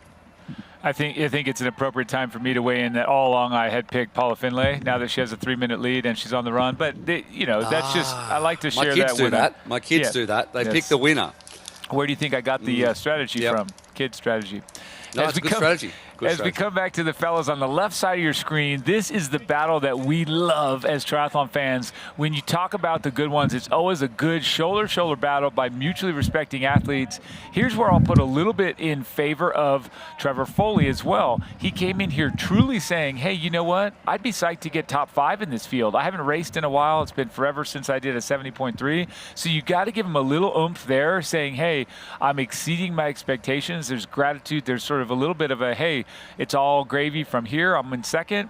So there's a little bit of favor there. And then on the other side of that coin, where you gave that counterpoint, Sam Long has had a tough couple months. He wants to turn that around, and no better way to do that than to win. But the good thing is that we're all the winners here as the fans watching this Ironman 70.3 North American Championship in Happy Valley, Pennsylvania. Beautiful spot to race. And we have Trevor Foley on the right side, on the left side of your screen, and then we have Sam Long on the left side of your screen. Come on, this is so good. It is so good, and I hope we stay on the split screen as much as possible, because there's action coming from both sides. And you just look at the pace that these two men are running. It's just wonderful to watch. There's no one's taking the spot behind. No one's allowing the other athlete to break the wind in front. And I just there's a lot of respect between these two guys, and it's great to see this kind of racing, because it's what keeps people invested in the sport. It's what you want to see when, because sometimes triathlon can turn into somewhat of a procession. It's the same as if you're watching Formula One and someone's winning by 20 seconds all the time. You want to see the battles, and that's exactly what we're seeing right now. And the speed that these guys are going, they've just gone through 11.8 Ks, so they're getting very close. As we look at the Ruby T2 fastest times, Grace Alexander was 5 seconds quicker than Paula Findlay, actually. Paula had a little bit of trouble putting her shoes on. She's got those on-running shoes that are very tough to get on. But our 3 fastest athletes of the day are our 3 fastest athletes through transition as well. Long and Foley have put a minute into Marquardt and Dubrick, who's caught up to Matthew Marquardt now. Jason West is 1:12 back, so another 10 seconds taken out through the last set of timing splits over maybe 2Ks. So Jason West is running about 5 seconds a K quicker or more than the men at the front. Well, Jason West definitely has that we're not going to call it a hometown advantage. He lives in Boulder, Longmont, Colorado now. But if you really look at the way that he came up in his sport, it was right here in State College. So watching him, he's going to have that extra oomph. He's returned to this spot. That's very emotionally charging as we expect him to pull those couple seconds per K out. Back to them actually on the road, and here is Jason West in the red kit, overtaking the red shorts of Matthew Marquardt, and then looking up the road to Dubrick there just in front. So West is about to launch himself into an enviable spot of third on the road. This guy can really turn him out. He's just such an efficient runner overall, and you put him on a hilly course like this, up and down, he's just going to excel. So watch as Jason West, the American, rolls down a hill past Dubrick into third place. Yeah, he is absolutely motoring Jason West, and he's about to run himself up onto a podium right now, and he's got clear air in front of him and 2 men who are being hunted in Foley and Long. But he's taken 2 in one fell swoop, and he's caught up that 10 seconds and passed them in less than a kilometre. So Mark Dubrick trying to go with Jason West, but it's not going to last long, you would think, although Dubrick has been improving on both the bike and the run, and he's going to run himself into a top 5, you would think, such are the gaps back to the rest of the chasing pack. But Jason West is on a mission. Get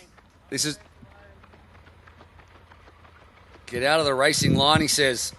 He's yelling at the motorbike because ultimately when you look at that, he's trying to cut that tangent, and he knew that he needs those shortest routes on the road. So a savvy road racer, a savvy triathlete is going to say, hey, I need you to move out of my way. But yeah, Dubrick's got to go with him. Again, I hold to this. Any athlete that gets past should try to match that passer. It's the only thing you can do. You've just been caught. Try and raise that psychological advantage in your favor. He's already been dispatched. So hard to run at these speeds downhill when you've just done such a monstrous effort on the bike. And it's really, I know running uphill is hard, but a lot of us sort of focus on that, but really to hit that efficiency on the downhill stride. Jason West rolling up one of the hills he likely trained on in college. We heard from him early this week. Jason, what have you got for us? Kind of like zigzagging around campus and stuff.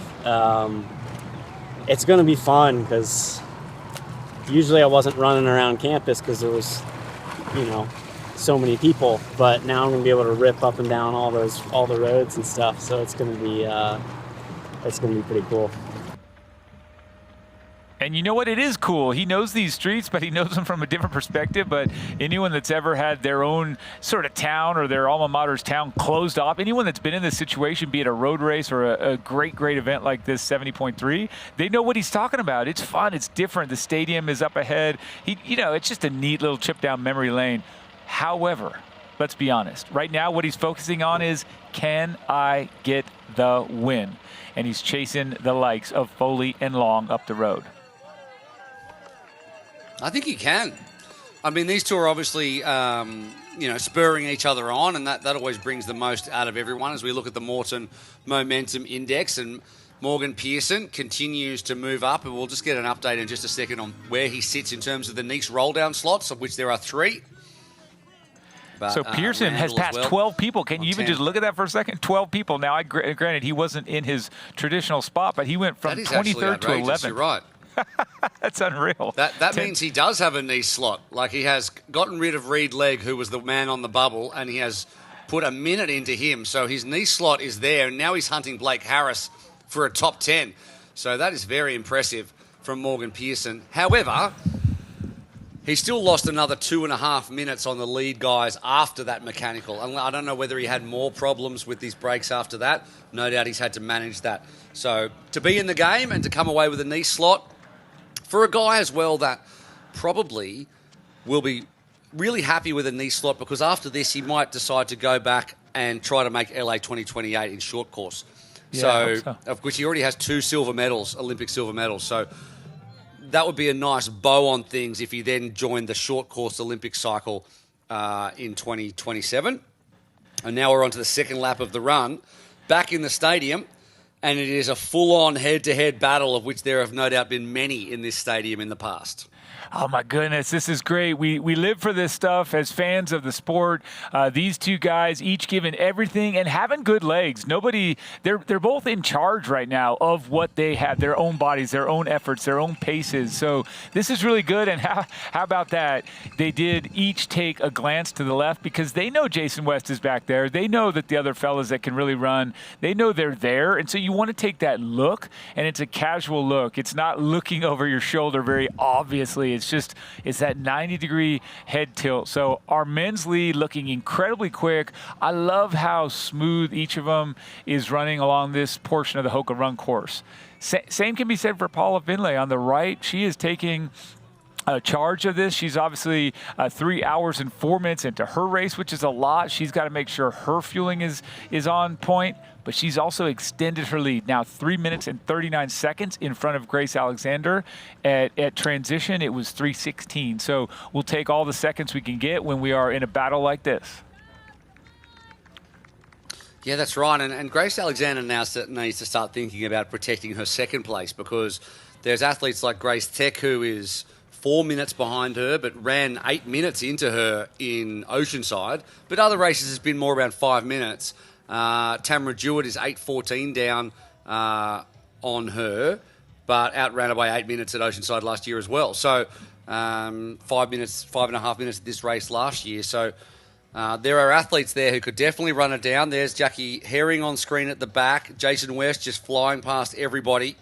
And Tamara Jewett there in between. Well. What a good shot of 3 superstar runners, each of those 3 known for their foot speed. Jason West, you could see the grimace on his face as he came through, just really putting the work in. He wants to catch these guys so badly, and they want nothing like it. They want to stay away and battle with that sprint finish like at Eagleman, as you pointed out earlier, Will. And then I think cool as a cucumber, right? She has no reason to panic.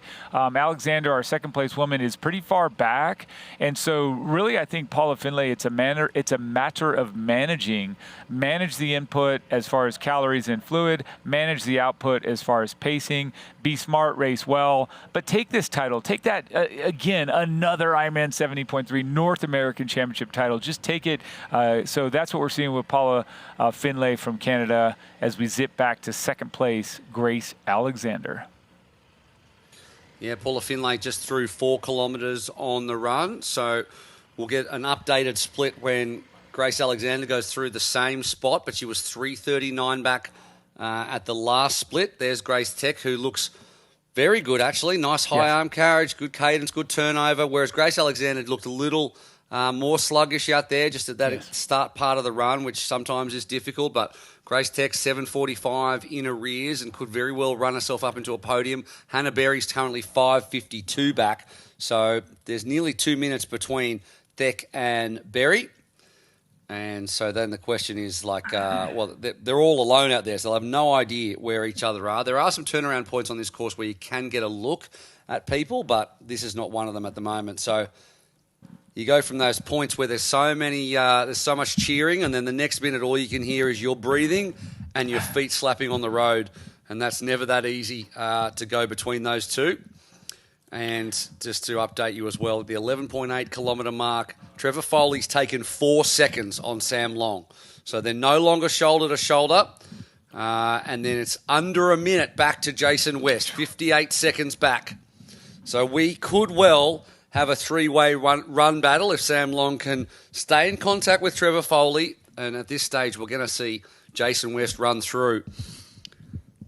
And that's what you want to see, isn't it? So Grace Tech looking behind her, no one. Looking in front of her, no one. All on her own out there at the moment on Penn State's beautiful grounds. correct. As you look at those splits that you're just talking about, I mean, 11.8 kilometers, 12.6 kilometers, our next split. I mean, here's what happens. You can really just run those numbers and say, look, these two guys are together. The 4 seconds, the 2 seconds, the 1 second, that's essentially still together. But as we refresh and look at these men's splits, 54 seconds with exactly 9 kilometers to run. That's 6 seconds per kilometer. It's very simple jock math. 6 seconds per kilometer is nothing for Jason West. These guys are cooking, right? So, but do the math. If you're at 3:35, then he's got to run a 3:29. Just 6 seconds when you really break it down like that per kilometer, or extrapolate that into the miles and minutes per mile. You're 10 seconds. 11 seconds. It's not a lot, and we'll see in a second. There he is on the upper right, Jason West. If there's ever been a truer run form, the light forward lean, the great turnover, relaxed shoulders, just enough movement in the arms. He just looks smooth. He's in his element. This is what this guy lives for, is a run chase. The races I've watched him win, he's doing something just like this. So I could say, Will, that you're right. We're going to see it get dangerously close, if not 3 guys together in those final 1.5 to 2 kilometers. What a great race. I'm glad I woke up this morning. I'm glad you woke up too, mate. It's better than the alternative, I suppose. But when you're looking at, I'm just looking sideways at like the side-on shot there of Trevor Foley, and he just looks so smooth. He kind of reminds me of what Gustav Iden looks like when Gustav is in Gustav Iden form.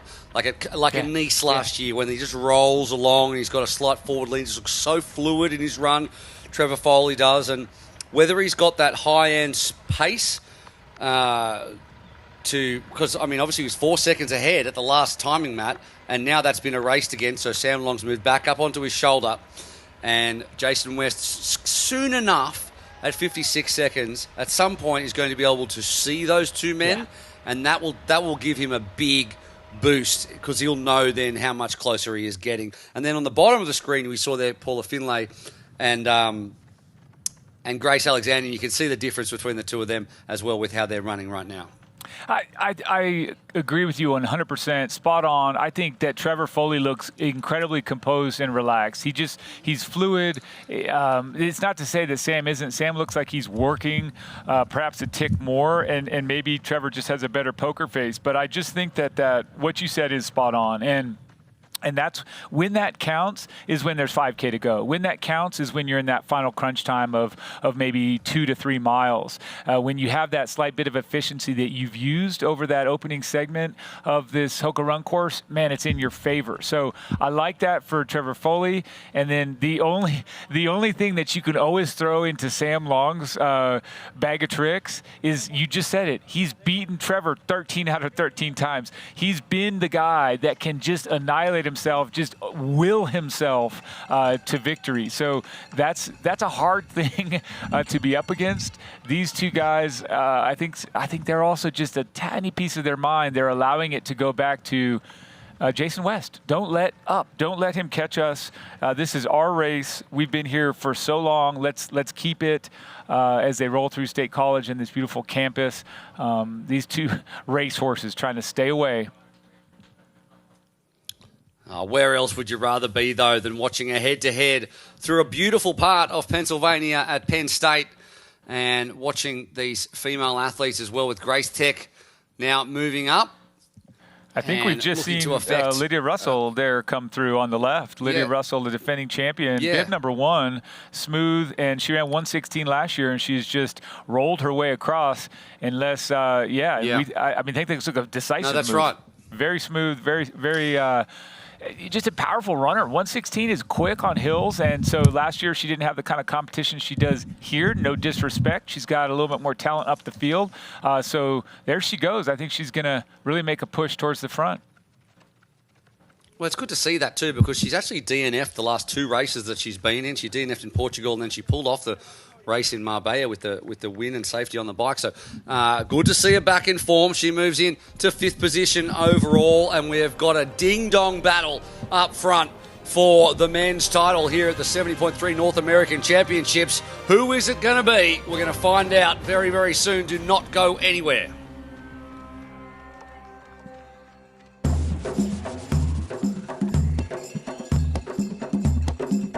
It's the beauty of Oman.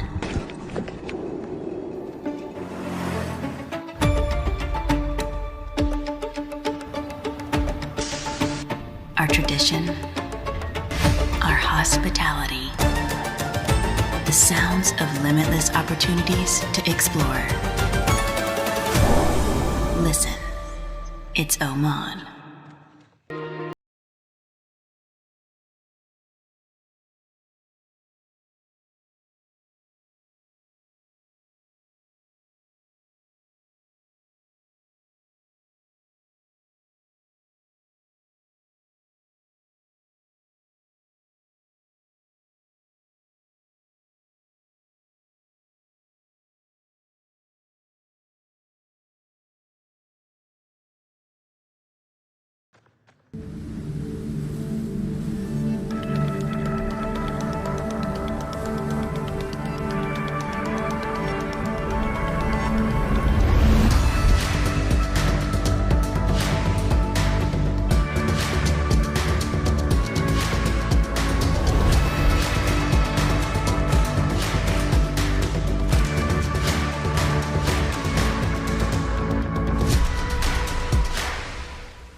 Welcome back to the roads of Penn State, to the 70.3 North American Championships.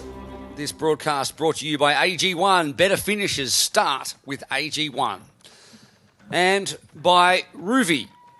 Ruvi, the indoor cycling experience. The outdoor cycling experience would be cycling outside, but the indoor cycling experience is Ruvi. And forget all that, though. That's done. That's in the bank.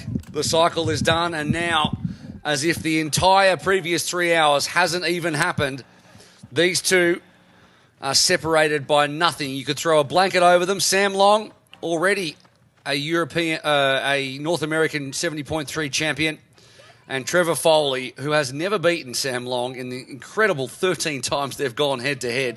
And now Sam is trying to put the hammer down a little bit more. He'll know that Jason West is coming, and he wants to shake Trevor Foley and go away on his own. Is that what is happening? Or can Foley respond the way that Long responded when Foley put a few seconds into him?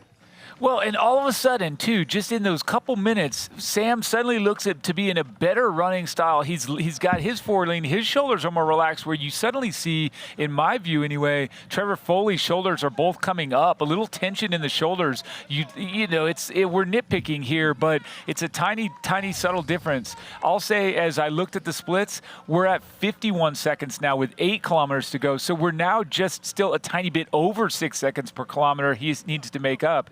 The move has to happen soon, or it's not going to happen. So West may be settling for third if he doesn't ratchet it down a bit. And these two guys, because they're so closely battling, it looks to be, I would give them the favor of first and second, because they're not messing around. And now we've got Foley chit-chatting, so maybe I'm completely wrong. He's still as composed, as strong, as he rolls right back on the shoulder of Sam Long. These guys, they're really doing it. Can't wait to hear what our good friend Laura Siddle has to say. You hope you got something good for us, Sid. What's going on down there?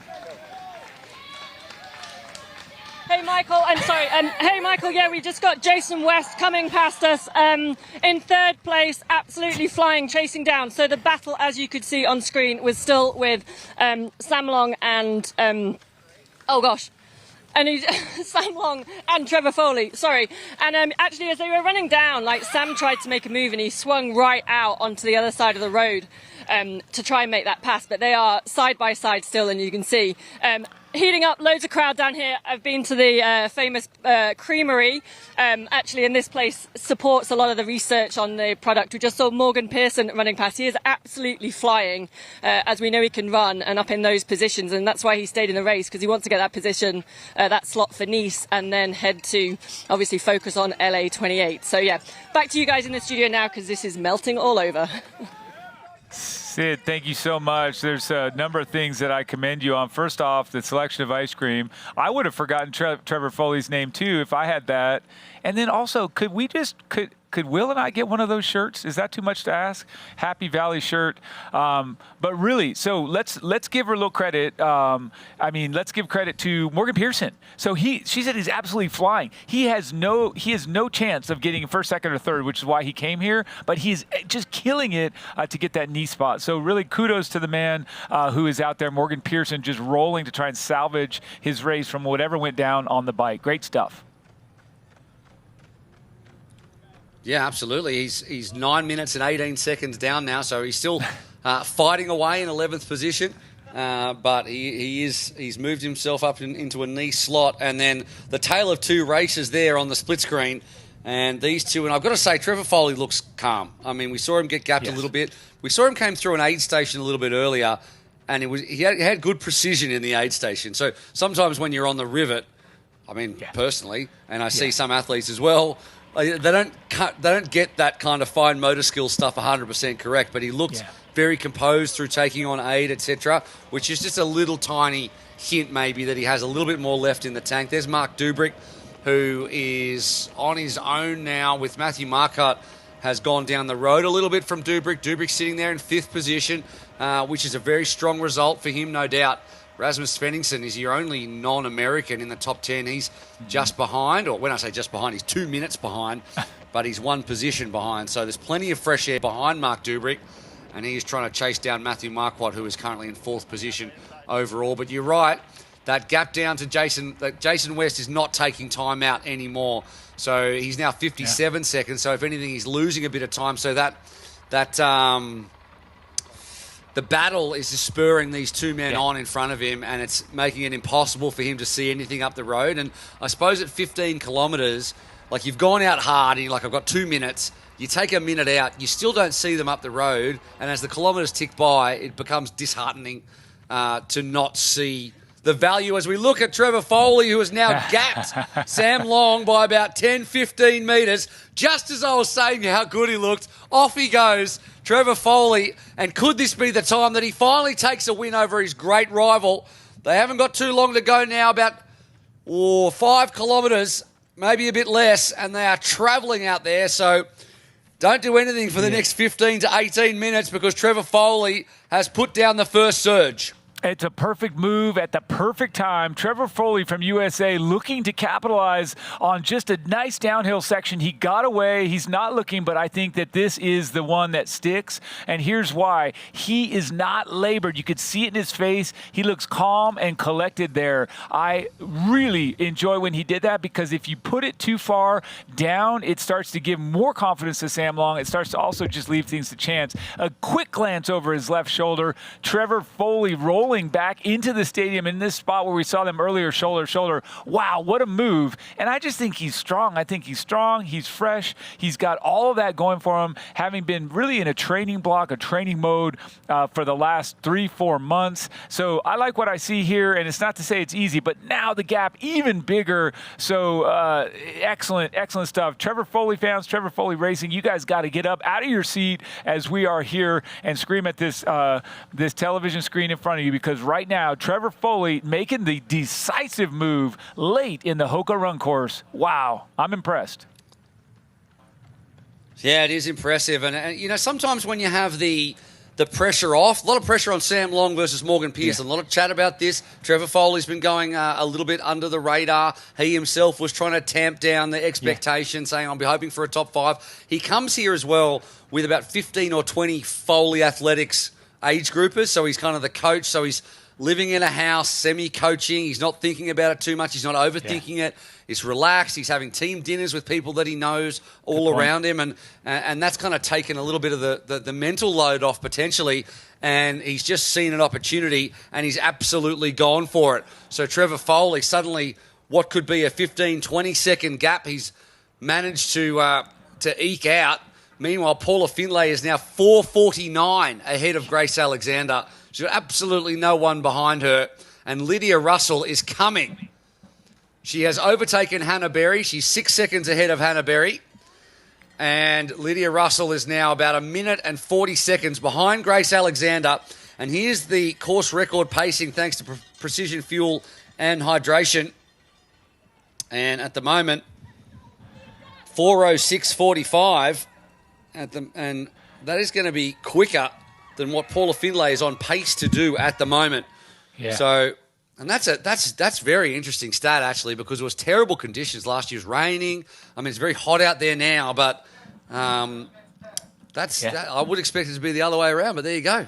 Yeah, it just goes to show what we know or what we estimate. So the facts don't lie there. She's going slower than Lydia Russell did last year. Here's Lydia Russell on course again in the white, pink, and blue kit. Have a professional male running past her by the looks of it. So she's in a great spot. She's really chasing, and she looks so strong and has done since we've seen her. If you look, it is 8 seconds Sam Long has lost to Trevor Foley. So 8 seconds back, and then a minute 6. So, yes, the battle between first and second has punched a big hole in Jason West's game. Jason now 1:06 down. That's not going to happen. Right now we're thinking Foley. He's going to hold on probably for that North American title. It's too early to call it, but 8 seconds in front of Sam Long is a good thing. Yeah, it is, but has he gone too early in that one? Because I thought it might stretch out to 15, 20 seconds or more, but Sam Long seems to have held it. And I don't know whether that means that Trevor's got the 10 seconds and now he's holding strong, or Sam Long's responded in some fashion. But, yeah, really impressed with Lydia Russell as she comes back. And there's the gap there. Now, that is not 8 seconds. That is more than 8 seconds. And we're going to see the pass in just a second, but Trevor Foley looks really, really good. Let's look at the replay now of what happened here. And it was a decision there by Foley to really start to take off and put in a bit of a dig. And it wasn't long before that gap went out to what I think now would maybe 15 seconds or more.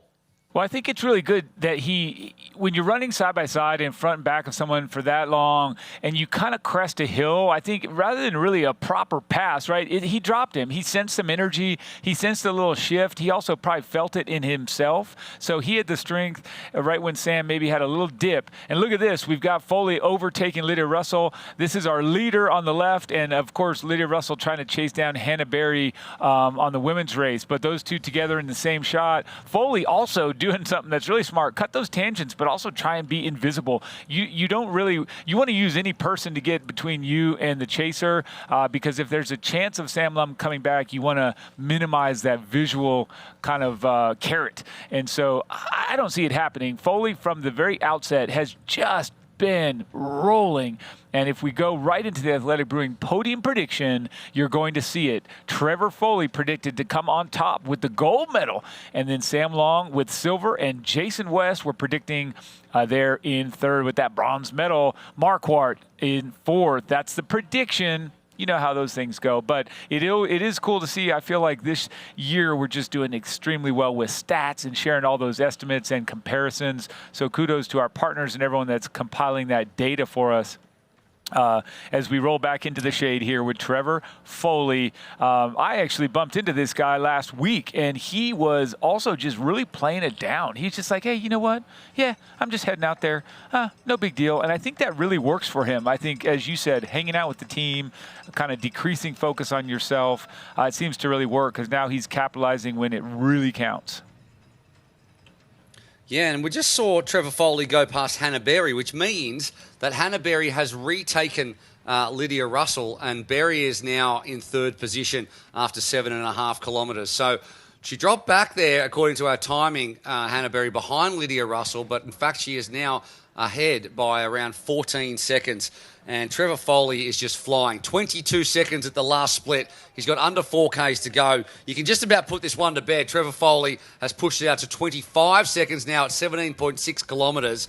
And Jason West could be soaking up Sam Long before too long. He'd probably run out of tarmac to get that second position, but it might be close in the end now that the rubber band has snapped somewhat between Long and Foley, where the West can continue to push up because he's about 40 seconds back. But Trevor Foley is just showing us that he has another gear, and now Russell has claimed that position back. There was quite the distance between them as we track Trevor Foley past the two of them, but Lydia Russell has taken that spot back again. It looks like Good the battle timing between these two. Yeah, it looks like the timing mats were wrong on that one. This is the first pass. I think there was an error just in the splits, but now we see for the first time Lydia coming through very strong. Lydia Russell, our defending champ, wearing that F1. She comes through. Hannah Berry has been fighting very well, and you've seen her a little bit up and down. I mean, I think a little bit here and there, but now Lydia Russell just not even given an inch. She doesn't look back. She doesn't give a high five. She doesn't acknowledge. She just head down and goes for it. She looks very smooth. Reminder, she did notch that 1:16 last year and evidently went faster than we're predicting Paula Finlay is going today. A quick reminder that times don't matter as much to these professionals as place does. Place is always the most important thing. If you win, you're happy. And then as you start to kind of play with the Ironman Pro Series, of course, every second does matter, and you will start losing points when you are crossing the finish line behind those individuals in front of you. But let's just focus on this monstrous effort that Lydia Russell has thrown down here to overcome pretty much everyone except Paula. She's in second place. Great stuff. Yeah, well, the race is not over yet because she looks pretty good, Lydia Russell, and there weren't a lot of people who were giving her a chance to go back-to-back with the quality of the field, but she's shown that she can come back from injury and that her wins last year and her she only moved from short course, a couple of years ago, or maybe even less than that. Certainly that she has the pedigree to go against the very best in the world. So full credit to her. There's Grace Alexander on screen at the moment.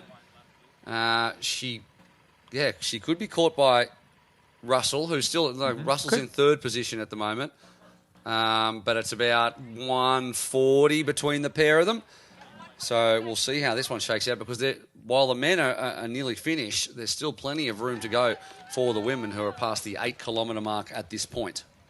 That's right. Yeah, it does look like you're right. Russell is closing pretty rapidly there on Alexander. Back here with Alexander, she doesn't look to have really anything wrong with her stride, plugging along in a great rhythm there, and a nice overhead shot looking down on Trevor Foley, the leader today. 3 hours and 35 minutes into this race and dangerously close to that finish line.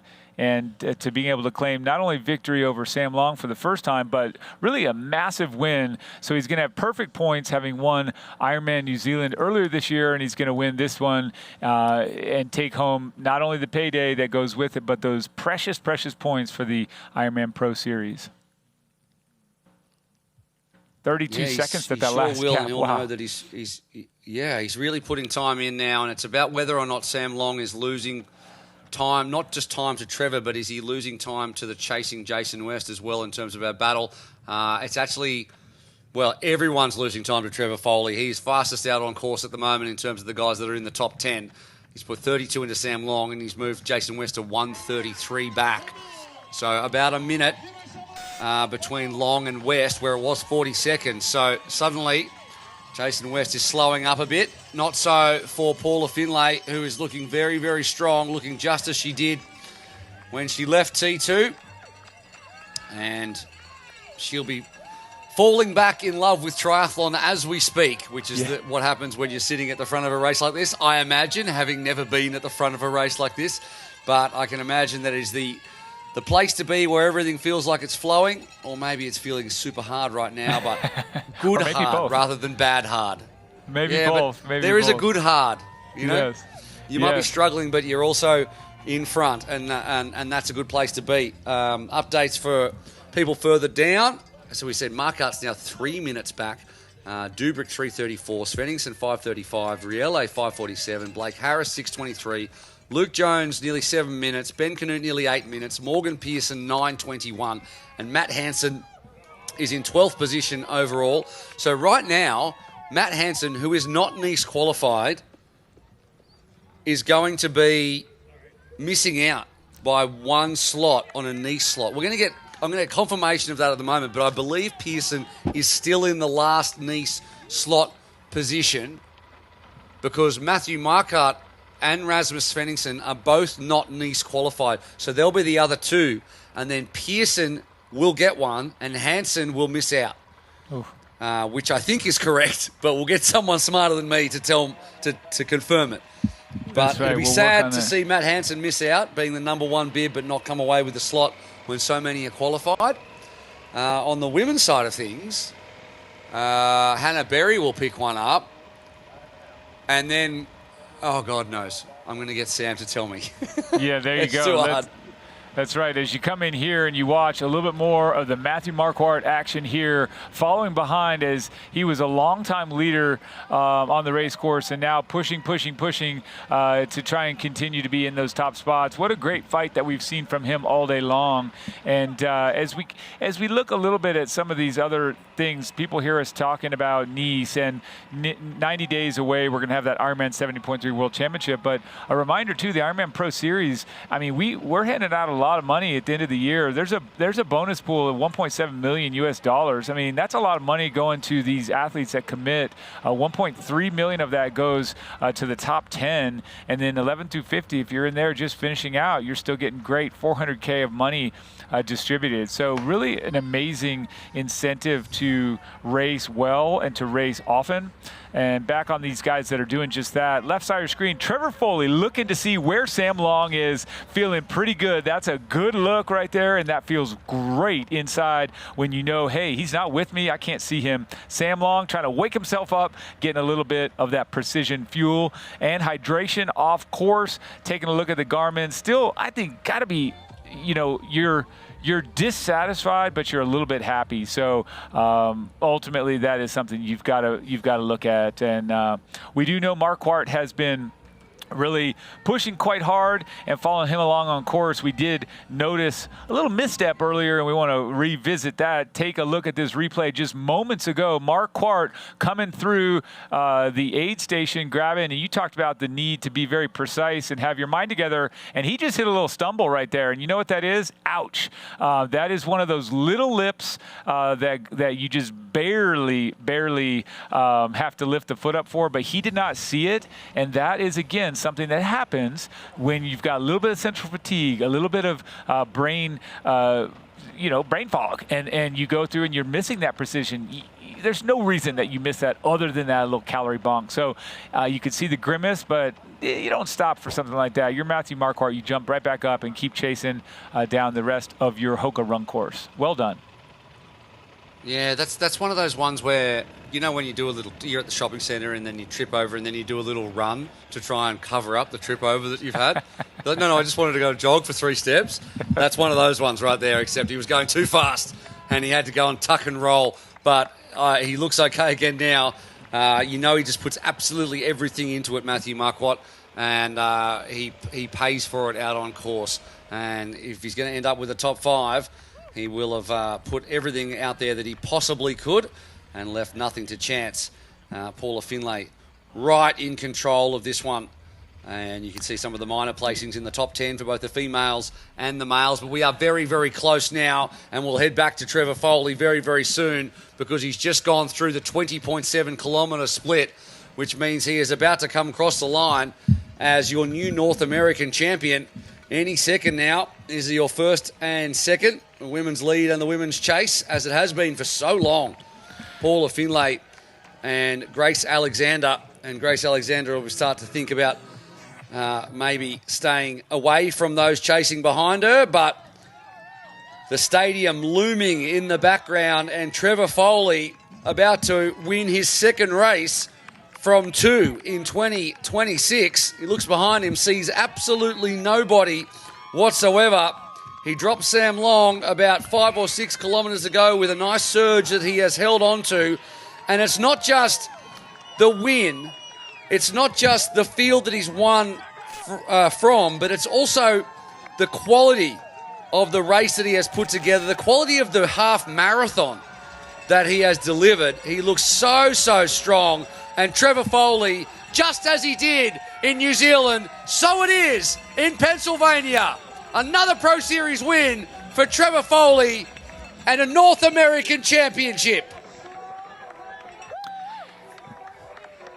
And congratulations, Trevor Foley, Ironman 70.3 North American champion here at Happy Valley, Pennsylvania. And that was a race well run. You could see the double fist pump, having not won at all last year, a single race. Now he's 2 for 2 to start his 2026 season. What a show. And he did it by battling, locking horns, and punching really hard at this man all day long, Sam Long. So consolation is that he's had the ability to turn over. The last 2 months have been pretty rough, but Sam Long not liking to finish anywhere other than first. I'll give him credit, though, as he kept fighting all the way to the finish. Congratulations, Sam Long here, Ironman 70.3, North American runner-up. Sam Long comes over the line, having fought all day, touched the front of the race, held on as long as possible. He raced with the same positivity and aggression that he always does, was bested on the day for the first time in 14 races by Trevor Foley. But he has put it all out there and stands on the North American 70.3 World Championship podium. And doesn't he look happy about it? There's nothing that can knock the smile off the face That's of right. the great Sam Long. And there is the Experience Oman winner and runner-up times. And Jason West comes across. Just didn't quite have it on the day, Michael. Looked so close. That's right. 1:09 Experience Oman has shared with us that top men's run split. And Jason West really making it a guessing game for us if he was going to get there. The math was saying he could, but now third place and closing out the podium today, Jason West. Congratulations. Third place goes to you. 3 Americans on that podium. Yeah, Jason West, he was many people's tipped. He's put together 2 great weekends of back-to-back racing, and he is back as a force in 2026. No doubt about it whatsoever. After having a top 5 in San Francisco, comes back with a podium here in Pennsylvania, and that is a good fortnight's work by any measure. 109.50 for that Experience Oman top run split of the day. 111.14 for Sam Long and a smoking 110.11 for Jason West. But again, that fastest time was the winner of the day. So we talked about it. Sub 110 is what it's going to take to win, and that's exactly what we saw. Paula Finley on camera now, rolling, and I have to say this in a good way. She's made it boring. She's just made it a little bit boring. At first, lots of drama, lots of excitement, but then she just took command, took charge. She's left no one guessing. So Paula Finley, I think, in a good way, has just iced them all. But now, Matthew Marquardt, after leading the whole bike ride, this guy coming in, and what a great shot as we see the powerful American athlete roll through the finish line to take that 4th spot today at Ironman 70.3, Happy Valley, Pennsylvania. I know, how good is it? What a brave race from Matthew Marquardt as well. Took it to everyone on the bike, comes over in just a tick over 3 hours and 46, decides to save the cramp for the minute or the second he comes across the finish line. He's a lovely guy to watch race, and he gave it everything out there, and he just was bested on the run in the end by 3 outstanding runners. But Matthew Marquardt, he's going to cross the line now, and then he's got to go study and hand in a couple of papers for his medical exams tomorrow. The man never stops, and he's picked up a top 5 in the North American Championships. But you're right, here we come back and we just kind of take a deep breath and we go back to watching Paula do exactly what Paula does. That's right, and just smooth. It was never anything dramatic really in her race as we watch Lydia Russell roll through here and pass Grace Alexander. So we now have our defending champion in 2nd place. What a great bit of timing there by our camera crew. Thank you so much for giving us that live shot of Lydia Russell rolling past Grace Alexander. And so it just shows us that anything is possible here when you count someone out. But looking at the Morton Momentum Index, we've got Danielle Lewis moving up 3 spots from 11th to 8th. Amber Ferreira returning to the pro ranks, moving up from 16th to 14th. And then, of course, we've got Licken coming up there from 12th to 10th. So those are the 3 big movers, thanks to Morton Hydrogel technology for that. Those major movers. And look, this age grouper, he wants to say something, but he can't. It's too fast. No, he's too fast. He doesn't have any breath left in his lungs because he's doing a 70.3. At least that's my experience of it. Speaking of those knee slots, the brains trust behind this not smart commentary team has told us that Jenna Campbell and Kristen Marchand are on track to get the slots, as well as Hannah Berry. But a great run as well here from Lydia Russell. She's doesn't have to worry about that kind of thing. And then in terms of Matt Hansen, I believe that he got a slot when he finished third in Chattanooga and just turned it down. So maybe he's not planning to go to 70.3 Worlds, so he's not too worried about that. So there you go. If you're a Marchand fan or a Jenna Campbell fan, of course she was fantastic in the swim and she's held on and stuck strong all day. They are currently sitting in 9th and 11th on either side of Adele Licken. So they are your niece slot getters along with Hannah Berry. If it stays as it does right now, looking at the gaps, it's probably likely to be similar. However, we've still got an entire second half of the half marathon to go. And Lydia Russell is moving along at a good clip. She's still 5:49 back on Paula Finlay. But she's already put 10 seconds past Grace Alexander, who's in the back of shot there somewhere, along with someone who's decided to take a break and tie his shoes up. That's okay. It happens. You need to get those lace locks that we used to use. Just don't worry about it. And now we're back with Lydia Russell, 5:49 back from Paula Finlay. So despite what anyone's thinking, Paula Finlay looks this, looks that, runs this, runs that. She is just dominating today. She exploited the second half, or really the last third of that bike ride. And then she's doing an incredible job on the run as well. Just be super strong, super resilient. I think it bodes really well for her debut Ironman. To see Paula Finlay, we watched her all those years ago in the Olympics when she walked across the line in last, injured and broken. Then you see her kind of catapult to success at the 70.3 distance. I mean, what a career. She has seen it all, and now something brand new for her next month at Ironman Lake Placid. I think she's in perfect position to go in there with confidence, to go in there ready to rock and roll. Paula Finlay just looks smooth out there, and I love what I see. Then Lydia on the right there, Lydia Russell, they both look pretty smooth. So good here in Happy Valley to see a good little battle there at the end as we get ourselves ready to watch those fellas talk about their day. So, no, but just how good is it? We're really coming into the absolute peak season moment where you're like, okay, so the next two ones I'm commentating are Frankfurt and Lake Placid, and I cannot be more excited for both of those races. And when you see something like Paula, she's been one of my favourite athletes for so long, to come in, and she's talked about Lake Placid being the big focus. This is a huge boost for her to get that winning feeling back and that momentum back. And it's just, as these races happen, you just put there's another byline in the Lake Placid story that we get to look forward to. It's the same when you go onto the other side of the world and cross the ditch and do Frankfurt as well. It's the same kind of thing. People putting their hand up and watching these two in first and second. I mean, they both look like they could run the full marathon now. Yes, 100%.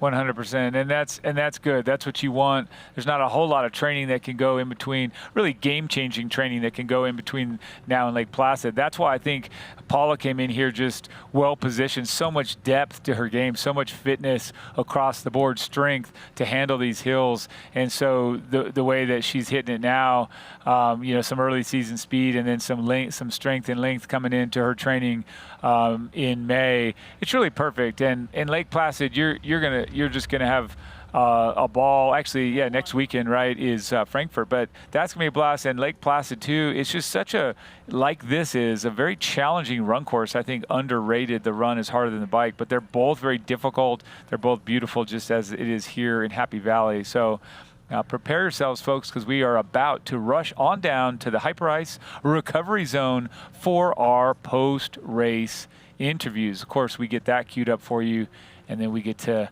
listen to these champions and see how it went. Here we go. Yeah, we are down in the Hyperice recovery zone in the shadow of the Beaver Stadium here with Jason West, third place today. You got your degree from Penn State, so how does it feel to come back, race, and get the podium today? Yeah, it's definitely really special. This is where it all began for me, really. The journey of this whole sport, and it's been amazing. And I never thought I'd get the chance to come back and race here. And to be honest, today nothing came easy. It was incredibly rough, but it's like you have the family you're born with and the family you make along the way. And they were all here, and they got me on the podium. just really special. It's that's the most emotional finish shoot I've ever had. So, I feel like a little kid, little baby, but it's just special. I think kid in a sweet shop, call it that one. Just excited to be here. You were 8th off the bike and then obviously just had a stonking run, as we know you can, to come up to 3rd on the podium. Yeah, how was that run today? Oh man, I just had nothing. I was like, whew, I was giving it everything, but to be honest, the swim, it seemed like everybody wanted to throw me under the water, and first time ever in a race, I flipped on my back and I had to find some breath, and I was in last, and I had to swim around basically the whole field, and so I'm incredibly proud of that, and just fought incredibly hard, and so the performance was not what I wanted, but I'm just so incredibly proud of the effort. No, fantastic job, I think, to win here. Amazing job. So 3rd at North American Champions. Go and recover. Thank you, Jason.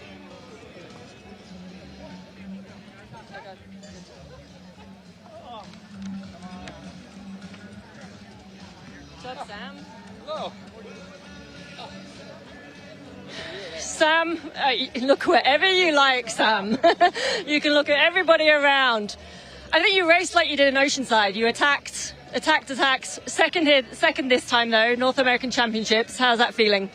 Yeah, it's great. You know, I guess the lesson from Oceanside was it really sucks to miss the podium. I came here to win, I'm not going to lie, and it was an amazing battle, and I did everything I could, and obviously at Oceanside I kind of blew up at the end of the run, so I was stronger than that, and yeah, I guess I'd expect maybe slightly more out of myself on my best day, but I wasn't maybe having quite my best day, and had still a very good day, and Trevor was just stronger, so a great battle with him, and he deserves the crown. Do you feel like the podium, Jason, yourself and Trevor, are raising the game, the 70.3 distance for the Americans so that you can compete against the Europeans? Do you think that showed that today? Absolutely, for sure. I mean, for sure. It was a great North American champs, and we all had fantastic races, I would say, and the level keeps getting higher. And like I kept being like, oh my gosh, how are all these guys still with me? Like I was like, surely this is going to break them. Surely this is going to break them. And I'm like, wow, they're all really strong. And then even Mark Dubrick was right off the bike with us, and I'm like, wow, everyone, like all of North America were rising to the cream of the top, you know, to try and rival these Euros a little. Well, fantastic racing today. It was awesome to watch you charge again out there. Congratulations on second place. I hope you enjoy and recover now. Yeah, thank you so much. And Sebi and Leo for them and my beautiful bike. So thank you guys. Thanks, Sam.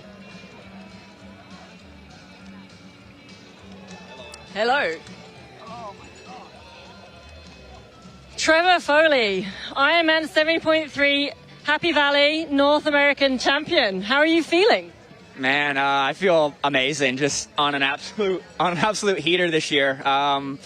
Yeah, I think when you start winning, it's you carry this momentum. Like I think pro sports, NFL, soccer, everything's about momentum, and I have a lot of really good momentum right now. I had a lot of poor momentum last year, but I'm on cloud 9 right now. You were running side by side with Sam for obviously a lot of that run, and then made a decisive move about 5Ks to go. What was the trigger point? What was the thought? What was the moment that made you go? Yeah, I actually told my wife Sophie with like 5 miles to go, like, I don't care about Sam, I don't care about Jason, no one, like, tell me where third place is because I'm going to blow. But I just like kept hitting the aid stations hard, and I kind of got like a really nice second win with about 5K to go, and I was like, all right, I'm going to just put my foot to the floor and see what happens. And I mean, I've been smashed in the run and training, so I really felt like all that run strength, especially here at sea level, just really come through those last 15 minutes. Yeah, and then so you won Ironman New Zealand at the beginning of the year. Now Ironman 70.3 Happy Valley, or North American champion. Maximum points in the Pro Series. Where to from here? What's the focus for the rest of the year? Yeah, I put a lot of time and effort into my threshold speed 70.3 after New Zealand, and now I will take a week so recovery and do a big specific Ironman block and 2 Ironman Lake Placid, a race I've won before, and hopefully I can get on the podium there again, secure close to maximum, if not maximum points, and then kind of all to play for in Hawaii, and that's all I could ask for. Fantastic. Thank you so much, Trevor. Congratulations again on a fantastic race. Go and enjoy and celebrate. Back to you guys in the studio. Thank you so much, Sid. That was great stuff, and we are right back into this race here with Paula Finlay on camera. She's in first place, as she's been for quite a while now. Paula Finlay, she has a massive gap, 5 minutes and 38 seconds at the last time check. She's just rolling. She looks so smooth and so fluid, so it's good to see that, and we're going to just continue to watch her as she rolls through. But now last year's champion, Lydia Russell, is now in second place. She has rolled through on the field here throughout this Hoka run course to grab that second spot. And it's really impressive because, yeah, you talked about it, a little bit deeper field. She was a new pro last year, and now she came in here, rose the challenge, obviously not defending the title successfully, but darn close to get that second spot. And then Grace Alexander in third place. Will, wow, she is really fighting well, has been passed, but is still continuing to fight, although she doesn't have a whole bunch of space between her and this, our fourth place. Oh, actually, we've got Jackie Herring rolling through. So interesting to have it shake it up there. We were expecting to go to Hannah Berry, but Jackie Herring looking very smooth and fluid through this 8 station. Yeah, as we look at the quad box, which is, as I keep saying, a triumph of engineering. First top left, second top right, third bottom left, and Jackie Herring in bottom right, and she's coming 7th overall. In fact, the top 8 women who wore bibs 1 through 8 at the start of the day are in the top 8 positions at the moment. So the cream has really risen to the top. It's been a tough old race for everyone, and the one with F2 on, that is Paula Finlay, is in the front. And I'd say with the Athletic Brewing podium prediction we're going to see in just a second, a little bit earlier, whoever's putting this up now is a lot more bullish on the women's than they were on the men, because we waited until the 18-kilometre mark for the men. But Paula Finlay on top, Lydia Russell, and they say that Grace Tech is going to run through. At the moment, she's 30 seconds down on Hannah Berry and a minute 30 down on Grace Alexander. But at her current paces, according to the Athletic Brewing podium predictor, she is going to run through and put an Aussie on the podium alongside an American and a Canadian for the North American Championships. So we'll see if that works out the way we think it is going to.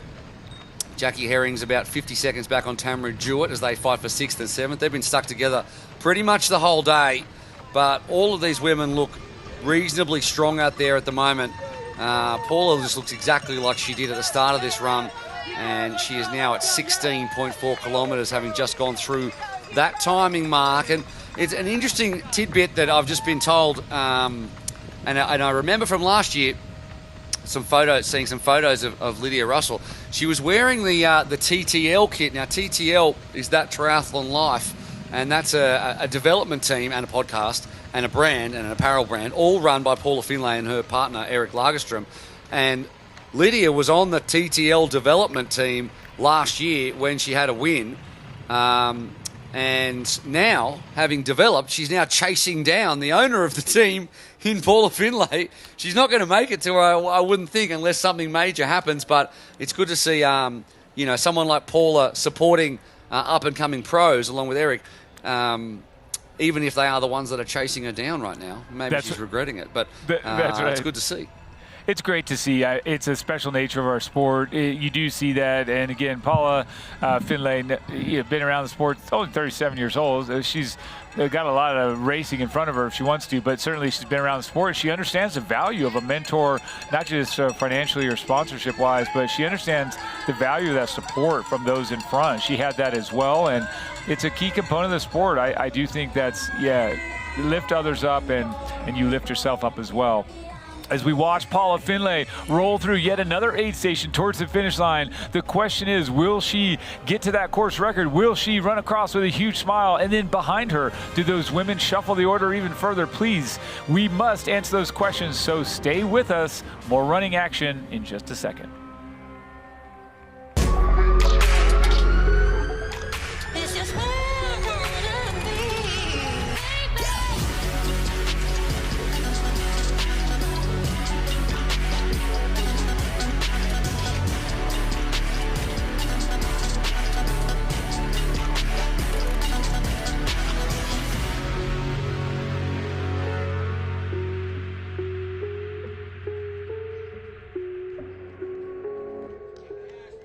Ironman is the journey of a lifetime that begins long before race day. Life is busy and time is precious, but we need to stay on course. We ride, we practice, we improve, then we do it again. So when the day arrives, we are ready, and every one of us crosses that finish line to hear the words, "You are an Ironman." Get race day ready with Ruvi and practice on your course in advance.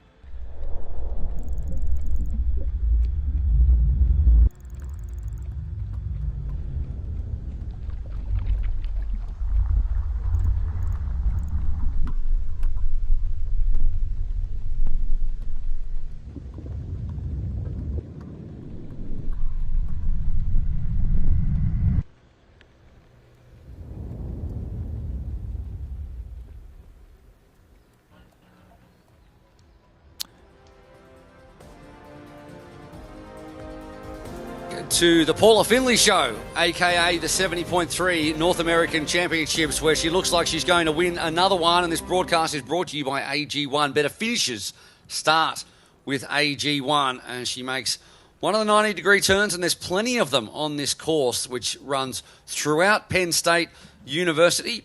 I know Jason West, having walked the streets many times when he was studying here, was stoked to be able to run on them free of people and just enjoy the run. And he finished up in third position behind Trevor Foley and Sam Long. But of course, now we focus on the women's race, and Paula Findlay is really laying a marker down to not only the athletes that are in this race, but also the athletes that aren't in this race in terms of what kind of form she is going to be in for the rest of the year, where she sits in terms of their mental thoughts about what kind of threat she can be, because she has dominated. And it really came in the second half of the run. And speaking of runners, there is one of the greats running in this one in about sixth position, Tamara Jewett. But to put the foot down and turn, I mean, she put a minute 30 in the last climb on the bike into Grace Alexander and Hannah Berry, who are no joke on a bike, and then has just run away with it in such great form.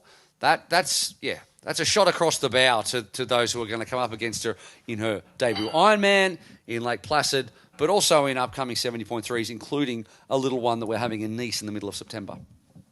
Yeah, that's right. That's right. And as we watch this classic, another Canadian superstar on foot, great overall triathlete, but so many of these Canadian women have just come into our sphere, and we've watched them dominate. And of course, you may argue many of them inspired by Heather Fuhr years ago, the first Canadian woman to win the Ironman World Championship. But since then, just so many. Lori Bowden, she won just a couple years later. After that, 99. I mean, look at the numbers we've seen of these Canadian women, and she's one of them. It's a cool thing. You see that, again, we were talking about earlier, uplifting of one another. So I'd say there's always inspiration there for these generations to have followed along the past champs. But back here with Paula Findlay, wow, I'm excited to see her in a good rhythm going into summertime in these big races, and I'm excited to have her be excited, right? So that's a cool thing. Good things happen when you're fit and you're excited and somewhat fresh. So at one point I thought I saw her kind of with a little hitch in the run, but it was just my eye playing tricks on me. She's smooth as can be and just looks great running, very strong. No chinks in the armor today for Paula Findlay. No, you're right. Just on a little downhill there, she looks like she was almost limping a little bit, but she was slowing down, and that's just something that I think it's more of a habit than anything else. She looks really strong now. I should just stop talking just so you can hear sometimes you can just hear the feet slapping, and that's all you can hear. It's great. There you go. Bit of ASMR stuff. Ironman ASMR. As all the age group athletes are out on course at the moment, and watching Paula Findlay go past and being a little bit humbled by the pace that she is running at. And that gap was it's now about to tick over 6 minutes. So she continues to put time into Lydia Russell, and Lydia is putting a lot of time into those who are chasing. And in fact, it's Grace Tech who's now coming up a little bit on Hannah Berry as they fight for fourth position. And Tech could potentially, according to our Athletic Brewing podium predictor, actually run past Grace Alexander as well. And there is Grace Tech, and she goes through the undercover part. So there's not a lot of Ironman 70.3s where you can run through a building on your run course, but this is one of them. Well, and you're right. I can't think of many, but I also think it adds the challenge when you do get fatigued. We saw that with Marquardt, where he hit that little lip in the road there, just a raised crosswalk, essentially what it was in campus. But all those changes in rhythm, changes of up, down, left, right, off kilter, on kilter, all that stuff changes everything. Proprioceptive muscles in the lower leg. It's just all extra wear and tear. And when you are competing at this high level, it all matters. It all adds up. And so I think when you see 109 for the fastest men's run split, that's across a very challenging, through and through challenging course, humid conditions. And so I think you just don't underestimate this course. It's a worthy Ironman 70.3 national championship course, beautiful and worthy. So, and look, more the turns, those right turns. You know how it is, Will, when you're ripping along and maybe you have socks, maybe you don't, maybe your shoes are totally wet, maybe they aren't, but all that matters. You got to turn right, turn left. It's not easy. Maintain the rhythm. Don't get blisters. All the things that you got to manage, get hot spots, all the stuff. As I say them, I'm kind of grateful, even more so, that I'm sitting here with you versus out there. So, fist bump. I know we have access to lollies, and they have to run. And this is coming from a man who has the turning circle of a cruise ship. Okay, so when I come to a 90-degree turn, I have to start thinking about it about 40 meters before it happens, so I can hit the apex and continue to run. But we definitely don't have the agility of a Lydia Russell. And I'm particularly happy with she will be particularly happy with where she is sitting at right now. She is taking a little bit of time now out of Paula Findlay, but Paula has just gone through 18.2 kilometres, so she'll feel the finish line in her sights, and she knows she's got a lot of time, so she might just be slowing down just a touch. Which, for some of these athletes, because every second counts, they'll be happy with that, because there'll be a bit more Ironman Pro Series points for them, because the clock starts ticking as soon as Paula Findlay comes across the line. And 7 minutes and 23 seconds, which is what Hannah Berry is at right now, is quite a decent loss of Ironman Pro Series points for someone like Berry, who is going for the Ironman Pro Series and hasn't raced a 70.3 yet. And there is Grace Theck, who is coming up now on Berry. We said it was 50 seconds, and now it's gone right down. It's nothing. Yeah, So, you can see it right there in the green. Nothing at all. Yeah, nothing at all. Hannah Berry here is still giving a good fight. And interesting if you reference back to when Paula Findlay said she was most excited to race Hannah Berry. Hannah Berry traveled the furthest. And let's say also Grace Theck, also if she's coming from Australia to get here. But look, this is a long trip, and that can really add wrinkles into your plan. And so you never know. She's racing great. Don't discount what's going on here with Hannah Berry. But certainly she's had a little bit more of a hurdle to clear just getting on the start line here in Happy Valley. So she looks smooth at this moment. Nice straight on shot there with Grace just behind her, hidden Grace Theck, double Graces here on the podium here in a minute. Oh no, fourth, fifth, right? So, but look at that. Well, it's going to either be Grace Theck or Grace Alexander, you would think. It'll be a battle of two Graces for the last spot on the podium. But at the moment, Grace Theck looks good as the Aussie passes the Kiwi, and as an Australian, you always like to see that. Theck moves into fourth position overall past Hannah Berry. New Zealand is like our Canada, right? So it's the same kind of thing. We want to beat the next door neighbours at all times. Kind of like you always dominate them. It's good to see Grace Theck go past. No, not at all. No, we don't always dominate them.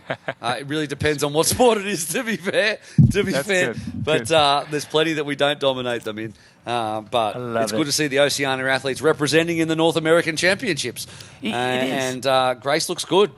It is, and I think that's where I would stay with that. It's super cool that they came over to do this race. I think it's admirable. I think it's a long ways. You don't see a lot of Americans zipping down there. Of course, that being said, we did see Trevor Foley win in New Zealand, but it's hard. It's a lot easier to stay in your time zone. It's a lot easier to minimize that travel. So you didn't see it on the men's race. You saw almost all Americans here.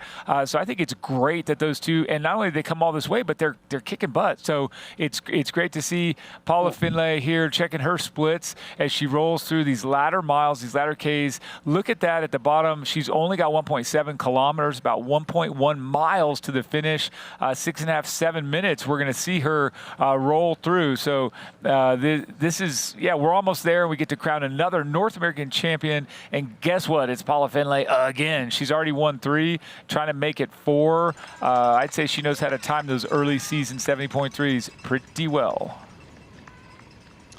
Yeah, you can see the camera bottom right just moving from Hannah Berry to Grace Theck.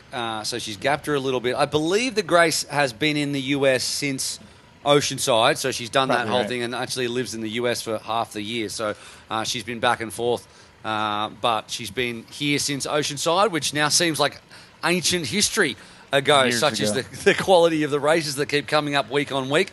But top left is Paula Finlay, as you said, 1.5-ish kilometres to go. And underneath her is Lydia Russell, who's now gone under 5 minutes. So she's made up about 20 seconds in the last 2Ks on Paula Finlay. But Paula really has she's the only athlete out there right now who has no incentive to keep going fast, because she's not going to drop any Pro Series points, and the win's in the bag for her with a kilometre to go. But everyone else is trying to stop, because every second that goes past after Paula crosses the line is one less Ironman Pro Series point that will go into your back pocket when you cross the line. And Theck is now 20 seconds behind Grace Alexander. She's going back and she's stopped. She's dropped something. We're going to go back.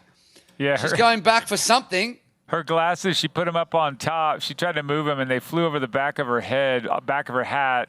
For a second, she raised her shoulders, and for a second, later. That's what you could see it processing. Oh, do I go back? Oh, I don't think I will. Yes, I better go back. And she did, in fact, go back. Which ultimately, too, you do have to realize the rules. You're not allowed to abandon equipment outside of an aid station. You're not allowed to leave things behind, and so that's good adherence to the rules. So if that was presence of mind at its peak right there, because many of us can't even think straight at this moment, and she was able to analyze that and recognize she can't be leaving stuff behind. So great stuff for the Aussie. Yeah. She turned and burned, got that stuff, and now she's still holding on, chasing down, trying to get to the podium. Oh my gosh, and 22 seconds at the last split. So she didn't have any despair. She rolls through this tricky section. Wow. But hey, fair play. Yeah, how much of those glasses worth to you? Or you just keep pushing on and make sure you get that third position on the podium. But you're right, can't abandon the gear out there.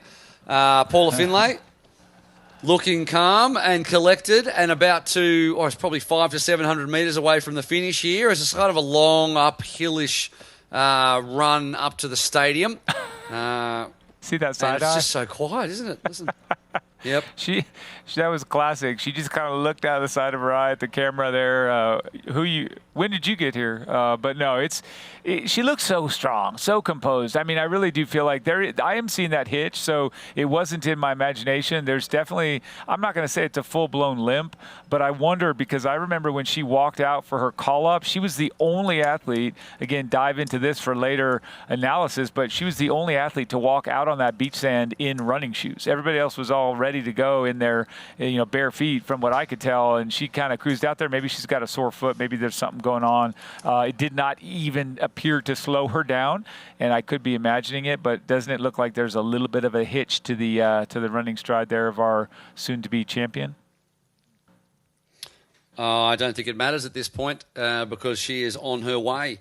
But you're right, maybe just a little bit. But it's been a long day. It's been a tough day too, and she's put in absolutely everything, and that's why she has the luxury to be able to slow down somewhat and come in. As you can see, Lydia Russell there going under the 5 minutes in terms of behind, but she's got no one around her, and she's earned her way up to the front of this race, and she has earn her way into a lot of people's podium predictions for Lake Placid and beyond this year.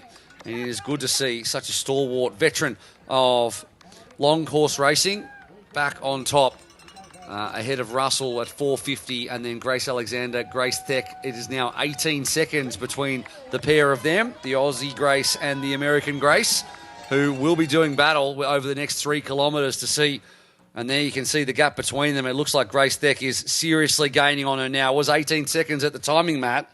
and it is very much less than that now. Yes.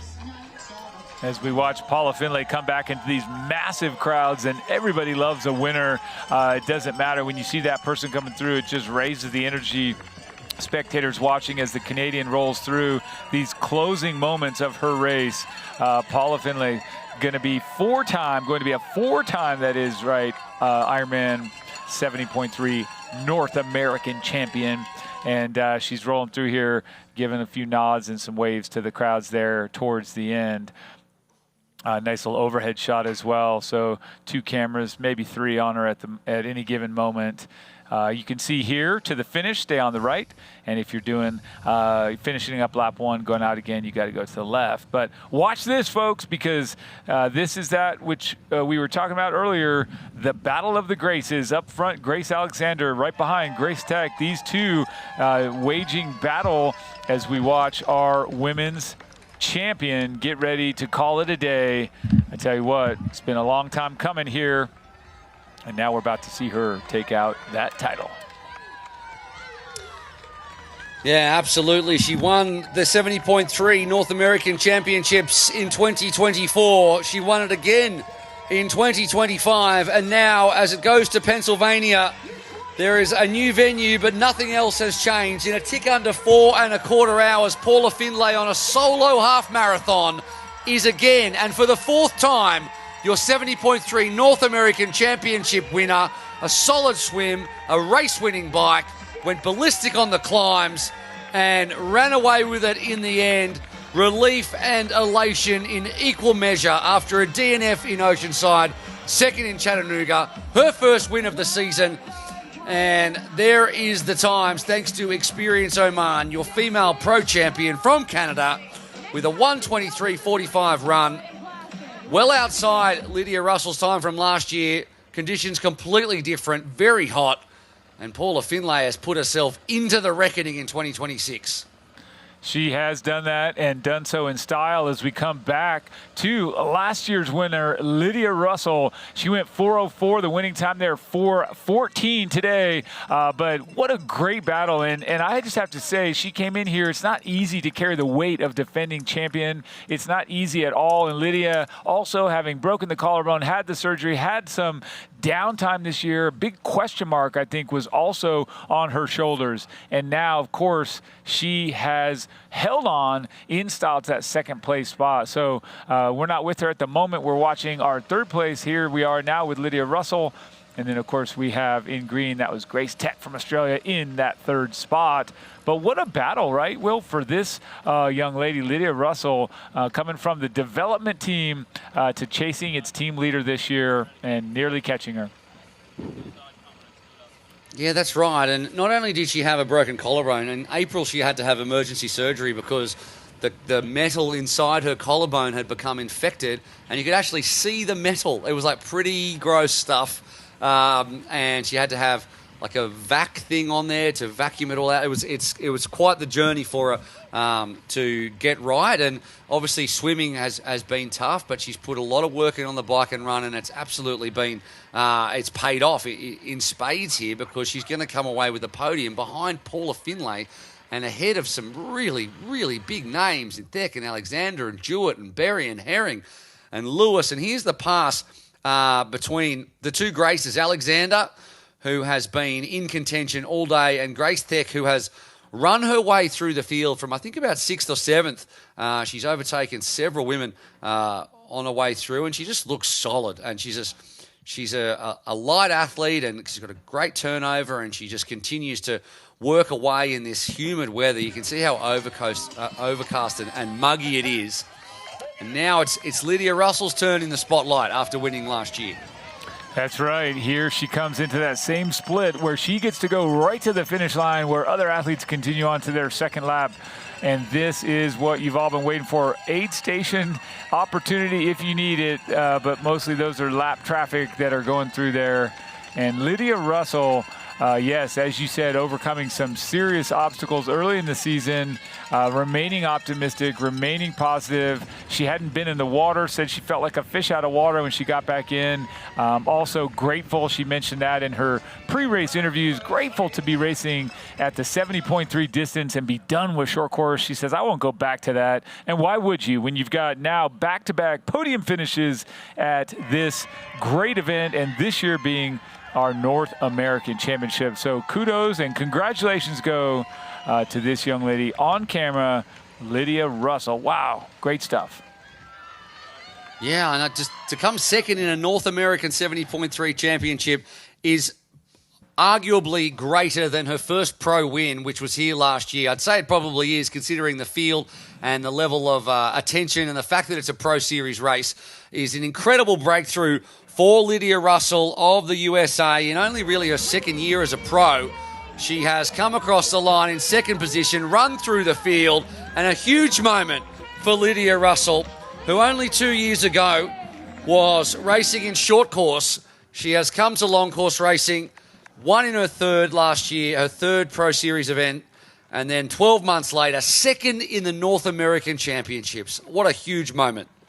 Huge, huge. And we're back to third place here, representing Australia, Grace Tech, and she is still cranking that great turnover. Now it looks like she's holding the glasses in her hand. No, not taking any chances now, and it's a wise move there to make sure she doesn't lose that equipment and keeps focusing on holding anyone off. No one wants to get past after you've just worked so hard to overtake the individual. But I'm impressed. You know, we didn't really have her on the radar. She wasn't really in the picture for much of the day, but those are the most dangerous athletes. Is sort of by some accounts underestimated, but always a contender. She just kind of kept plugging away, and as you said, from maybe 7th place all the way through the field to get that final podium spot. A look over the shoulder to make sure she is secure, and also you can see driving to minimize those seconds lost. Every second matters in a race like this, and she's well aware of that. Ironman Pro Series points are offering big stakes today, and so she's after it today for sure.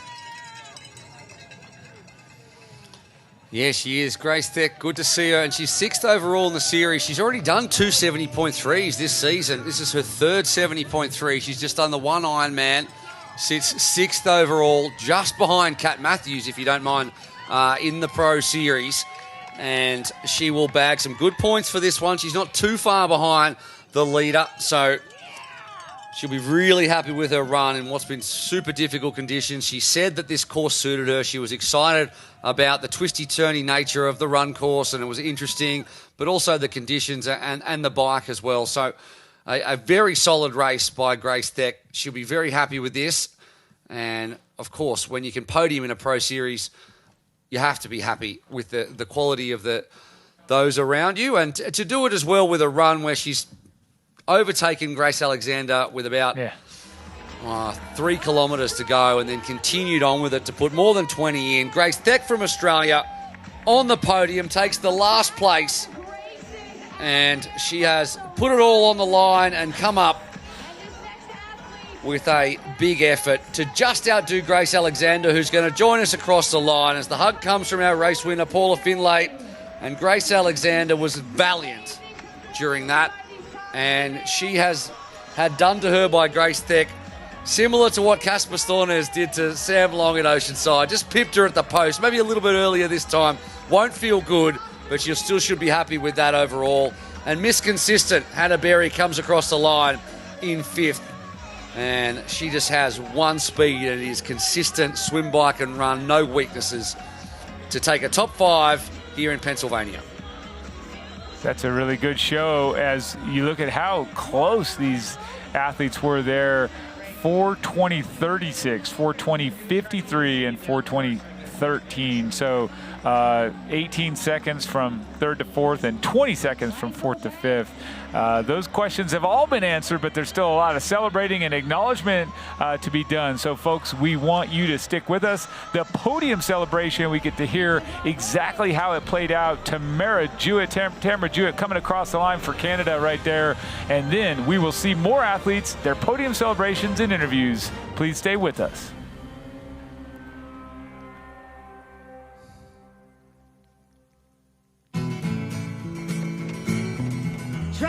imagining a place where it's always safe and warm. Come in, she said, I'll give you shelter from the storm.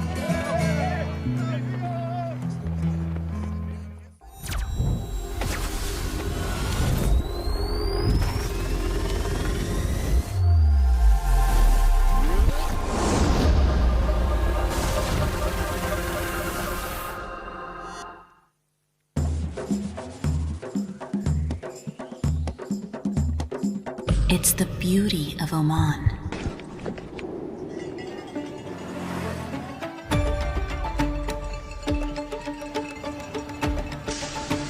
Our tradition, our hospitality, the sounds of limitless opportunities to explore. Listen, it's Oman.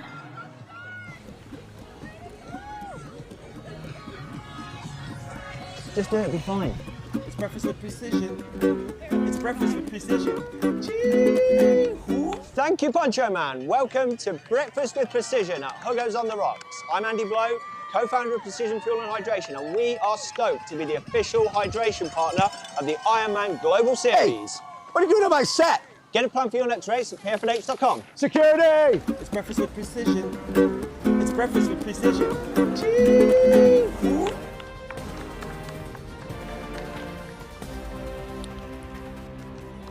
Welcome back to the telecast of the Ironman 70.3 North American Championships, and one of the most liked figures in Ironman racing. Her Iron Kids races, the Iron Kids races were won by her kids. Jackie Herring comes across the line in 7th position. Put it all out there today. Very, very tough racing.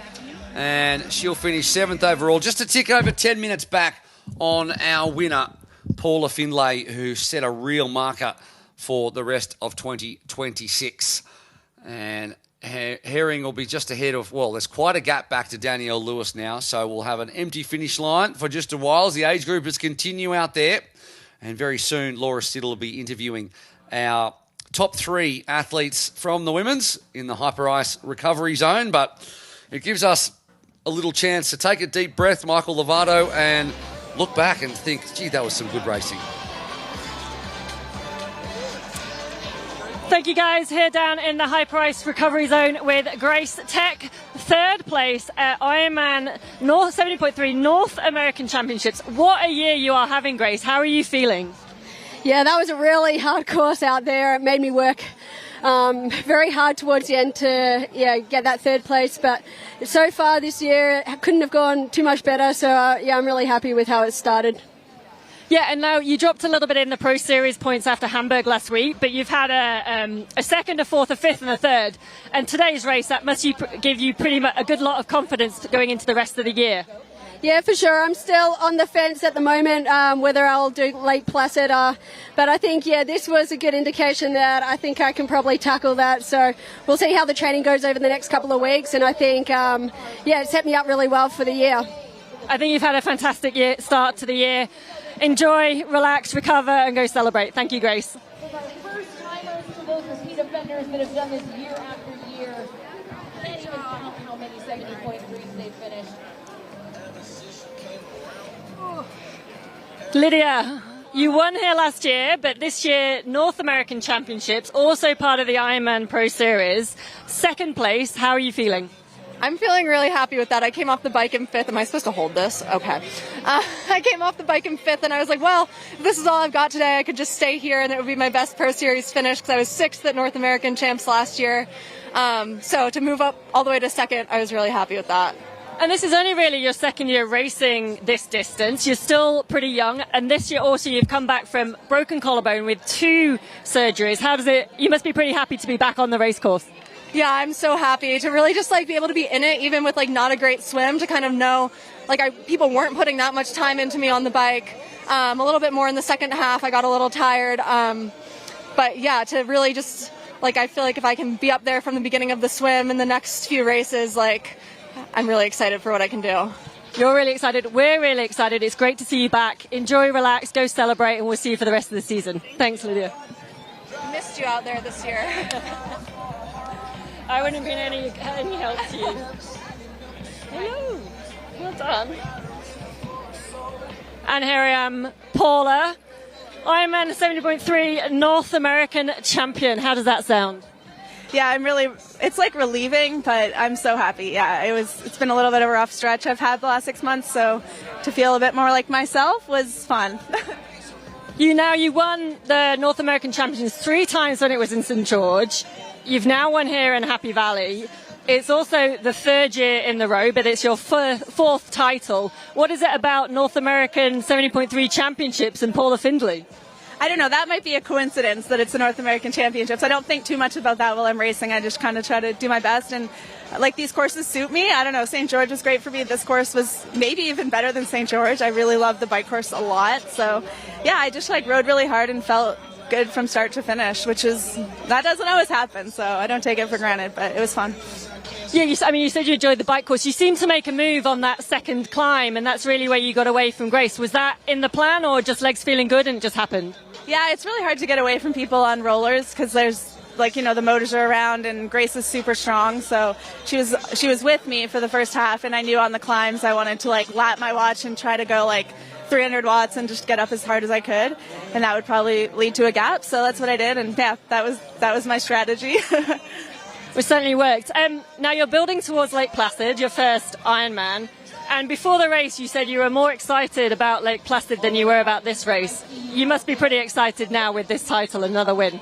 It for sure helps to lead into that with the confidence from this. While I was running today, I thought I feel fine. I feel like I could do more, not just stop at 21K. So that's a good sign, I guess. I wasn't running super fast, but I felt really good the whole time. So I don't know, maybe some of the training I've been doing is helping this distance as well. But yeah, I was really focused on just doing well here, and that'll be an exciting next race for sure. Well, we're very excited to watch you race in Lake Placid, but fantastic. It was great to see you back racing at the top, at the front today here at Happy Valley. Congratulations, and go and enjoy and recover and celebrate. Back to you guys in the studio.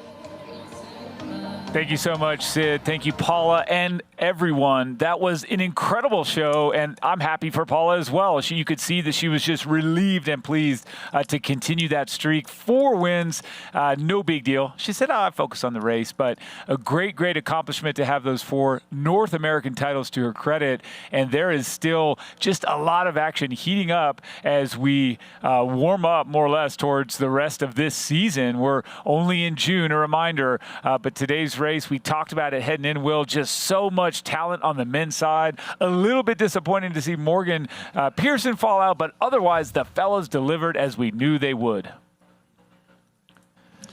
Yeah, they absolutely did, and that's what we wanted. We wanted a real head-to-head battle to see who was the best on the day across North America, and that's exactly what we got, with Americans all the way through to about 14th, with the exception of Rasmus Svenningsson. So confirmation as well that Morgan Pearson did indeed get his knee slot, which is outstanding for him. And I'm pretty sure that Matt Hansen's not worried because he's not going to go there. So those who came for one thing or another pretty much got what they wanted. Jason West got a podium at home, which he said was his most emotional that he'd ever had. And Trevor Foley finally got the win over Sam Long. And Morgan Pearson, despite what happened, gets his knee slot, so we get to see him race on the biggest stage of all in September if he does indeed choose to do that. But what it did do in the end was give us at home those that just an insane amount of entertainment over the last 4 hours.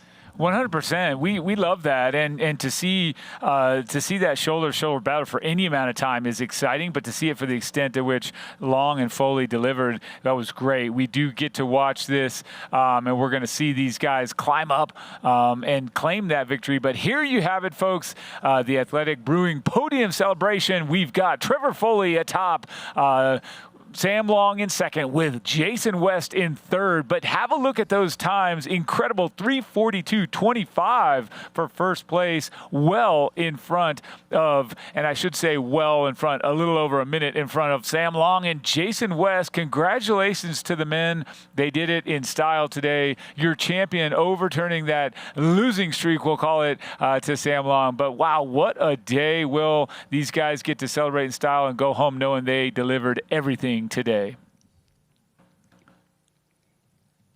Yeah, they absolutely do. And all three of them will be very happy, I think, in the end with where they ended up with the quality of the field that was behind them. And we saw, such quality athletes come to the fore during this one too, because we really had a battle of overall athletes versus athletes that are really excellent at one single discipline. And each of those athletes that are excellent at one single discipline had the chance to come to the front of the race and really put down a marker at that point. Whether or not that stuck was another question. And in the end, Trevor Foley was too good. And he'll have to really start thinking about whether he's going to decide to go to Nice as well as Kona. Because for his overall Ironman Pro Series situation, he's going to go to Placid and then both World Championships if he indeed is going to end up in the top 3 of this Ironman Pro Series. That's right. And as we look at the women's podium here, in third place representing Australia, Grace Theck, she did it in style, running everyone down except 2 at the very end. So congratulations to the Aussie who came across the line there in a stellar finish time of exactly 4 hours, 20 minutes, and 36 seconds. So congrats to the Aussie.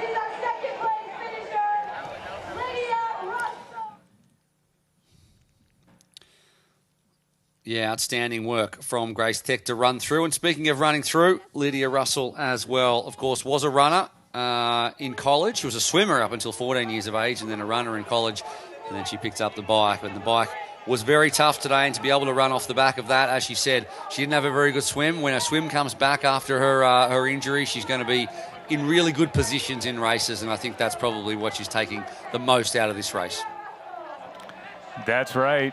And topping our podium today, as we saw earlier, representing Canada, she swam 27:04. She biked 2:19:11, and then she managed to put down an incredible run split today of 1:23:45, taking out an Ironman 70.3 North American title once again. Paula Finlay, first place. And congratulating her competitors there before jumping on that top step. What a show for the athlete who is building towards her debut Ironman. A job well done here in Happy Valley.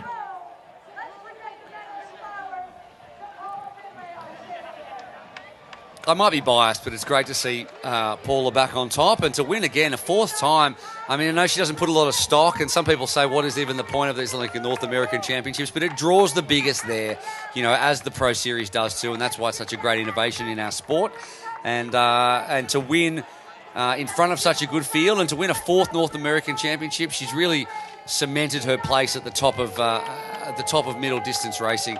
And I'm really excited to see what she does in long course racing as well, because she looked so strong during that run. She looked like she could have gone for another 10Ks or 21Ks indeed. So let's see what she actually does in the end. But the athletic brewing in the hand for these 3 women who have really earned it today in hot and humid and sticky conditions. Indeed they have, and I agree with you 100%. Here we dive right into today's results. Trevor Foley walking away with 2,500 Ironman Pro Series points, 3:42 for his time. Sam Long, 24:30 on the points. Jason West, 3rd place, and he got a handful of points, meaning 2,363. Marquardt in 4th, Dubrick, Rasmus Svenningsson, Blake Harris, Luke Jones, and Justin Reale with Ben Canute in 10th.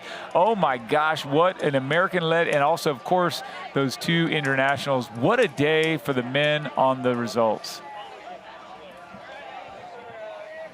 I know it really was, and there you go. Matt Hansen retains on top. Sam Long moves up significantly. Trevor Foley too, and all of the Europeans are just watching their spot slip away. They get their chance next time out. In fact, we've got Elsinore next week, which is going to be huge. Cannot wait for that one. We've got Martin Van Riel and Jamie Riddle and Kyle Smith, and there's 60 men in that field, if you can believe that. That's going to be huge. On the women's side, let's take a look. The perfect 2,500 for Paula Finlay. She is back in a big way. Lydia Russell picks up some Pro Series points for the first time.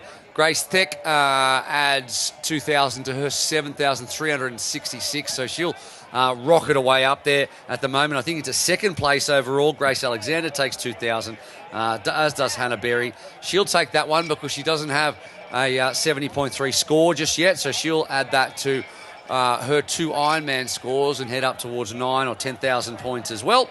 And some good points as well for Jackie Herring, who I know is going for the Pro Series 2. Danielle Lewis, Adele Loken and Carolyn Kaplan are your top 10. And we're going to see the overall points in just a second. But it's great to see it take shape. Solveig Lofsteth, of course, after that great win last week, she's on top. But then the Kiwi and the Aussie, as we said, both on 9,000 points. And they're actually the only two that were in this race, along with Tamara Jewett, who has done her second 70.3, who then moves into the top 5 overall. And that pretty much wraps us up, Michael Lovato. Thank you so much for joining me. It's been an honour to call alongside you. Such an iconic voice in Ironman racing. Absolutely. The pleasure's been mine, Will. Thank you so much. And thanks to everyone for watching the 2026 Ironman 70.3 Pennsylvania Happy Valley North American Championship. You can catch on-demand replays of all Ironman Pro Series broadcasts. Globally, go to proseries.ironman.com, Ironman Try YouTube channel, or any of our global media partners. We will definitely see you next weekend, June 21st, for the 8th stop of the Experience Oman Ironman Pro Series at Ironman 70.3 Elsinore, where you will see athletes having their absolute last chance to qualify for Nice and our World Championship. So look for Martin Van Riel, Jamie Riddle, Kyle Smith, all in the hunt against a 60-person deep field. Look also for Kat Matthews to see if she can hold up that standing in the Pro Series. Stay tuned to Ironman's social media channels, YouTube, to catch all the exciting pre-race build-up. Until then, on behalf of Will McCloy and Laura Siddle, thank you for joining us today. We'll see you in Denmark. Geneva, Illinois, part of FTK Endurance. Come on, party people. We need more applause out there. This is Cody King of Phoenix, Arizona, part of Foley Athletics.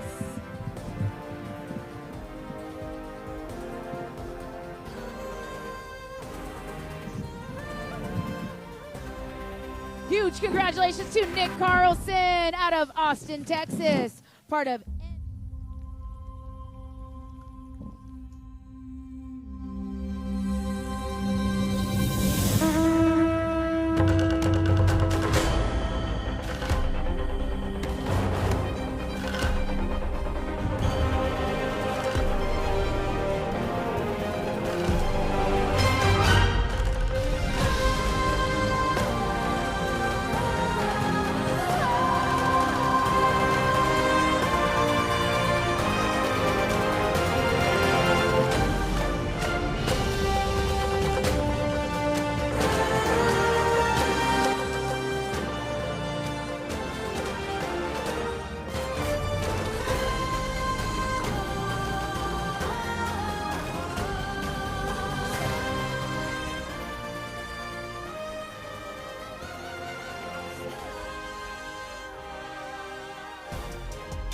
This copyrighted broadcast of World Triathlon Corporation may not be retransmitted, reproduced, rebroadcast, or otherwise distributed or used in any form without express written consent of World Triathlon Corporation.